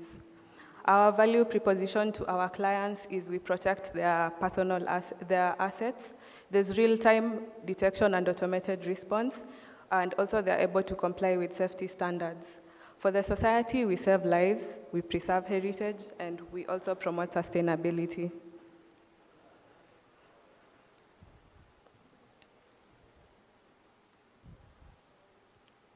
Oh, sorry, yeah. So we have realized that the automated or autonomous fire detection and suppression market is an untapped market. So we have realized that, and we are currently pursuing that. Our competitive advantage is that we combine both thermal and visual AI for real-time flame detection. We have a fully automated suppression system, so you can either decide to use gas, water, or carbon dioxide. It's cost-effective as compared to the Siemens Honeywell. It's also fixed and always on the system for instant suppression. Currently, we have not been able to classify the fires with the image detection, so that's something we are working on. We are making the money from product sales, that's one-time revenue for system installations, the ongoing maintenance services, and the trainings. And that's all. The call to action, I call investors to come in and help us build this project. Because the question is, the question is not, can we afford to implement this, but can we afford not to? So that's the team. My name is Zachary Odhiambo, and I'm the hardware design and programming expert. My name is Matalanga Eleonora, and I'm the ML developer.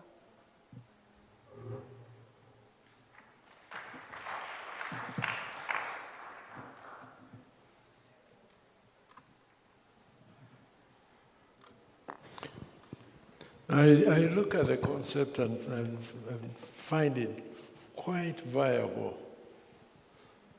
The only thing you need to look a bit deeper to is when this alarm is raised, who will respond to it? So, who will respond to it? Detecting that idea is good. And the person going to arise to it is what kind of solutions will they have, because it varies with the environmental and density and usage on the areas you've talked. That's all. I have a comment on that. So for our system, it not only detects but also suppresses the fire. So as we demonstrated previously, it's able to actually pinpoint the exact point or the location of the fire and release the suppressant. This is why we were talking about the horizontal and vertical movement. Yeah, so it does both detection and suppression of the fire. But fires are from all kinds of reasons. Some will need water, some will need other chemicals. That's what I'm looking at. All right, thanks guys for your presentation. Since you're two, you can share the load. I'll have a question on the hardware side and the ML side. So starting with the machine learning side, I was curious about the issue of the bounding box, because is that really the hottest point of the fire?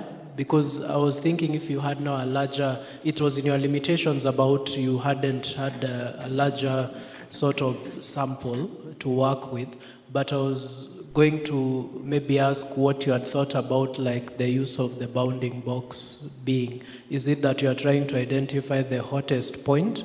Because depending on the room, if there are metals, they could be hotter than the actual flame. So any comments on that? Okay, so the bounding box with the camera, it's supposed to draw the bounding box at the area where the fire is starting. That's the hottest point. And it will start extinguishing the fire from that point. So as it progresses, the suppressant follows the bounding box as the bounding box goes by. So it's tracking the fire however it's going from the hottest point to make sure it doesn't spread very badly. Okay, all right, fair enough. The second part was now on sensor placement, because you talked about having both the thermal sensor and the camera. And some of these that require real time, one of the hardest things you have to figure out is where do I place the sensors so that I maximize. So how did you go about sensor placement for this assembly of yours? Or was it just at the top of the sort of your suppression system? Why isn't there maybe a camera at the bottom supporting the one at the top? Maybe where aren't the sensors distributed? So with the sensor placement, we are targeting to place it somewhere where it can access a wider field of view. So let's say, for example, we place it on top of this room and it's rotating around. The thermal sensor is detecting the heat everywhere around the room. And once it detects the heat, the whole suppression mechanism starts. So we are planning to place it somewhere where it can access a wider angle of view, and so that the suppressant can also be deployed very nicely from somewhere where it can access so many points. So let's say for a case, this room, we can place one up there, and it can access the whole room. Okay, I think we can leave it at that, though I'd leave with a comment that basically for these type of systems, you find that you need actually a distributed sort of setup, because you want to almost have a 3D view, and one sensor placement might not be enough to get you all the information you need to effectively fight the fire. But that's just a comment for future. Thank you. Thank you. Thank you.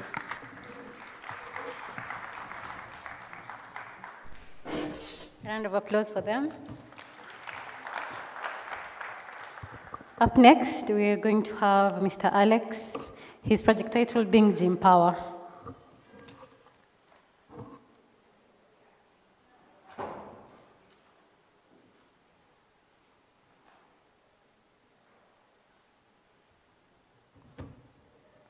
Yes, good afternoon, everyone. My name is Alex Muendo. I'm from Machakos University, fifth year mechanical and manufacturing engineering student, here to present a project on gym power. If we could have the slides on the screen, please. Thank you.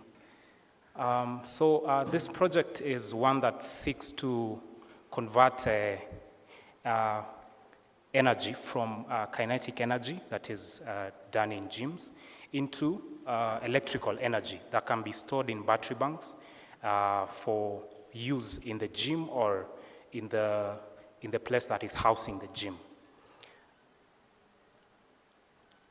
So that's the team.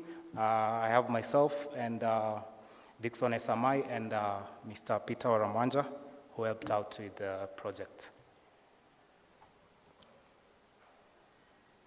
So the concept of using kinetic energy as a power source is not a new thing. It draws inspiration from the usage of simple bicycle torques to convert mechanical energy from cycling into electricity using dynamo generators. So the concept basically uses kinetic energy as the power source, which then converts or transforms mechanical energy into electrical energy, and then this power is stored in battery banks. So it solves the three problems. That is, we have a need for sustainability in all energy sources. There's also untapped potential in gyms, and also it curbs the cost of electricity in the gyms. So for a typical mid-size 50 to 70 people, members per day gym, with equipment like treadmills, stationary bikes, ellipticals, and also things like TVs and screens, water dispensers. So the daily power consumption is around 32.84 kilowatt hour. And using the current tariffs from the Kenya Power, this comes to 925 shillings a day and close to 20,000 a month, just for the electricity costs. So the solution is to, one, retrofit equipment and then convert energy from the gyms, store this power, and then this power can now be used in the gyms. So we incorporate working with other brands that are already doing this. Especially in the US, we have the Sports Art, where we can get the equipment from them, or also we can make, custom make, like I made one for this particular project, but unfortunately I do not have the prototype with me. So you find that you can save around 4.92 kilowatt hour per day, which might look small, but it's significant. And then if you couple this with a solar solution, then you achieve maximum energy recovery. So the target market is local gyms and also home-owned gyms. And this it has a unique value because it helps in significant cost savings, and also it has environmental benefits.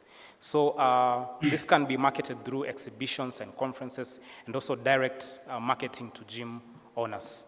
So how do we actually make money from this? For one, it's retrofitting services. So converting the existing equipment in gyms into power generating equipment. Number two is integrating custom equipments that are already made, like I mentioned, from Sports Art company. And also we offer support services for the already installed equipment. Yeah. So this is the competitive landscape where we could have traditional manufacturers deciding to go this way. We also have DIY retrofit kits, designers deciding to offer this service. So our advantage is that we focus on cost-effective sustainability. That is working with both the existing and also trying to design the equipment for ourselves. So this is just a graph showing how much power that can be produced, where treadmills can produce the most, followed by rowing machines, ellipticals, spin bikes, and weight machines as well. Sorry about that. So we have three levels of implementation. So we have the budget option, where we can have the treadmills incorporated. We use LED lighting instead of the usual lighting that is used. We improve ventilation, and these are low initial investment. So for the mid-level investment, we could incorporate power generating bikes and ellipticals, which are connected to battery storage systems. And then for the premium setup, we could combine both solar and the kinetic equipment to get a maximum benefit. So for the benefits, we look at it reduces electricity cost, for one. It also has an eco-friendly branding advantage, encourages more workout participation. And for the challenges, it's costly to start and requires consistent workout hours, and also needs proper maintenance. Thank you, that is my presentation. But for future improvements, we are looking at using IoT solutions to maintain and monitor and control the device so that users can even receive feedback on their contribution after a workout. Thank you.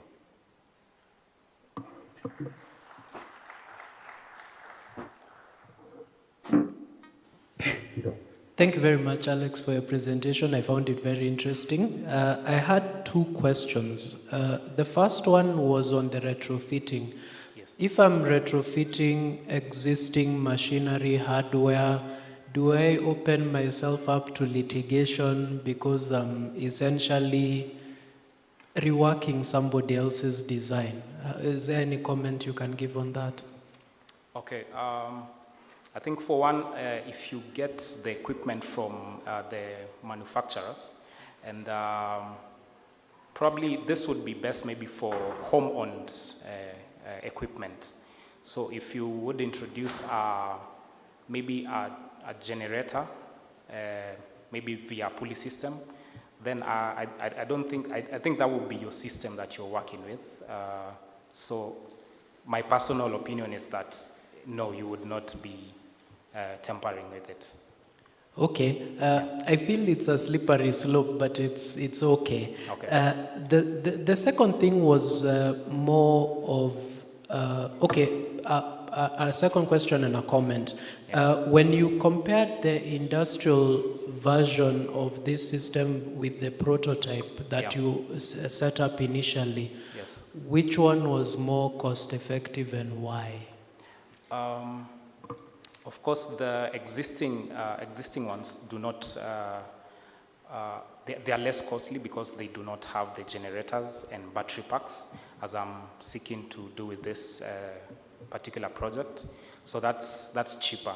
But then I'm looking at the untapped potential with the existing infrastructure that's there in our fitness workout systems. Okay. Yeah. The last one was just a comment that I thought about people working out at the gym, and I thought if they are contributing to you saving electricity costs, possibly you could tap that into even their I saw subscription, but I was curious, was that for the owner or for the user of the gym? Because I thought that you could reward people for sort of doing the workout by maybe lowering their gym subscriptions and or offering a token kind of system that again adds value to your system. Yeah, that sounds like a good plan. Thank you for that. All right, thanks. Okay. Mine is a simple question in that the concept is good, but is it really viable unless you have a gym for a society? Not a gym for two houses. Okay. The effect is very different. Yeah. Because look at a big house with kids between the age of 12 and 18, and there are 3, and the mother and the father. What generation of power do you have there that will benefit the house? That's not my only concern. But for a commercial society, you have a gym center, it's considerable. Okay, thank you. Sorry, Was that a question, Mr.? Okay, okay, thank you for that. Any more questions, maybe? Okay, thank you.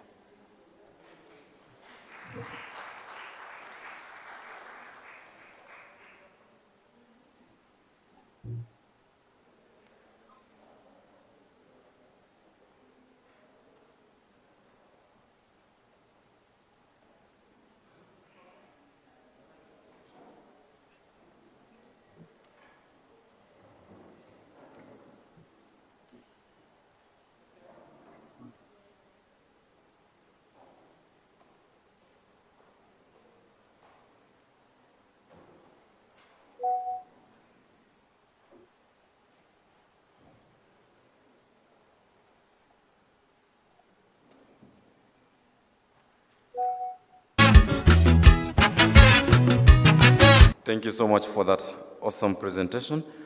I'm waiting to get confirmation that Dennis Kiprop of Anti-Drowsiness is now ready to present. He'll be doing it virtually. Is he ready? Yes, I'm ready. Give me a thumbs up Can you if hear he's me? ready to go. Am I audible? Dennis, can you hear us? Yeah, I can hear you very well. Awesome. Your 5 minutes starts now. Thank you. Let me share my screen.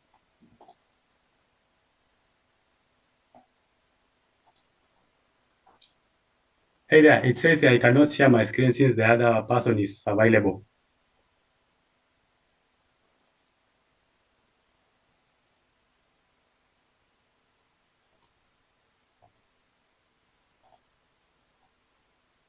Hey, Engineer Alex Kinywa Washira.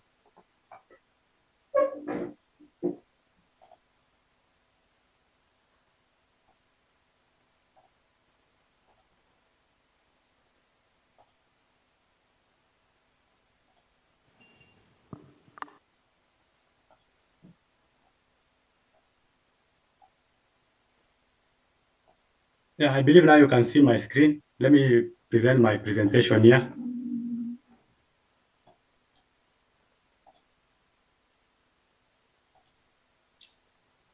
I hope you can see my presentation over here. Yes, So we can see it, Dennis. I'm Dennis Kiprop, from a student from Mary University, Electrical and Electronics Engineering. My project is Smart Anti-Drowsiness System that will monitor the drivers. As you are all aware, the issue of drivers falling asleep during their driving course has been high alert in the issue in the country, which has caused a spark or a rise in accidents. So my project here is to monitor and see a way how we can reduce the risk of accidents caused by sleeping of the drivers.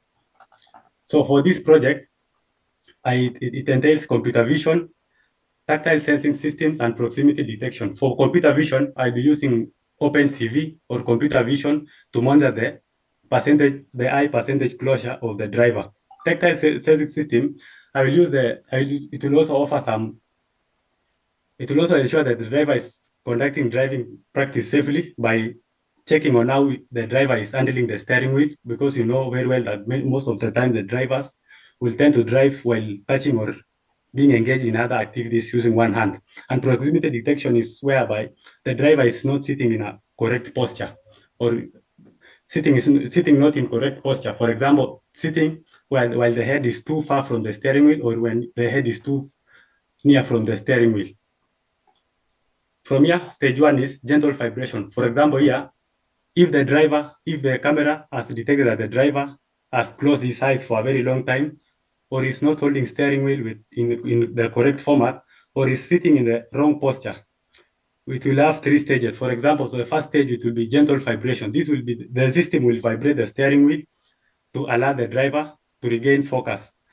Stage 2 will be buzzer and vibration. For the buzzer will subject the driver under some sound of high frequency that will bring him back to focus or bring him back to the stage.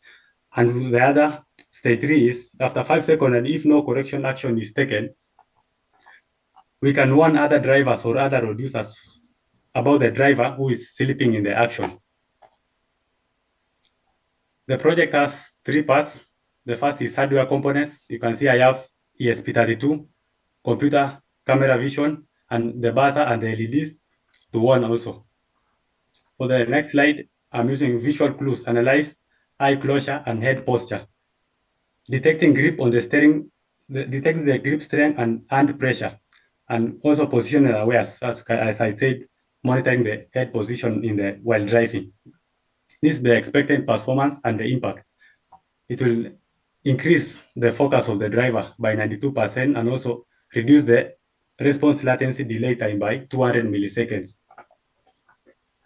Versatile application across industries. This project is useful for long distance drivers, for example, a company that offers long distance driving, for example, use of bus, easy coach, and all those, and also the long distance drivers or truck drivers to monitor them and to make sure that their goods are in safe hands while they are being transported.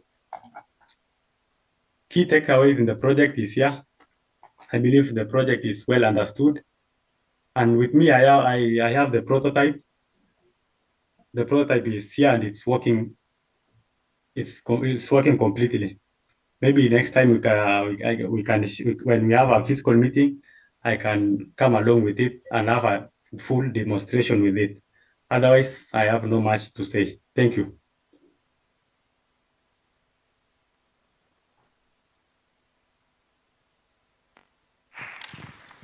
All right. Thank you very much, Dennis, for your presentation.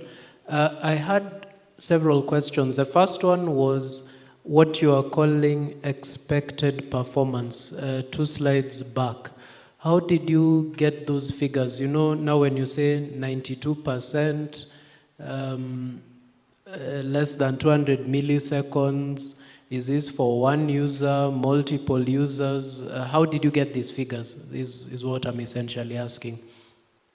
Yeah, for these figures, I didn't just paste them. I got the figures from the truck company, sorry, the bus company. I did research on Kendra and also Easy Coach Transportation Company. And these figures I got from their website and also from the Road Authority of Kenya. So I did a rough summary and brought these figures. As you can see, this against NHTSA standards. Yeah. So, like response latency, that's a figure that we should aim for. It's not a figure that's a response to your system being used. Is that what you're saying? This is to allow the driver, because you know when the driver is now engaging in, or is the way that the vehicle is now going to accident and the driver is asleep, there's a tendency that the driver will oversleep or not being alert, causing accident. But this less by 200 milliseconds means that the driver will be actively alerted if anything goes south, so that he can bring the situation under control. Yeah, so we just want to also decrease that response time for the driver, so that it can be efficient in driving to prevent any further accident. Yeah. Okay. I'm still not getting it, but I think we can move on, because the second question I had was in the methods you are using to sort of alert the driver. You talked of tactile sensing, proximity detection. Now, I was curious whether those are markers that indicate drowsiness. Because if I'm holding my steering wheel at 2:45 and somebody else holds it at 1:50, does your system know that both of us just learnt driving differently and how we hold the steering wheel is different, so that we can manage? The visual cues are fine, but I was curious about like where I sit and how I hold the steering wheel. Are those markers we should use for this system? Thank you. These markers, what you are saying, is the steering wheel grip edge and also the head posture is just an extra to ensure that safety is guaranteed by maximum. It's just other figures, sorry, for addition to offer safe driving practices. All right, thank you. Welcome. Mine is to look at further research on this, because I'm seeing you're looking at the feelings of where the arms are or what you see on the eyes. But don't you think you can have something like a rubber band you can tie on his wrist, and it will give you more data about what is happening to the driver, or a wristband on his leg. And that data will be more accurate than what you have. Then when you get your data, what is the quickest response to this drowsy person? This drowsy person might be mentally asleep but physically awake, or might be worn out of intoxication of drinks and things like this. You know, go further into it, and let's see how we can arouse when you got your proper data and how to analyze it. Mine is push you a bit more. So to explain that, first of all, there is no way you can confuse the camera or you can confuse the AI by wearing fake eyelids so that you can pretend you are fully awake, but yet you are sleeping. So for my data, using OpenCV Python programming for OpenCV, I tried using faking the idea of being on, but physically you are sleeping. But so the process cannot allow. It will just detect you are sleeping, because it also detects. We all know that when for a normal person there is that blinking rate of an eye. So when you wear fake eyes, you cannot blink. So it will detect and also know that there is something. Someone is doing something cookie or shady behind the scene. Also, for drowsiness system, if the driver is falling asleep, there is no way he can be mentally awake and physically asleep. When the driver is falling asleep, always you can find the head posture will fall back or it will fall in the front. That's what we are detecting by using proximity sensors. And immediate response for the driver is subjecting driver under some vibration and also under some tones of various frequencies to keep him alert. And if the system or if this issue continues, the system will alert other drivers by raising some hazard lights. Yeah. To initiate the other driver that the driver of this vehicle is probably fatigued and may end up in accident. So another protective measures can be taken. I believe by that I have provided a suitable answer. But the project is under upgrade. We are just upgrading it. This is just a primary level. God willing, soon we'll have something good to present or rather to apply in real life situation. Yeah. Thank you for that. Welcome.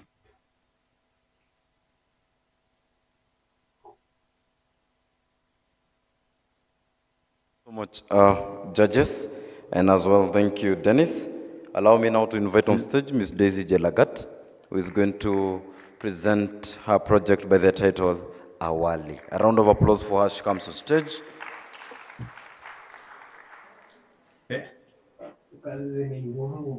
Hasa ameniuliza maswali bwana.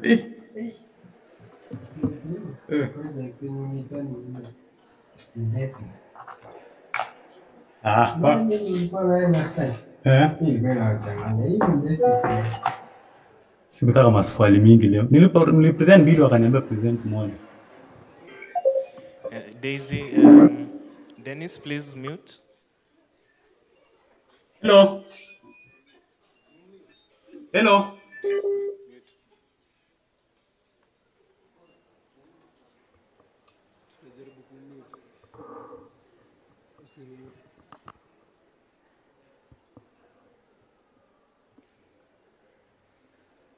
Could you please upload Daisy Jelagat to warm her heart? Apologies for that. Apologies for that. So good evening, everyone. My name is Daisy Jelagat. I am a fourth-year engineering student in the Department of Geospatial and Space Technology, and my project is called Awali, which is a crop monitoring and disease detection platform. So, next slide.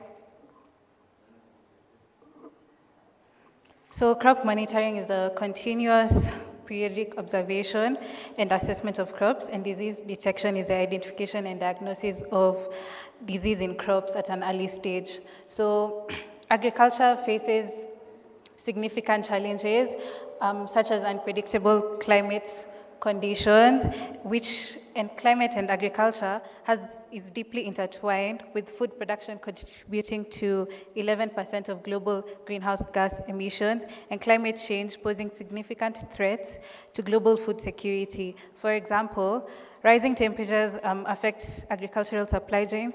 Increased heat has been proved to reduce yields of staple crops like corn and wheat by up to 50%. Apart from climate conditions, there's also pest infestation, as well as insufficient resource use. So traditional farming methods rely on manual inspections of diseases in crops, which are time-consuming and labor-intensive and prone to inaccuracies. So Awali is an AI-powered robotic system that integrates computer vision, machine learning, and IoT sensors to autonomously monitor crop health and detect diseases early and provide real-time actionable insights. So this system enhances productivity and reduces the cost and promotes sustainable farming practices.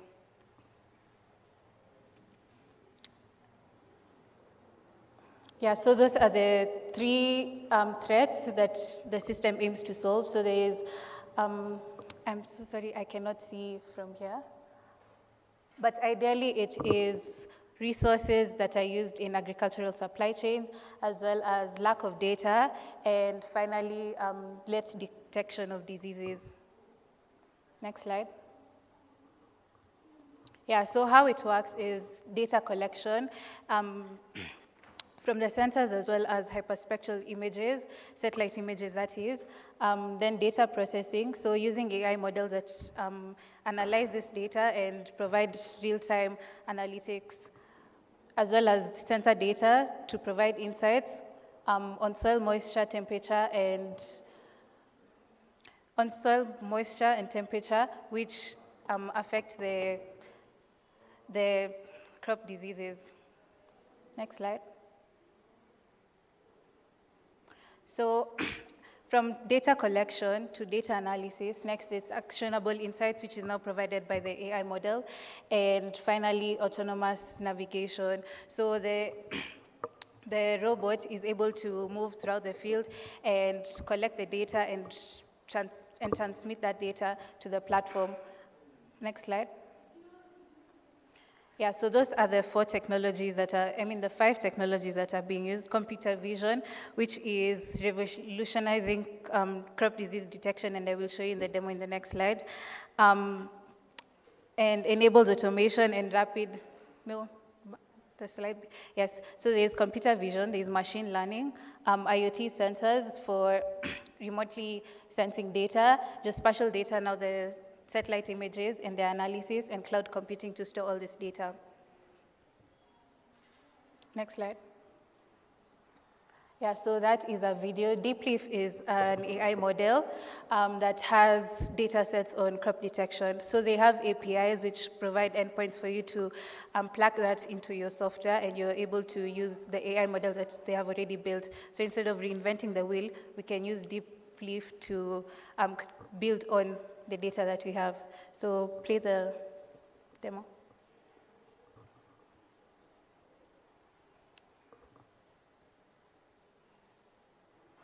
Yes, so by there you can upload a sample image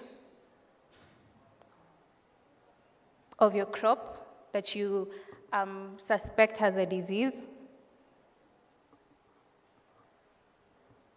And then the image is processed, and then there you get your results.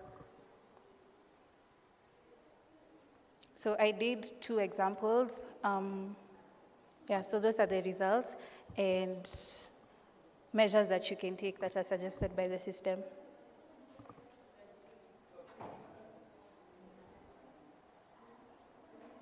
I think you can go to the next slide, because the second one is just another example.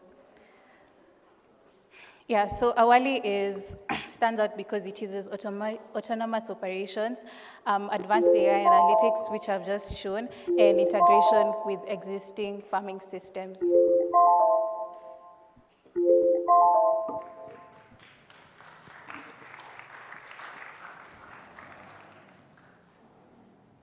The concept is of interest.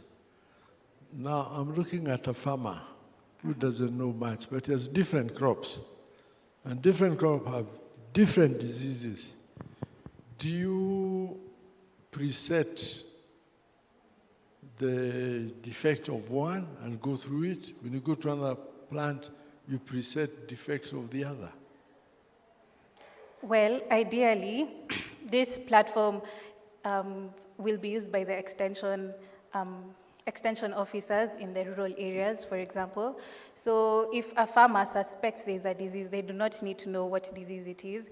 Just take a picture, upload it on the platform. Then from the recommendations that is made, the extension officer is able to know what exactly to prescribe for the crop disease that has been detected.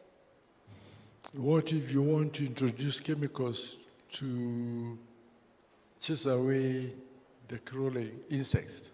Pardon? The insects that come to spoil maybe the cabbage. Mm-hmm. What are you looking for? Are you looking for the insect or the disease? The disease. So the insect will survive? Well, the disease, let me say, the disease is evidence of the insect. So if the disease is present, you definitely know there's a present. And that's why this system, combined with the services by the extension officers, the system detects the disease, and then the officer is able to prescribe what can be used now to prevent the insects from spreading to the farm after the prescriptions from the system concerning the disease. So what if the insect is the enemy you are trying to get out? That is for the extension officers too, because this system just prescribes and identifies. Okay. Thank you, Daisy, for your presentation. Maybe just to tie in with what Engineer Goro was asking, is there are diseases and there are insects that can cause diseases, but then there are also insects that can't cause diseases, and there are also pests that are not disease sort of giving. I was imagining like you're in a farm and then you have a mammalian or an avian pest, think crows, monkeys, that might interact with your plants. This system would not be able to detect that? No, it is for diseases on the crops. It's only for diseases? Yes. Okay, all right. So the second question was, again, I think Engineer Goro mentioned, like, there are certain diseases that might be unique to East Africa. You see, like now, we're using a global AI model, but some of maybe the diseases that might matter most to our farmers might be regional, local diseases. So how would you propose your system adapts to that? Well, actually, this data is trained on African data. So DeepLeaf is developed by AI engineers in Morocco. So all their data is for the African context, so I don't think that will be an issue. But if it is, like I've said, it is complementary to the services that are already provided by extension officers. So this is just to cut down your time and to pinpoint where the issue could be. Okay. And then the last question was on the robotics part of your system, because you've talked at length about the extension officers, but now what is the trade-off for having now this AI robot go through my farm, maybe spend 3 days going through the very big farm I have, and at the end of the day, it still is subservient to information that an extension officer who maybe would have done a simple survey might see after a day or two, and then I'm now looking at 2 days lost in farming. How would you then support your AI system over the manual work done by the extension officer? Okay, so from There's also the case where your farm might not have any diseases. So that would have saved the extension officer and you time and money in the case that there's no disease on your farm. So there's that. One, why this system is more preferred. And then secondly, the reality in Kenya is that there are not enough extension officers to cover Kenya completely. So if you're able to do this first, then confirm that there are diseases on your farm, then you can now call the extension officers, and that is the value addition of this system. Thank you very much, Jidezi. I think she deserves a hefty round of applause. Now, finally, ladies and gentlemen, judges, allow me to invite on stage Ms. Vivian Wairimu, who is going to present to us her project title by the title Enhancing Regenerative Braking Using IPM, and another term following after that, which as an economist, I may not decipher. Ladies and gentlemen, a round of applause for Vivian Wairimu as she comes on stage.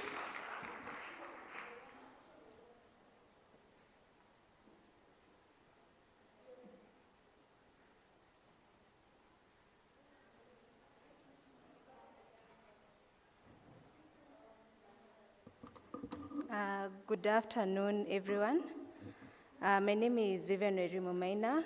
I'm a final year student of Egerton University.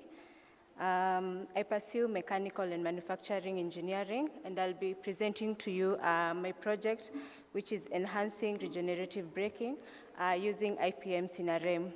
We all have heard about electric vehicles, right? Electric vehicles are the substitute of internal combustion engine vehicles. This is because they have zero gas emissions. However,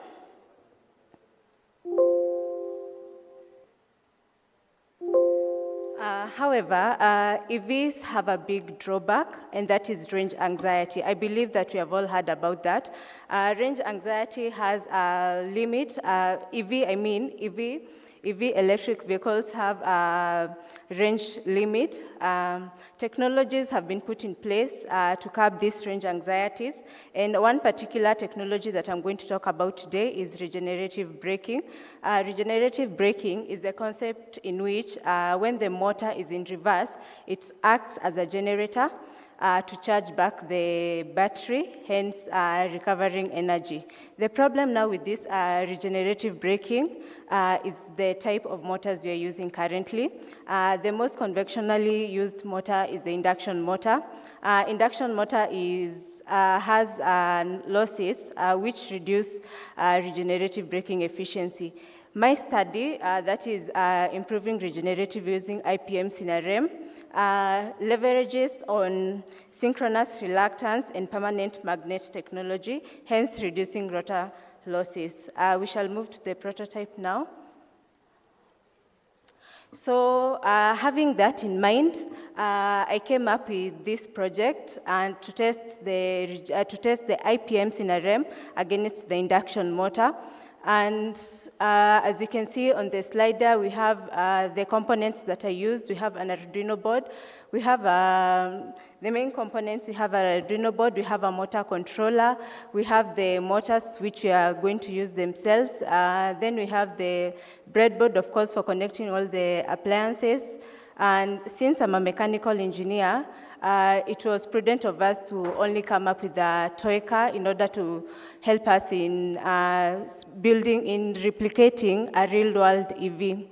So the test that we did, what makes this project unique is that we used real-world application variables. That is, in this project, we varied the mass, we varied the speed, and we varied the brake intensities. And here is what we discovered as it is projected there. Braking intensity, the higher the braking intensity, the higher the energy recovered. When we look at the speed and regenerative braking efficiency, the highest energy recovery was when the speed were between 20 and 40 kilometers per hour. And then for the mass, the higher the energy recovery, though it plateaued at some point. So I want to make it clear because I've seen it is not in my presentation though. These values which you obtain after testing the regenerative braking efficiency were higher as compared to the induction motors that have been used in the EV industry. And hence, that's why I'm championing for the use of IPMs in RM. What makes us different? This project is cost-effective, scalable, and it is very adaptable even in the East African market. The business and impact potential, this is a call to the local manufacturing companies here in Kenya, in East Africa, and at large, because using these IPMs in RM, it is increasing more efficiency, it is increasing efficiency, hence leading to less energy wastage and a longer range. Being that this is my final year project, I'm currently working on it, there's only so much I can do, and that's why I have a plan in place, if I may call so. So right now, I am to present at the end of April back to school, but after that, I'm planning on, and also calling for collaborations, if we have industry experts in the room right now. This is a project that is very, very viable, very, very feasible to collaborate and help us in making further research and everything. So call to action, I'm calling on to us to help us to join me in leveraging on this regenerative braking efficiency, as I believe it is a future for EV technology. Thank you.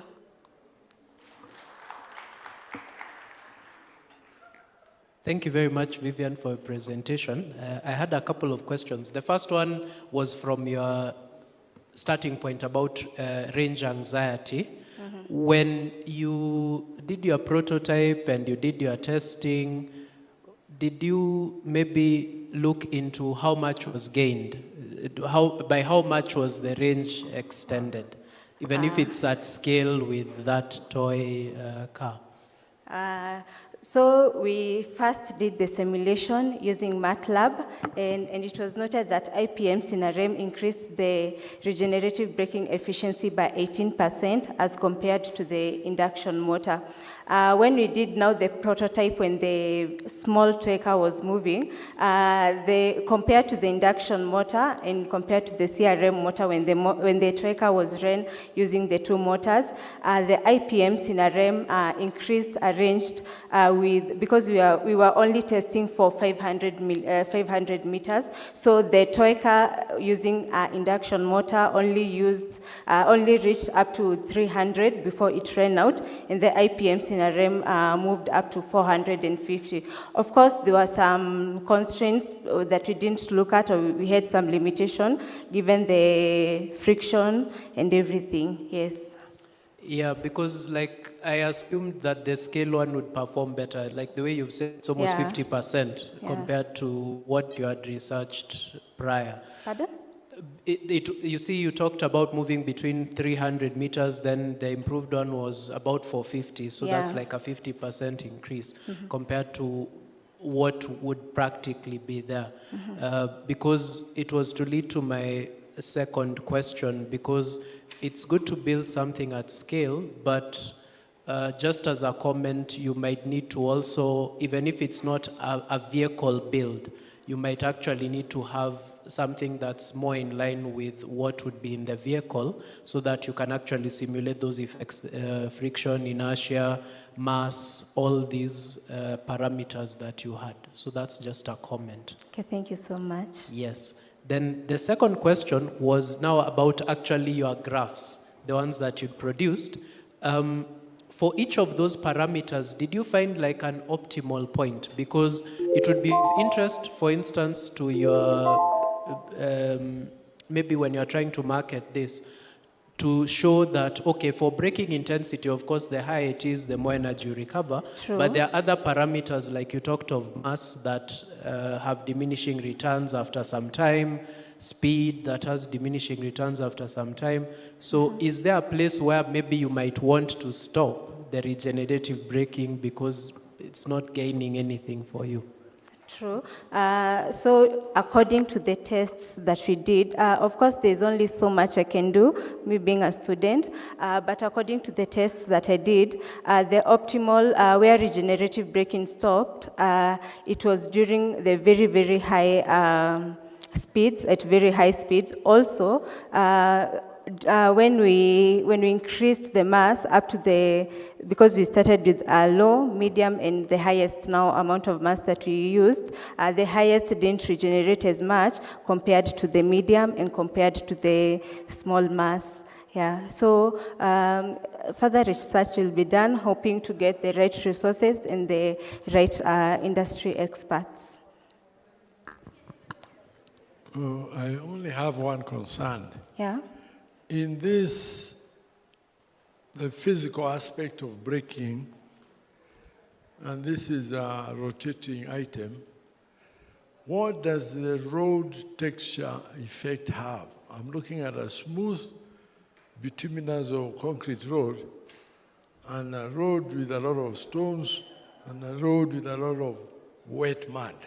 Mm-hmm. Thank you very much. And that was actually in our recommendation.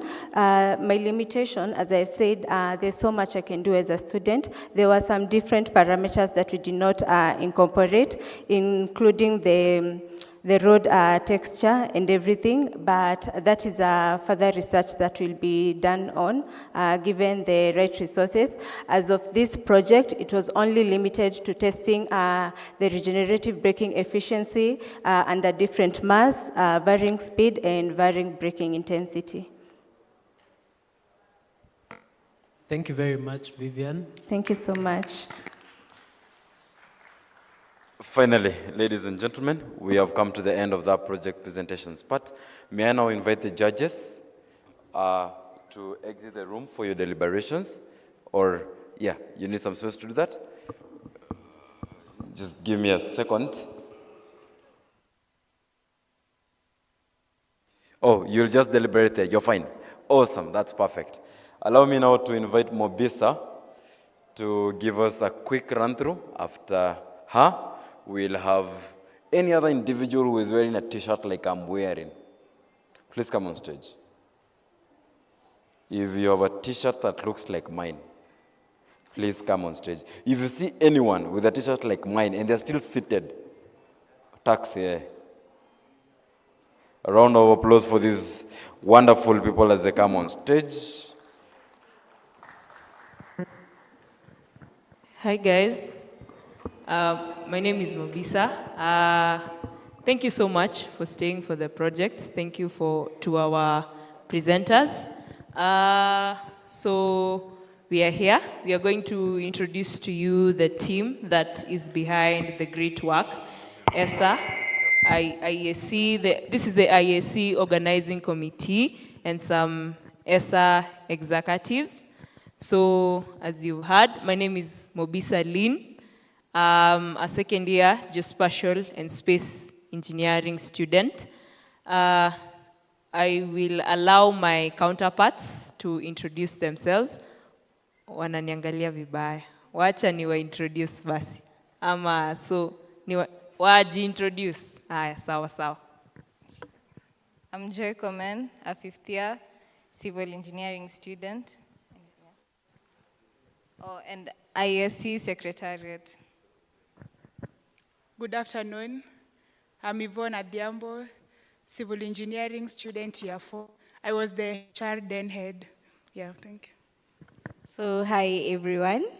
My name is Glory Wanja. I am the project then head. Yeah, whatever you have seen being displayed right now is the wonderful works of me, and I cannot take the credit alone. I worked with my great then, Kinabami, Robert. Thank you so much. Yeah, so that was us. Hi everyone. Thank you for coming and for staying this long till the second day.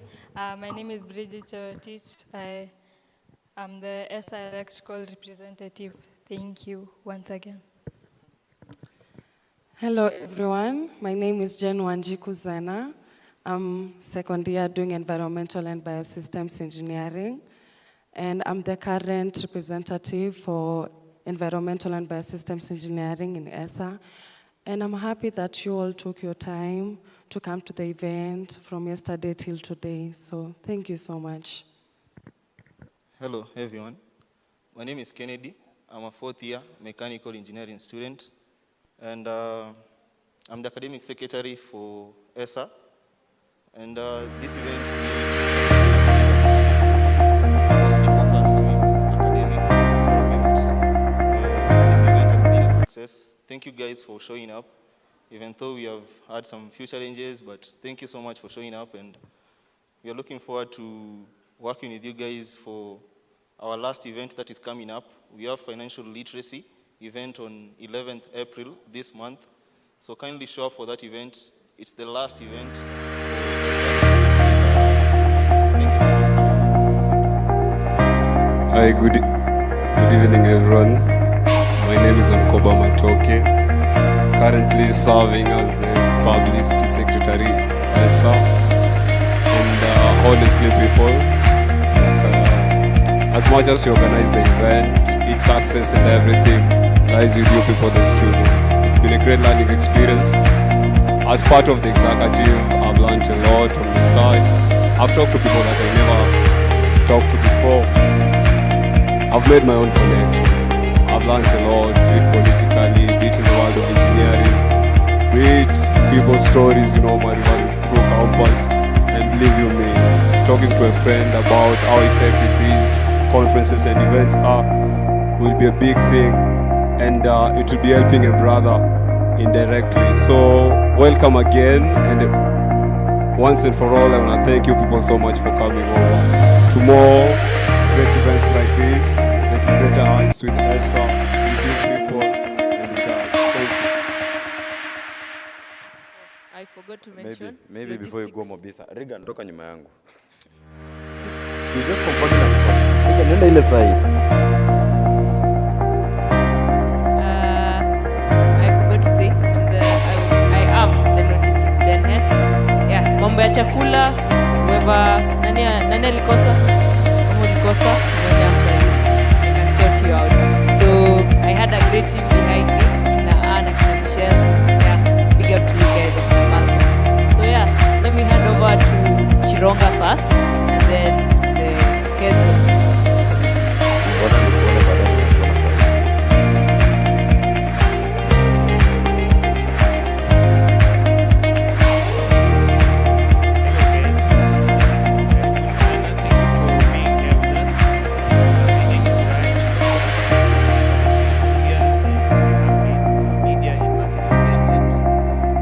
So grateful for your presence here, grateful for the opportunity, for the things you've done, and I hope you've learned something in all that you've done. Awesome, finally.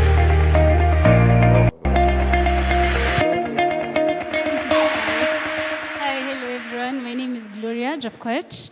I'm a fifth year civil engineering student. Excited that all of you got a chance to attend and got a chance to see what you've been working on for the last, how many months? 6 months. So thank you so much for attending. This success of the event is also up to you. So asante sana. Yeah, and I also want to thank my team, because this is a really good team. We have made everything possible, so asante sana. Finally, do it. Hi guys, it's nice to thank you for your help. I want to thank you for making time, and I hope you learn from this conference. We have several companies who are offering internship if you are keen in the boots. I hope you manage to get yourself attachments and internships. And what this e-com are very interested in it. They'll be in touch with us, and so if you are interested in networking, mostly mainly internet, those who are doing electrical, there's a lot of opportunities out there. So I would like to hand over the program now to, by the way, I'm Regan Duby, the IESC chair, and I want to thank my team for helping me making this event successful. And now I want to hand over to our able MC, Kijana Mfupi, Michelle. I told him when I was being born, he was still an idea.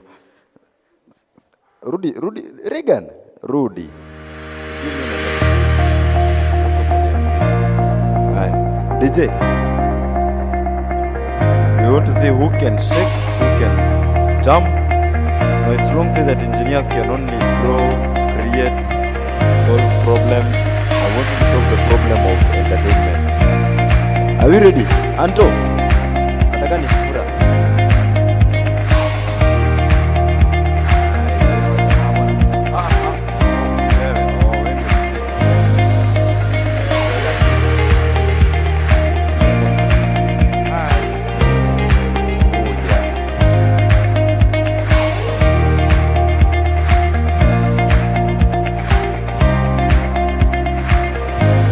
Umeangukia.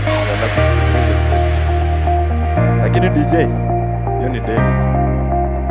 Alright, judges Dr. Goro and Mr. Ricky, you may come on stage, give a brief summary of the presentations and how you saw them.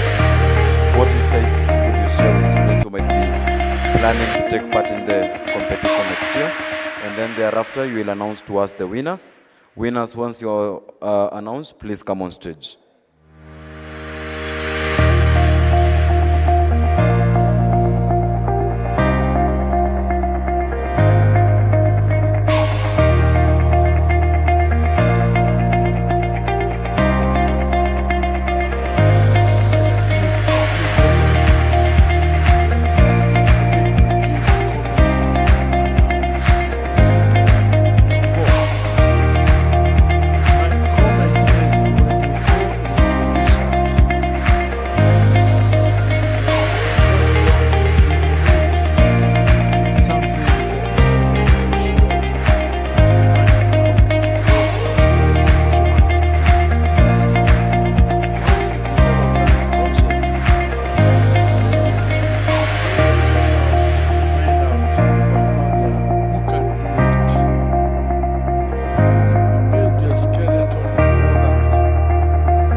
Engineering, medicine, whatever, you will never ever succeed if you are working with 3 or less people.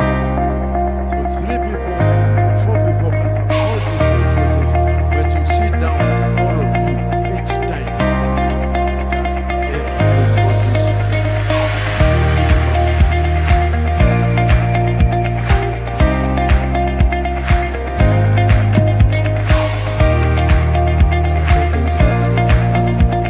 On my part, it's just to congratulate each and every one of the student participants who presented something. You are all very engaging, very unique. For me, the only comments I can really give that Goro has not mentioned is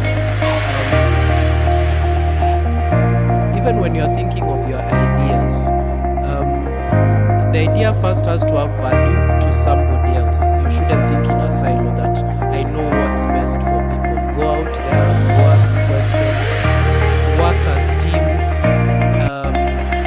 For those who participated today, I'd encourage you to even just have a short meet by yourselves just to share your ideas.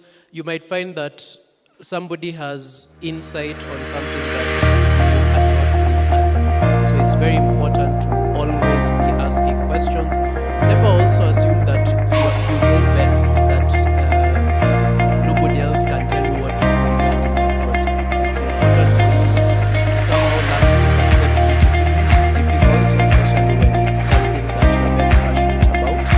But it's very important that you see it as positive criticism. So for all the presentations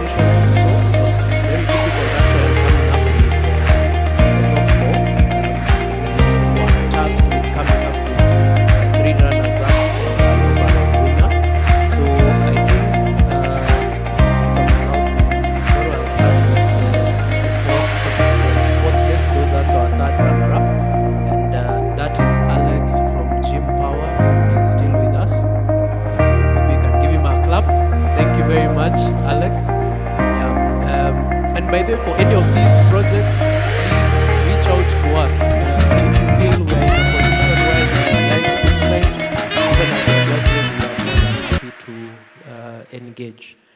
Our second runner-up and third place is Vivian. So, Vivian, congratulations. We move to our first runner-up, that's second place, and that is Grace Gary with NOAI. I believe she was online with us. So we congratulate her, even though she's in absentia. And the overall winners are the DAO's team. So congratulations. Congratulations. So that notwithstanding, all these other projects, it was very close.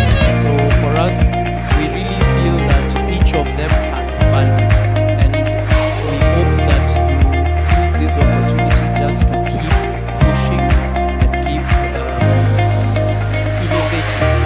And as we said, we are there for you, and please reach out to all your networks to ensure that this is not just the last time you are sort of presenting these ideas. So with that, I hand it back to you. Thank you so much. Judges, before you leave, may I invite on stage Vivian Wairimu to receive her award for the second runners-up position. May I note to you, gentlemen, you are researchers and academics here. She is a visitor, and she's been very faithful to ESA. May I have her award brought on stage? The award for the, please take center stage. Do you have our photographer on standby? Photographer.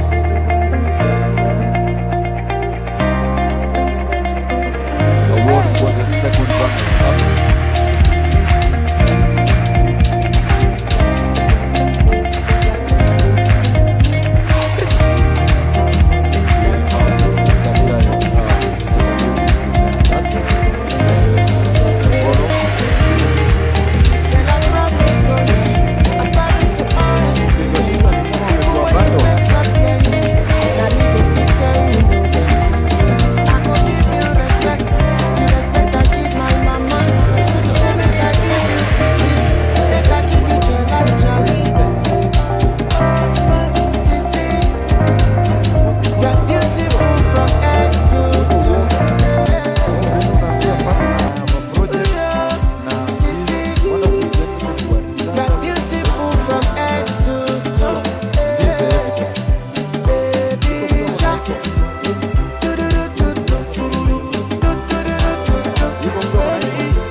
Who will receive the award for the first position, the best presentation at the International Engineering Students Conference IESC 8.0 Awards.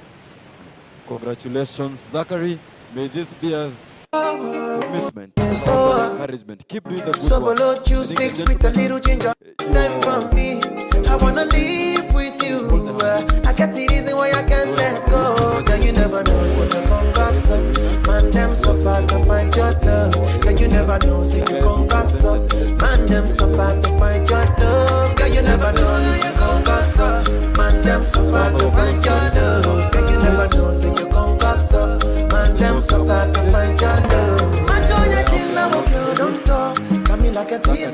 long jaw. But you know say, all of my niggas them ball.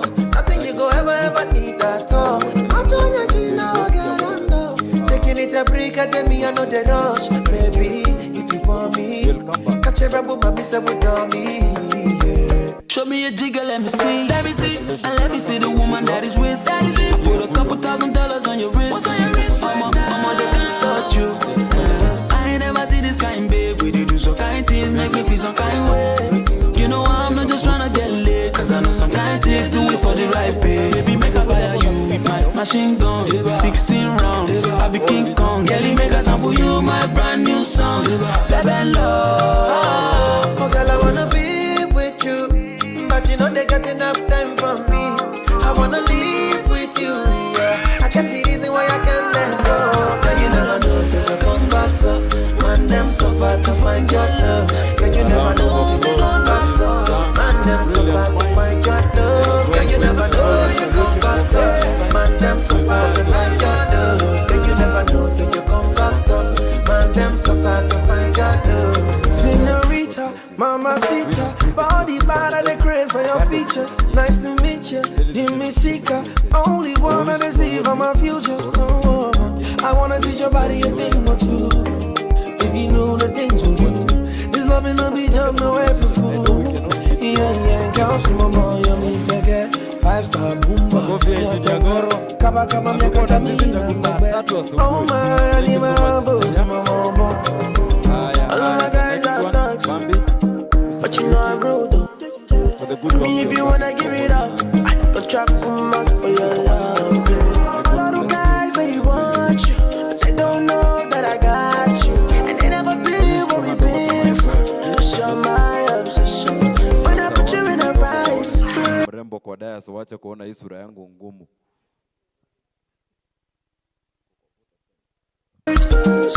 Shawty come right. Good evening. Up next, we're going to have vote of thanks from the chair of IESC, Mr. Regan Duby, to come and summarize and also give vote of thanks to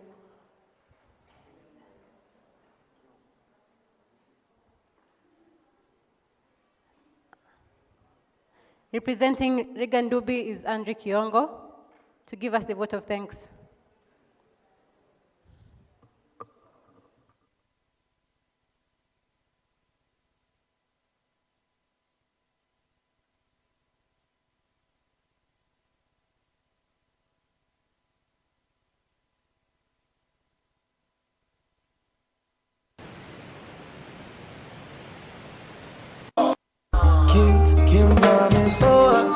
Sugar sweet, but your love is sweeter. This conference from also secured attachment, internship opportunities, and also oh girl, I wanna be with you, but you know they got enough time for me. I wanna live with you. I can't see reason why I can't let go. Girl, you were present. For never know, say you come pass up. Man, them so far to find your love. Girl, you never know, say you come pass up. Man, them so far to find your love. Girl, you never know, you come pass up. Man, them so far to find your love. Girl, you never know, say you come pass up. Man, them so far to find your love. I join your chin now, girl, don't talk. Got me like a thief in the night, long jaw. But you know, say all of my niggas them ball. Nothing you go ever need at all. I join your chin now, girl. It's a break at me, I know the rush. Baby, if you want me, catch a rebel, my miss with me. Show me a jigger, let me see. And let me see the woman that is with. Put a couple $1,000 on your wrist. What's on your wrist? Mama, they can't touch you. I ain't never see this kind, babe. We do some kind things, make me feel some kind way. You know I'm not just tryna get laid, cause I know some kind chicks do it for the right pay. Baby, make a fire you with my machine gun. 16 rounds, I be King Kong. Girlie, make a sample you my brand new song. Baby, love. Oh girl, I wanna be with you, but you know they got enough time for me. I wanna live with you, yeah. I can't see reason why I can't let go. Girl, you never know, say I come pass up. Man, them so far to find your love. Girl, you never know, say you come pass up. Man, them so far to find your love. Girl, you never know, you come pass up. Man, them so far to find your love. Girl, you never know, say you come pass up. Man, them so far to find your love. Mamacita, body bad and the craze for your features. Nice to meet you, Jimmy Sika. Only wanna deceive on my future. Oh, I wanna teach your body a thing or two. If you know the things we do, this love ain't no be joke, no April Fool. Yeah, yeah, girl, some more, you me second. 5-star boomba, nyata kaba kaba miaka. And we have a dancing competition. When you can see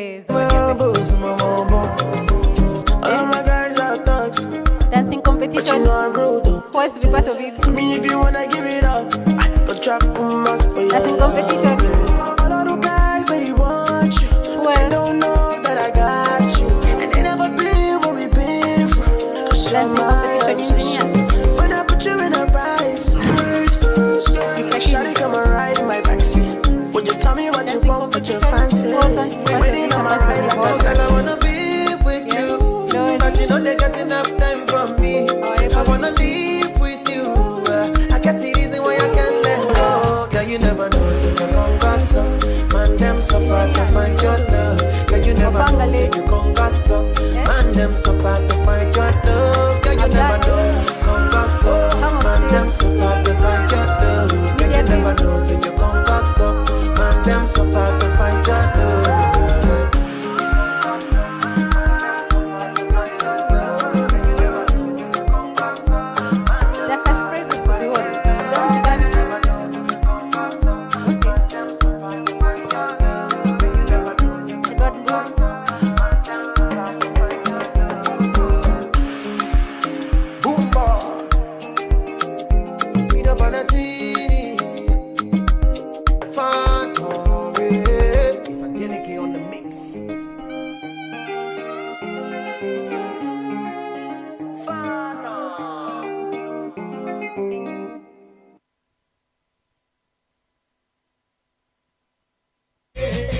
I want you, go therera, kawange dhaka.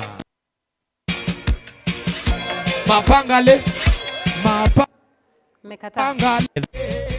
I want you, go therera, kawange dhaka.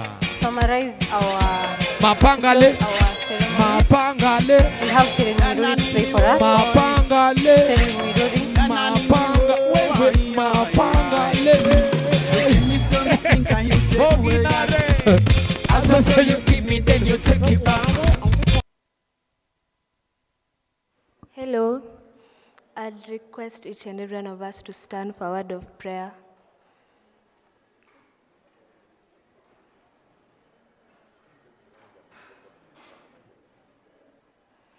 Okay. Now let's close our eyes for a word of prayer. Almighty Father, we come before you this evening. We say thank you for the wonderful time that you've given us, my Father. Even as this conference began, you've seen us through. Whatever we've learned, whatever we've taken away from this conference, all the people we've interacted with, my Father, we pray that you bless us in all our academic endeavors and everything. Father, we thank you and we love you. In Jesus' name I pray and believe. And now you'll clap for me. Thank you for coming. And just a request. Just come. Today is our MC's birthday, Mushemi. Let's sing for him. Happy birthday to you. Birthday, Mushemi. Thank you so much. Thank you so much. Happy birthday to you. Thank you. My name is Cheryl. Thank you so much. She ambushed me. Thank you so much, Cheryl. Ladies and gentlemen, we have come to the close of the 8th edition of the International Engineering Student Conference. It's been my distinct honor being your MC. My name is Mushemi Moredi. Enjoy your evening. Enjoy your weekend.